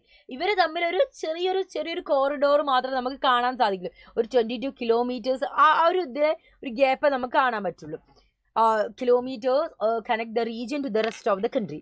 The former princely states Tripura, Manipur, Khasi Hills merged with the India after independence. ഇന്ത്യക്ക് സ്വാതന്ത്ര്യം കിട്ടിയതിന് ശേഷം ത്രിപുരയും മണിപ്പൂരും ഖാസി ഹിൽസും എന്ത് ചെയ്തു, merge ചെയ്തു. The region has undergone considerable political reorganization. reorganizationന്റെ ഭാഗമായിട്ട് ചേർന്നു. And as a result, following states were gradually formed. അതിന്റെ ഫലമായിട്ട് ഓരോ പുതിയ സ്റ്റേറ്റുകൾ വന്നു. 1956 എന്ത് വന്നു, 1956 ആസാം ഫോം ചെയ്തു. 1963 നാഗാലാൻഡ് ഫോം ചെയ്തു. ആൻഡ് നാഗാലാൻഡ് ഫോം ചെയ്യുന്നു. ദെൻ പിന്നെ ഫോം ചെയ്യുന്നത് എന്താണ്, മണിപ്പൂർ 1972 മണിപ്പൂർ ഫോം ചെയ്യുന്നു. 1972 തന്നെ ത്രിപുര ഫോം ചെയ്യുന്നു. ആ സെയിം ഇയറിൽ തന്നെ മേഘാലയയും അവർ സ്റ്റാർട്ട് ചെയ്യുന്നുണ്ട്. അരുണാചൽ പ്രദേശ് ഫോം ചെയ്യാൻ 87 ആകുന്നുണ്ട് കേട്ടോ. 87 അരുണാചൽ പ്രദേശ് ഫോം ചെയ്യുന്നത്. ആൻഡ് മിസോറാമും 87 തന്നെയാണ് ഫോം ചെയ്യുന്നത്. ഏതും എന്താണ്? മിസോറാമും 87 തന്നെയാണ് ഫോം ചെയ്യുന്നത്. അപ്പൊ ഇവര് 7 സിസ്റ്റേഴ്സ്, 7 സഹോദരിമാർ എന്നറിയപ്പെടുന്ന ആളുകളായിരുന്നു അല്ലെ. ആരൊക്കെയാണ്? ആസാം, നാഗാലാൻഡ്, മണിപ്പൂർ, ത്രിപുര, മേഘാലയ, അരുണാചൽ പ്രദേശ്, മിസോറാം. ഇവര് 7 സിസ്റ്റേഴ്സ് ആയിരുന്നു. അപ്പൊ ഇവരെന്ത് ചെയ്യാണ്? ഓരോ ആളുകളായിട്ട് എന്ത് ചെയ്യാ? വിഭജിച്ച് പോവുകയാണ് അല്ലെ. ഓക്കെ, ഇനി നമ്മൾ നോക്കാൻ പോകുന്നത് the issue dominated north east politics ആണ്. എന്താ നോക്കാൻ പോകുന്നത്? The issues dominated north east politics. Okay, നമുക്ക് തുടങ്ങാം. ഇവിടെ ശ്രദ്ധിച്ചേ, ഡിമാൻഡ്സ് ഫോർ ഓട്ടോണമി. ഓട്ടോണമിക്ക് ഇവർ ഡിമാൻഡ് ചെയ്തുകൊണ്ടിരുന്നു. എന്താണ് ഓട്ടോണമി? സ്വയം ഭരണം. അതിന് ഇവർ ഡിമാൻഡ് ചെയ്തുകൊണ്ടേയിരുന്നു. It led to the formation of many tribal states like Meghalaya, Mizoram, Arunachal Pradesh. ഇങ്ങനെ ഒരുപാട് സ്റ്റേറ്റ്സിന്റെ ഫോർമേഷൻ എന്ത് ചെയ്തു? ഈ ഒരു കാരണമായി. ട്രൈബൽ സ്റ്റേറ്റ്സിന്റെ ഫോർമേഷന് കാരണമായി. സക്സഷനിസ്റ്റ് മൂവ്മെന്റ്സ് സ്റ്റാർട്ട് ചെയ്തു. We mainly face the secessionist movements from the states like മിസോറാമിലൊക്കെ എന്താ ഒരുപാട് സക്സഷനിസ്റ്റ് മൂവ്മെന്റ്സ് നടന്നിരുന്നു. മിസോറാം എന്ന് പറഞ്ഞ് in Assam the Mizo hills area was given the privilege of autonomous district. അവർക്ക് ഒരു ഓട്ടോണമസ് ഡിസ്ട്രിക്ട് വേണമെന്ന് പറഞ്ഞു, പ്രിവിലേജ് വേണമെന്ന് പറഞ്ഞു. The never consider themselves as a part of British India. അവരെന്താണ്? ഒരു ബ്രിട്ടീഷ് ഇന്ത്യയുടെ പാർട്ട് അല്ല. And therefore did not belong to the Indian union. അതുകൊണ്ട് തന്നെ അവർ ഇന്ത്യൻ യൂണിയനിൽ ചേരേണ്ട ആവശ്യവും അവർക്കില്ല. The Assam government fail to tackle the famine of 1959 broke out in Mizo hills. 1950 Mizo ഹിൽസിൽ ഫെമെയിൻ നടന്നിട്ടുണ്ടായിരുന്നു. അത് ടാക്കിൾ ചെയ്യാൻ ആർക്ക്? ആസാം ഗവൺമെന്റിന് സാധിച്ചില്ല. It led to the formation of Mizo national front. അത് എന്തിന് കാരണമായി? മീസോ നാഷണൽ ഫ്രണ്ട് എന്ന് പറയുന്ന ഒരു ഓർഗനൈസേഷൻ, MNF എന്ന് പറയുന്ന ഓർഗനൈസേഷൻ ലാൽ ഡങ്ക എന്ന് പറയുന്ന ലീഡറിന്റെ നേതൃത്വത്തിൽ സ്റ്റാർട്ട് ചെയ്തു. MNF start an armed rebellion for the liberation of Mizoram with support of Pakistan. പാകിസ്ഥാന്റെ സപ്പോർട്ടോടുകൂടെ ഒരു റിബല്യൻ ആയിരുന്നു മിസോറാമിന്റെ ലിബറേഷന് വേണ്ടി അവർ നടത്തിയിട്ടുണ്ടായിരുന്നത്. ഒരു ഗൊറില്ല വാർ അവർ 2 ഡിക്കേഡ്സോളം അവരെന്ത് ചെയ്തു? മിസോറാമിലെ ആളുകൾ കണ്ടിന്യൂ ചെയ്തുകൊണ്ടേയിരുന്നു. Lal Denga return from exile in Pakistan and started negotiation with Rajiv Gandhi. പാകിസ്ഥാന് എക്സൈൽ ചെയ്തിട്ട് രാജീവ് ഗാന്ധിയുമായിട്ട് നെഗോഷിയേഷൻസ് നടന്നു. And made an accord in 1986. 1986 Rajiv ഗാന്ധിയുടെ അക്കോർഡ്, ഒരു അഗ്രിമെന്റ് എന്ത് ചെയ്തു? അവർ ഒപ്പുവെക്കുകയാണ് ചെയ്യുന്നത്. രാജീവ് ഗാന്ധിയും ലാൽ ഡങ്കയും നടന്ന അക്കോർഡ് 1986 രാജീവ് ഗാന്ധി ലാൽ ഡങ്ക അക്കോർഡ് 1986. ഇത് മാത്രമായിട്ട് മക്കളെ 3 മാർക്കിനൊക്കെ പരീക്ഷയ്ക്ക് ചോദിക്കും കേട്ടോ. ഓക്കെ, ഇവിടെ നോക്കിയേ. A complete state would special powers to Mizoram. ഒരു കംപ്ലീറ്റ് സ്റ്റേറ്റ് ആവണം, ഒരു സ്പെഷ്യൽ പവേഴ്സ് ലഭിക്കണം. NMF agree to give up a secessionist movement. അതേപോലെ Lal Denga become the first chief minister of Mizoram. മിസോറാമിലെ ഫസ്റ്റ് ചീഫ് മിനിസ്റ്റർ ആയിട്ട് ആര് വേണം? ലാൽ ഡങ്ക വരണം എന്ന് പറഞ്ഞു. ഇത് the most developed and peaceful state in this region. So അങ്ങനെയുള്ള സംഭവങ്ങളൊക്കെ it is the most developed and peaceful state in this region. അങ്ങനെയുള്ള കാര്യങ്ങളൊക്കെ ആയിരുന്നു ഈ ഒരു അക്കോർഡിൽ വന്നിട്ടുണ്ടായിരുന്നത്. പിന്നെ പ്രശ്നങ്ങൾ വന്നിട്ടുണ്ടായിരുന്നത് എവിടേക്കായിരുന്നു? നമ്മുടെ നാഗാലാൻഡിലായിരുന്നു ഇഷ്യൂസ് വന്നത്. എവിടെയാ മക്കളെ? നാഗാലാൻഡിൽ. നോക്കിക്കേ, problem started much earlier in Nagaland but had not been peacefully solved at Mizoram. Problems ഏതോ കാലം മുതലേ നാഗാലാൻഡ് തുടങ്ങിയിട്ട്, പക്ഷെ നമ്മൾ ഇവിടെ പറഞ്ഞു എന്താണ്? It is the most developed and peaceful state in this region. ആ ഒരു റീജിയനിൽ ഒരുപാട് റീജിയൻ, ഇപ്പൊ നമ്മൾ ഇവിടെ നേരത്തെ മക്കളെ പറഞ്ഞില്ലേ, എന്താ മിസോറാം എന്നൊക്കെ നമ്മൾ ഇവിടെ പറഞ്ഞില്ലേ, 1987 മിസോറാം രൂപീകരിച്ചു. അപ്പൊ 7 സിസ്റ്റേഴ്സിൽ ഉള്ളതാണ്. അപ്പൊ അതിൽ ഏറ്റവും കൂടുതൽ സക്സസ്ഫുൾ ആയിട്ട് ഉള്ള ഒരു മോസ്റ്റ് ഡെവലപ്പ് ആയതും പീസ്ഫുൾ ആയിട്ടുള്ള ഒരു സ്റ്റേറ്റ് ആ റീജിയനിലെ ആ ഒരു 7 സിസ്റ്റേഴ്സിൽ ആരാണ്? നമ്മുടെ മിസോറാം ആണ്. അപ്പം അതേപോലെ നാഗാലാൻഡിൽ പീസ്ഫുൾ ആയിട്ട് പ്രശ്നം അവിടെ സോൾവ് ചെയ്തിട്ടുണ്ടായിരുന്നില്ല, എന്നോ പ്രശ്നം തുടങ്ങിയിട്ടുണ്ട്. പക്ഷേ under the leadership of Angami Zapu Phizo, a group of Nagas declare themselves independent from India. 1951 Angami Zapu Phizo എന്ന് പറയുന്ന ഒരു ലീഡറിന്റെ നേതൃത്വത്തിൽ ഒരു ഗ്രൂപ്പ് ഓഫ് നാഗാസ് പറയാണ് ഞങ്ങൾ ഇന്ത്യയിൽ നിന്ന് ഇൻഡിപെൻഡന്റ് ആയി 1951. Phizo turn down many offers of negotiated settlement. പിന്നെ ഒരുപാട് നെഗോഷിയേറ്റഡ് സെറ്റിൽമെന്റ്സും കാര്യങ്ങളൊക്കെ നടത്തുന്നുണ്ട്. The Naga national council launch an arm struggle for sovereignty of Nagas. നാഗാസിന്റെ സുവേർണിറ്റിക്ക് വേണ്ടിയിട്ട് നാഗ നാഷണൽ കൗൺസിൽ ഒരു ആം സ്ട്രഗിൾ ലോഞ്ച് ചെയ്യുന്നു. And the government of India succeeded in the signing an agreement with section of Nagas, but this was not acceptable to other rebels. So government എന്ത് ചെയ്യുന്നുണ്ട്, ഈ നാഗാസുമായിട്ട് ഒരു അഗ്രിമെന്റും കാര്യങ്ങളും ഒപ്പുവെക്കുന്നുണ്ട്. പക്ഷെ പറയുന്നുണ്ട് ഇത് മറ്റുള്ള റിബൽസിന് എന്താ ആക്സെപ്റ്റബിൾ അല്ല എന്ന് പറയുന്നു. Even today the Naga problem remains unsettle. ഇപ്പം പോലും മൊത്തമായിട്ട് എന്താ നാഗാലാൻഡിലെ ഇഷ്യൂസും കാര്യങ്ങളൊക്കെ എന്താ സെറ്റിൽ ആയിട്ടില്ല. ഈവൻ ഇപ്പോഴും എന്ത് ചെയ്യുന്നുണ്ട്, ഇഷ്യൂസ് ഒക്കെ നടന്നുകൊണ്ടിരിക്കുന്നുണ്ട്. കാരണം അവിടെ വേറെയും ഒരുപാട് ട്രൈബ്സും കാര്യങ്ങളും. അതാണ് ഇവിടെ പറയുന്നത് this was not acceptable to other rebels. മറ്റുള്ള റിബൽസിന് ഇത് ആക്സെപ്റ്റ് അല്ല എന്ന് പറയുന്നത്. ഇപ്പോഴും എന്താണ്, ഇത് മൊത്തമായിട്ട് സെറ്റിൽ ആവുകയും കാര്യങ്ങളും ചെയ്തിട്ടില്ല. പിന്നെ ഉള്ള ഒരു ഇഷ്യൂ പറഞ്ഞാൽ മൂവ്മെന്റ്സ് എഗെയിൻസ്റ്റ് ഔട്ട്സൈഡേഴ്സ്. ഔട്ട്സൈഡേഴ്സിന് ഒരുപാട് മൂവ്മെന്റ്സ് വരുന്നുണ്ട്. Another issues that people in a large number of came to northeast region from India and abroad. The locals tried that their limit resources. പലപ്പോഴും ഈ ലോക്കൽസിന് അവർക്ക് അവിടെയുള്ള റിസോഴ്സസും ലാൻഡും എംപ്ലോയ്മെന്റ് ഓപ്പർച്യൂണിറ്റി ഒക്കെ ഉണ്ടാവുള്ളൂ. പക്ഷെ പുറത്തുനിന്നുള്ള ഒരുപാട് ആളുകൾ വരുന്നിട്ട് അതെന്താണ്, അവരെ എൻക്രോച്ചേഴ്സ് അവിടെ വന്നിട്ട് ഇതൊക്കെ പിടിച്ചെടുക്കാണ്. The issue has taken political and sometimes violent form in the many states of the northeast. North പല സ്റ്റേറ്റിലും എന്താ ഇത് വളരെ വയലന്റ് ആവാൻ തുടങ്ങി. Assam movement is one of the notable movement against outsiders. ഔട്ട്സൈഡേഴ്സിനെതിരെ നടന്നിട്ടുണ്ടായിരുന്ന ഒരു പ്രധാനപ്പെട്ട മൂവ്മെന്റ് ആയിരുന്നു ആസാം മൂവ്മെന്റ് ആണ്. കാരണം അവരവിടെയുള്ള റിസോഴ്സസ് ആയാലും ലാൻഡ് ആയാലും എംപ്ലോയ്മെന്റ് ഓപ്പർച്യൂണിറ്റി ആയാലും പൊളിറ്റിക്കൽ പവറായാലും എൻക്രോച്ച് ചെയ്യുക, ഒക്യുപ്പൈ ചെയ്യാൻ വേണ്ടിയിട്ട് മറ്റുള്ളവർ വരാം, വേറെയുള്ള കൺട്രീസിൽ ആളുകൾ വരാം. അതാണ് അവിടെ പറയുന്നത്. And Assam is suspected that there were huge number of illegal Bengali Muslim settled from the Bangladesh. അതേപോലെ തന്നെ ബംഗ്ലാദേശിന് ഒരുപാട് ഇല്ലീഗൽ ബംഗാളി മുസ്ലിം സെറ്റിലേഴ്സ് വന്നിട്ടുണ്ട്. They felt that these foreigners had to be detected and reported. അവർ എന്ത് ചെയ്യാണ്, ഇവരെ റിപ്പോർട്ട് ചെയ്തു. Otherwise the Assamese would be reduced to the minority. In 1979 all Assam Students Union AASU organized the movement against the outsiders. ഔട്ട്സൈഡേഴ്സിനെതിരെ ഒരു movement നടത്തുന്നു. അവർ demand ചെയ്ത എന്താ, action against illegal മൈഗ്രേഷനെതിരെ actions എടുക്കണം. ടു ആൻഡ് ഡോമിനേഷൻ ഓഫ് ഔട്ട്സൈഡേഴ്സിന്റെ domination തടയണം. To reform the faulty voters registration. അതേപോലെ തന്നെ എന്താണ്, അത് റീഫോം ചെയ്യാൻ വേണ്ടി to reform the faulty voters registration. ഇതൊക്കെയായിരുന്നു ആ സ്റ്റുഡൻസിന്റെ ആ ഒരു union, all Assam students union demand ചെയ്ത കാര്യങ്ങൾ. ആൻഡ് പിന്നെ എന്താ പറയുന്നത്, very often the anti foreign movement turn in to the violent incident loss the property and the human lifes. So പെട്ടെന്ന് തന്നെ ഒരു ആന്റി ഫോറിൻ മൂവ്മെന്റ് എന്ത് ചെയ്തിന് വയലന്റ് ഇൻസിഡന്റ് ഒക്കെ ആയിട്ട് വരാൻ തുടങ്ങി.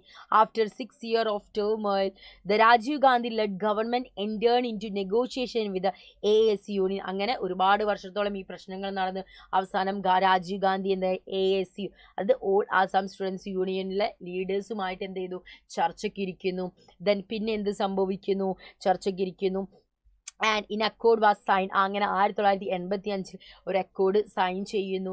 As per this accord all foreigners who migrated during and after Bangladesh war were to be deported. അതായത് ഈ ഒരു അക്കോർഡ് പ്രകാരം ബംഗ്ലാദേശ് വാറിന് ശേഷം വന്നിട്ടുള്ള എല്ലാ as per this accord all foreigners who migrated during and after Bangladesh war were to be deported. അവിടെ എന്ത് ചെയ്യും, തിരിച്ച് നാട് കടത്തും. അതായത് ഇവിടെ വന്നിട്ടുള്ള ബംഗ്ലാദേശ് വാറിന് ശേഷം വന്നിട്ടുള്ള എല്ലാ ആളുകളെയും എന്ത് ചെയ്യും, നാട് കടത്തും എന്ന് പറഞ്ഞു. ദ AASU, അതായത് AASU എന്ന് പറയുന്നത് all Assam students union and the Asom Gana Sangram Parishad organise themselves into the political party called Asom Gana Parishad AGP. അങ്ങനെ ഒരു പൊളിറ്റിക്കൽ പാർട്ടിയും എന്ത് ചെയ്യുന്നുണ്ട്, അവിടെ ഫോം ചെയ്യുന്നുണ്ട്. അപ്പോൾ മക്കളെ, ഇന്ന് ഇത്രയും കാര്യങ്ങളാണ് നമുക്ക് ഡിസ്കസ് ചെയ്യാനുള്ള. സോ നമ്മളെ ഇന്നത്തെ ലൈവ് ഒരു 2.5 മണിക്കൂർ ഏകദേശം നീണ്ടുപോയില്ലേ. അപ്പം നമ്മൾ 8 ചാപ്റ്റേഴ്സ് അടിപൊളിയായിട്ട് റിവിഷൻ ചെയ്ത് വെച്ചിട്ടുണ്ട്. നിങ്ങൾ ഇപ്പം തന്നെ കമ്മ്യൂണിറ്റി ഗ്രൂപ്പിൽ ചേരുക. ആ ഗ്രൂപ്പിൽ നിന്ന് നിങ്ങൾക്ക് 8 ചാപ്റ്റേഴ്സിൻ്റെ സ്ലൈഡ്സും കാര്യങ്ങളും കിട്ടും. അടിപൊളിയായിട്ട് പഠിക്കുക, സെറ്റായിട്ട് പഠിക്കുക, പവറായിട്ട് പഠിക്കുക.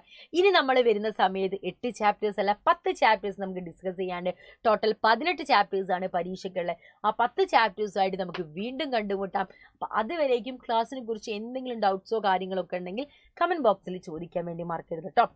അപ്പം നമുക്ക് അടുത്തൊരു സെക്ഷനിൽ കൂടുതൽ ചാപ്റ്റേഴ്സ് ആയിട്ട് ഇൻട്രസ്റ്റിംഗ് ആയിട്ട് നമുക്ക് വീണ്ടും കണ്ടുമുട്ടാം. So that's all about this video. Thanks for watching us, dears.